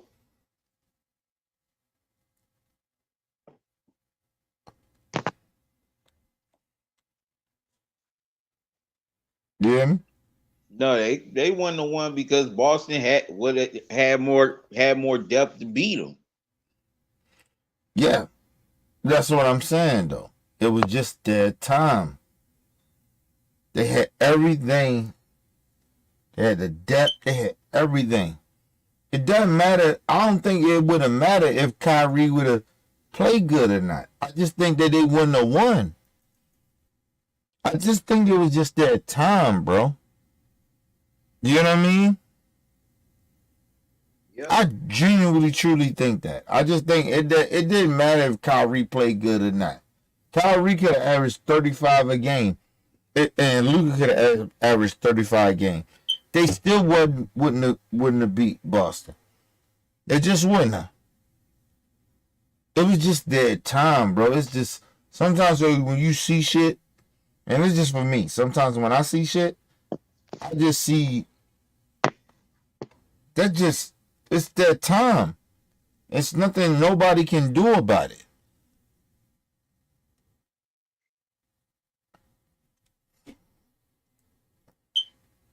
I hear you. Listen, and congratulations to Boston, man. Definitely. It was their time, bro. They're supposed to get this. Now, I'm not saying they're the favorites next year, because I don't think so. They got this shit this year, but I guarantee you they won't. Listen, it's going to be way much more harder next year. I guarantee you that, because Oh, definitely. got a lot of different shit going on with the league. You get what I mean? Right. Klay Thompson is a free agent now. Yeah, So, I know. That's gonna like be I interesting said, to see where he end up. yeah, they talking about Boston though, Oh wow. but I don't think he gonna go there though. I don't think they Out. got. I ain't gonna say they ain't got. Listen, they ain't got enough money to get him, unless he just want to go there to win championships. But they ain't got enough money to get him, huh? I was about to say, imagine him going there on a 1-year deal to come off the bench. Right. Nah, he ain't gonna come off the bench. I don't know. I mean, but who He he gonna gonna start. replace? So This what? dude He White. taking out? No, White is the point guard. Brown is the shooting guard. Yeah, but no, they got what's your name? Holiday. Holiday played a point too. So yeah, they can put Clay at the 2 or the 3. Like it's like I the don't think how Clay. shit is now. No, I don't think Huh? Clay would start. I think he'd be a 6 man. Don't over Boss? No, he got stopped. I mean, for what But reason? like, what you mean? Why would he be starting? Like I said, who's he replacing? Because first of all, he shoot better than everybody else on that squad, He can even their still star come off the players. bench and shoot. No, but I'm saying is, he shoot better than all their star players. Even their star players, he shoot better than everybody. How the fuck you have Clay coming off the bench? Get the hell out of here. You put White ass back on the bench. White was a bench player. You put his ass back on the bench. You talking about Klay Thompson? You talking about Clay here? Fuck out of here. Nah, White's still the you better not putting. defender. I don't care. I They're don't not care. gonna break. They would not. They ain't gonna break that up. They shot more three. Listen, Boston Celtics shot more threes than anybody in the league. True. The fuck out of here. And you throw Klay Thompson on there? No, come on. Sorry. Clay starting. I'm putting Clay on the goddamn thing. You know what I mean? I'm putting him on. I wouldn't. If you still got the young boy White. If Clay ain't shooting good or whatever, you can still sub his ass and take his ass out and put Yo on there. But I'm just saying. But no, you put Clay out there. And I think he's motivated now. I think Clay is motivated because he's a free agent now. And if you put him on a new team, he's way more motivated than he was. I'm just saying. Yeah, but All if I'm he saying. But I say for other teams he would want to start, but for the Celtics, I think he wouldn't mind coming off the bench. no, I don't think he coming on no bench.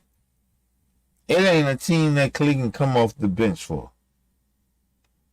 He's the second greatest Celtics.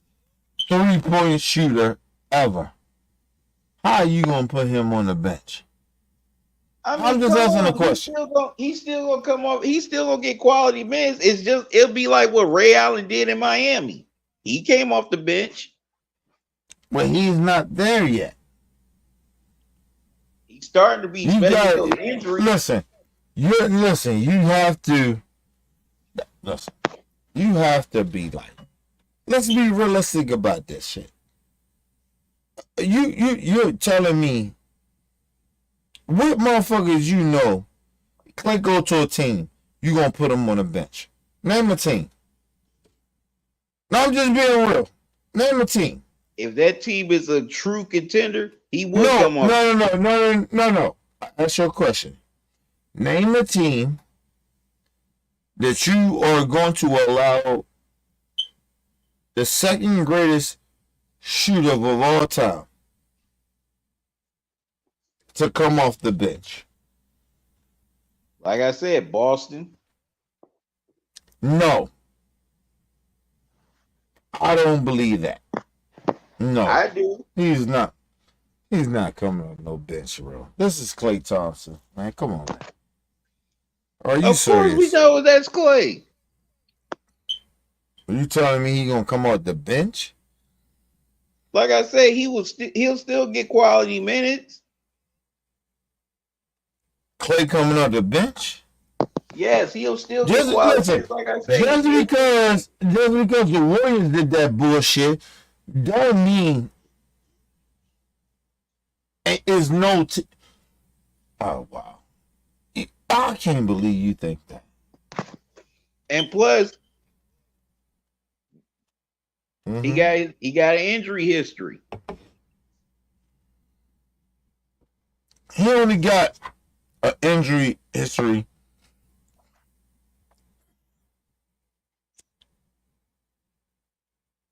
just recently.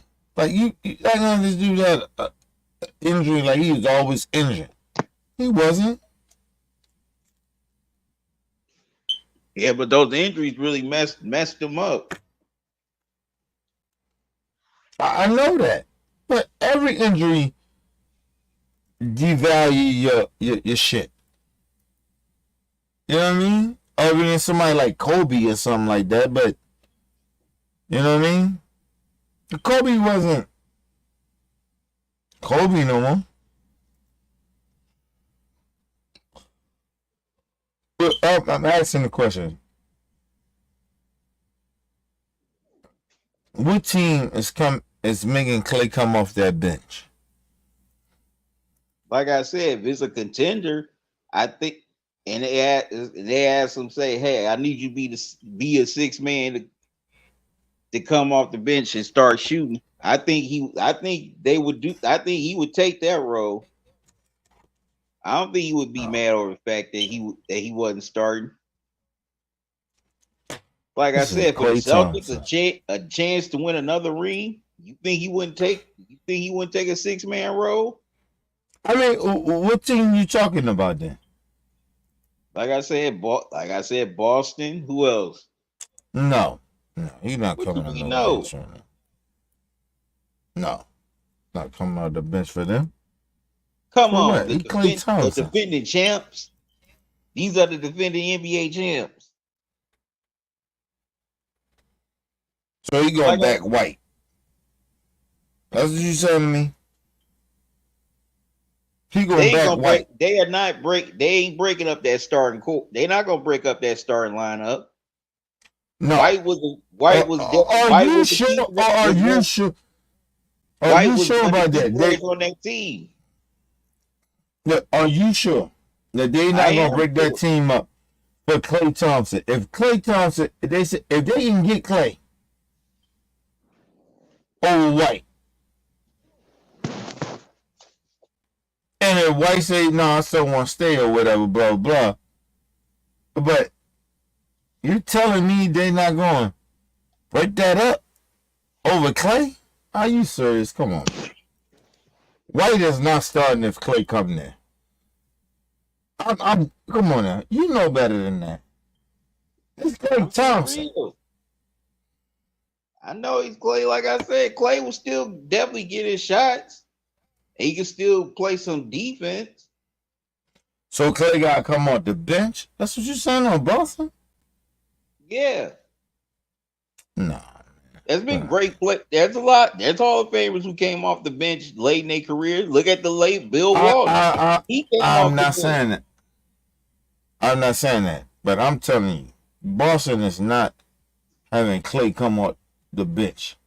First of all, they're going to pay him some money. They go.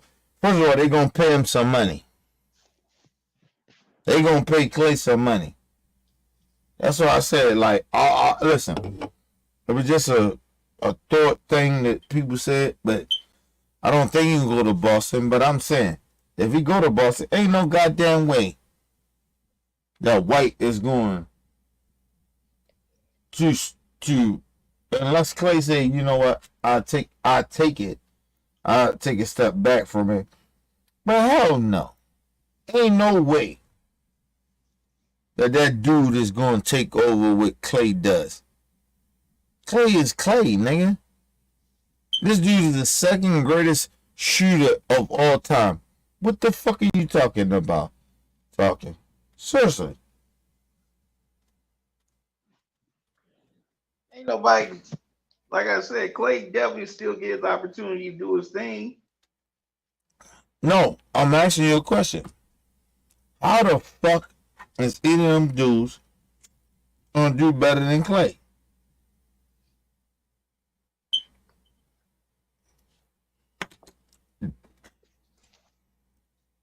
This is Clay Thomas, the second greatest, best shooter of the world. You think that he's not gonna shine?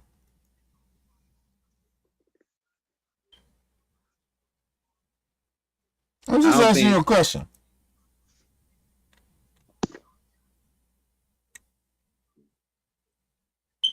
Nope, I don't think. Like I said, I don't think they would put White on the bench. If they got Clay, I think Clay would be on the bench.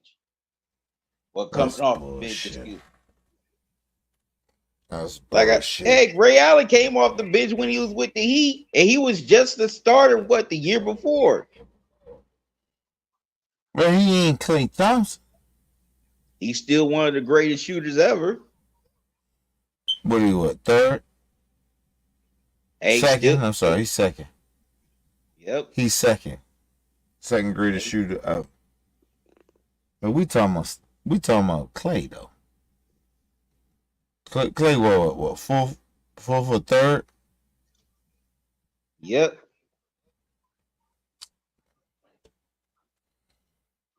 Clay's still in his prime too, and that's the crazy shit about it. Well, no, he's not in his prime, but you know what I'm saying. Like, he ain't done. Nah, I just don't know how you. No, I'm just saying. You gotta take the bench. It would be similar to what Mount Ginobili did for San Antonio. He can still play in the fourth quarter. Well, if he gonna do that, he might as well stay with the Warriors. That's what I'm saying. He might as well stay with the Warriors, right? Yeah. You talking about Manu Ginobili shit? He might as well stay with the Warriors. But still, Ginobili. No. Ginobili still lit it up. No. Listen.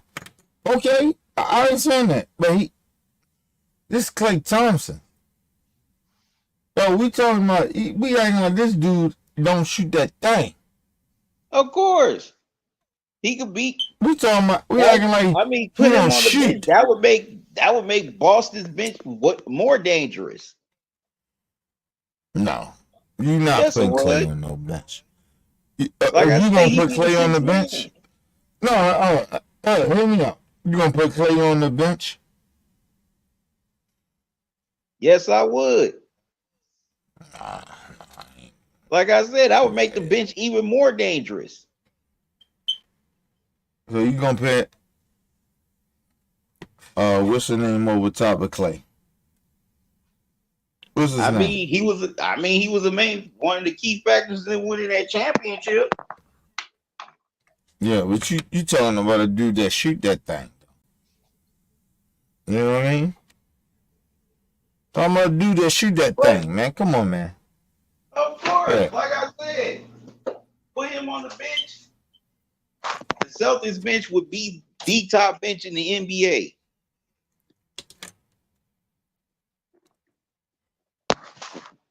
Cause that way you make them more dangerous. You wildin'. No, I'm not. Like, yeah, you wildin', bro. It ain't no way you put them dudes over Clay.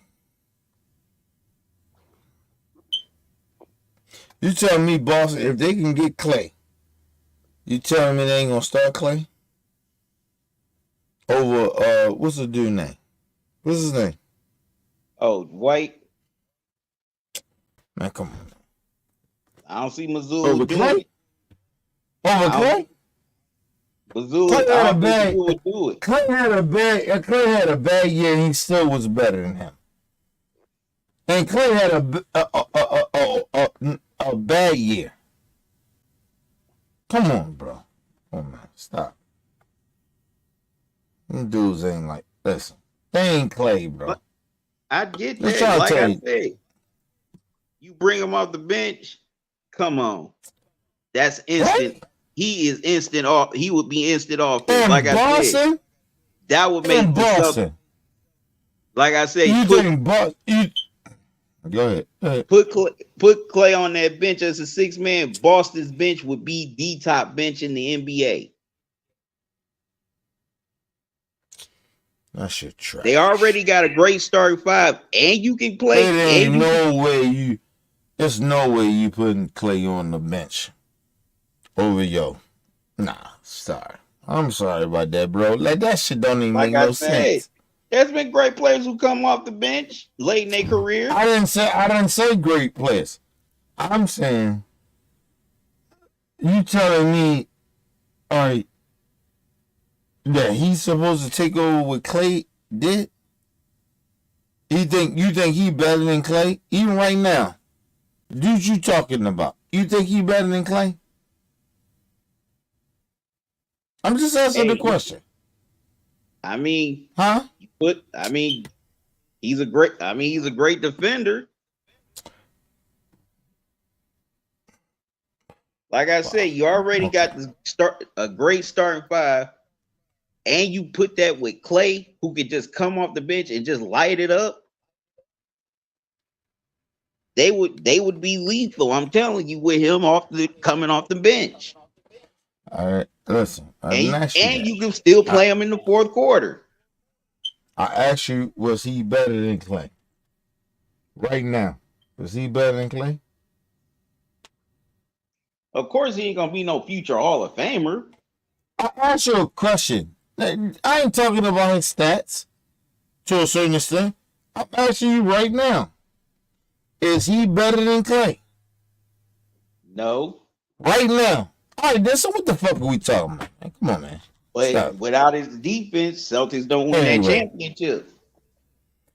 Yeah. No, they had Clay on there. They still could win that championship. I'm telling you. They can still put Clay on that bench, they would be more dangerous.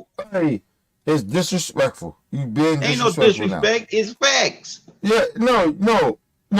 You telling me the championship they just won. You switch him with that dude with Clay. They don't win this championship with Clay. You telling me they ain't gonna win it with Clay? That's the question I'm asking. Yes or no? It's a yes or no answer. Probably do. Huh? But I still probably do. You but said I still what? think I said probably Man, do, come but on, I still man. think Probably do. I Man, still think hey, you man. put him off. You bring him off the bench. All right. So no. You don't put a nigga like that on the bench. You just Yes, you told me. can. There are players of that caliber who came off the bench and lit it up. That's bullshit. Oh, so like I said, Bono Ginobili. He was a 6-man. He could have started for any team in the NBA. He came off the Spurs bench, lit it up. I asked you I asked you a simple question. That dude that you talking about, I said if you put Klay Thompson in, they still will win, right? I said 9 times out of 10, they probably do. Okay, then. So what the fuck we talking about? Who we talking about? And Thompson gonna win. He gonna win with them. You know that. So why you sit there trying to listen? But hey, I ain't trying to take nothing. He's on the team. I'm not trying to take nothing. Listen, I'm not trying to take nothing from Shorty. I'm just saying, you try to like, oh, if Klay Thompson's in that situation, it wouldn't be the same. Yes, Boston would still win. He got Klay Thompson, and they probably would swap him if Klay Thompson was there. These are facts. And you tripping. Tripping, I Huh? ain't fell nowhere. Nah, I think you tripping and falling, nigga. Hell out of here. I'm telling you, you make Clay the sixth man, come on. Boston's bench would lead the league in scoring with him. With who? With Clay. With Clay being the sixth man. You talking about Klay? Yeah. But that's what I was saying. They would be lighting it up. Yeah. They would. No, they would. Yes, they would. No, Come on. Would. That Boston bench was good. That was a good bench. I told you it was just that. It was just that time. You keep trying to act like it's more than that. It's not. I mean, the talent the talent did their thing. Drew Holiday, he did his thing. Porzingis, the games he played, did his thing. And of course, Brown and Tatum, we know what they did. Also, what's that white cat? That white dude's name off the bench? Hauser. He was nice. And nobody knows like I them. said, see, that's what I'm saying. And nobody knows them. And nobody cares about who the fuck they are. That's what I'm trying to tell you, bro. But if you put Clay as the sixth man, come on, Clay is a star. Put him as a sixth man. Right. It don't tell. So you talking about a dude? Oh no, you talking about a dude that ain't a star. And I'm telling you a dude that is a star. And we talking about that, and he acting like he's bigger than Clay. He's not. Not bigger than Clay. I mean, he still stepped up on the biggest stage. I can't take that away from him. First of all, Clay already did that already. But still, see, that's what I'm saying. Put Clay as a sixth man with Boston, they repeat. You put Clay, like, come on, are you serious? I'm telling you, they would be dangerous. I'm gonna leave it alone. No, I'm gonna leave it alone. We gotta ask everybody else this. No, you tripping. Tripping, I ain't failed. You tripping. No, I know you failed, nigga. Ain't no goddamn way you think that. Get the hell out. This Klay Thompson. And you trying to act like it's something. Anyway.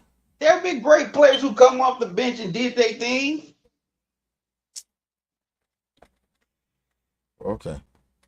It's the truth. They ain't Clay. I don't even know how you see that. Oh, so Ray Allen wasn't like that? He came off the bench on a championship team. Ginobili came off the bench, and won 4 rings. You know what I'm saying. You trying to bullshit. You know damn well what I'm saying. I'm telling you, that coach would not put Clay in the starting lineup, I don't think. No, you don't want to put Clay there. Okay, cool.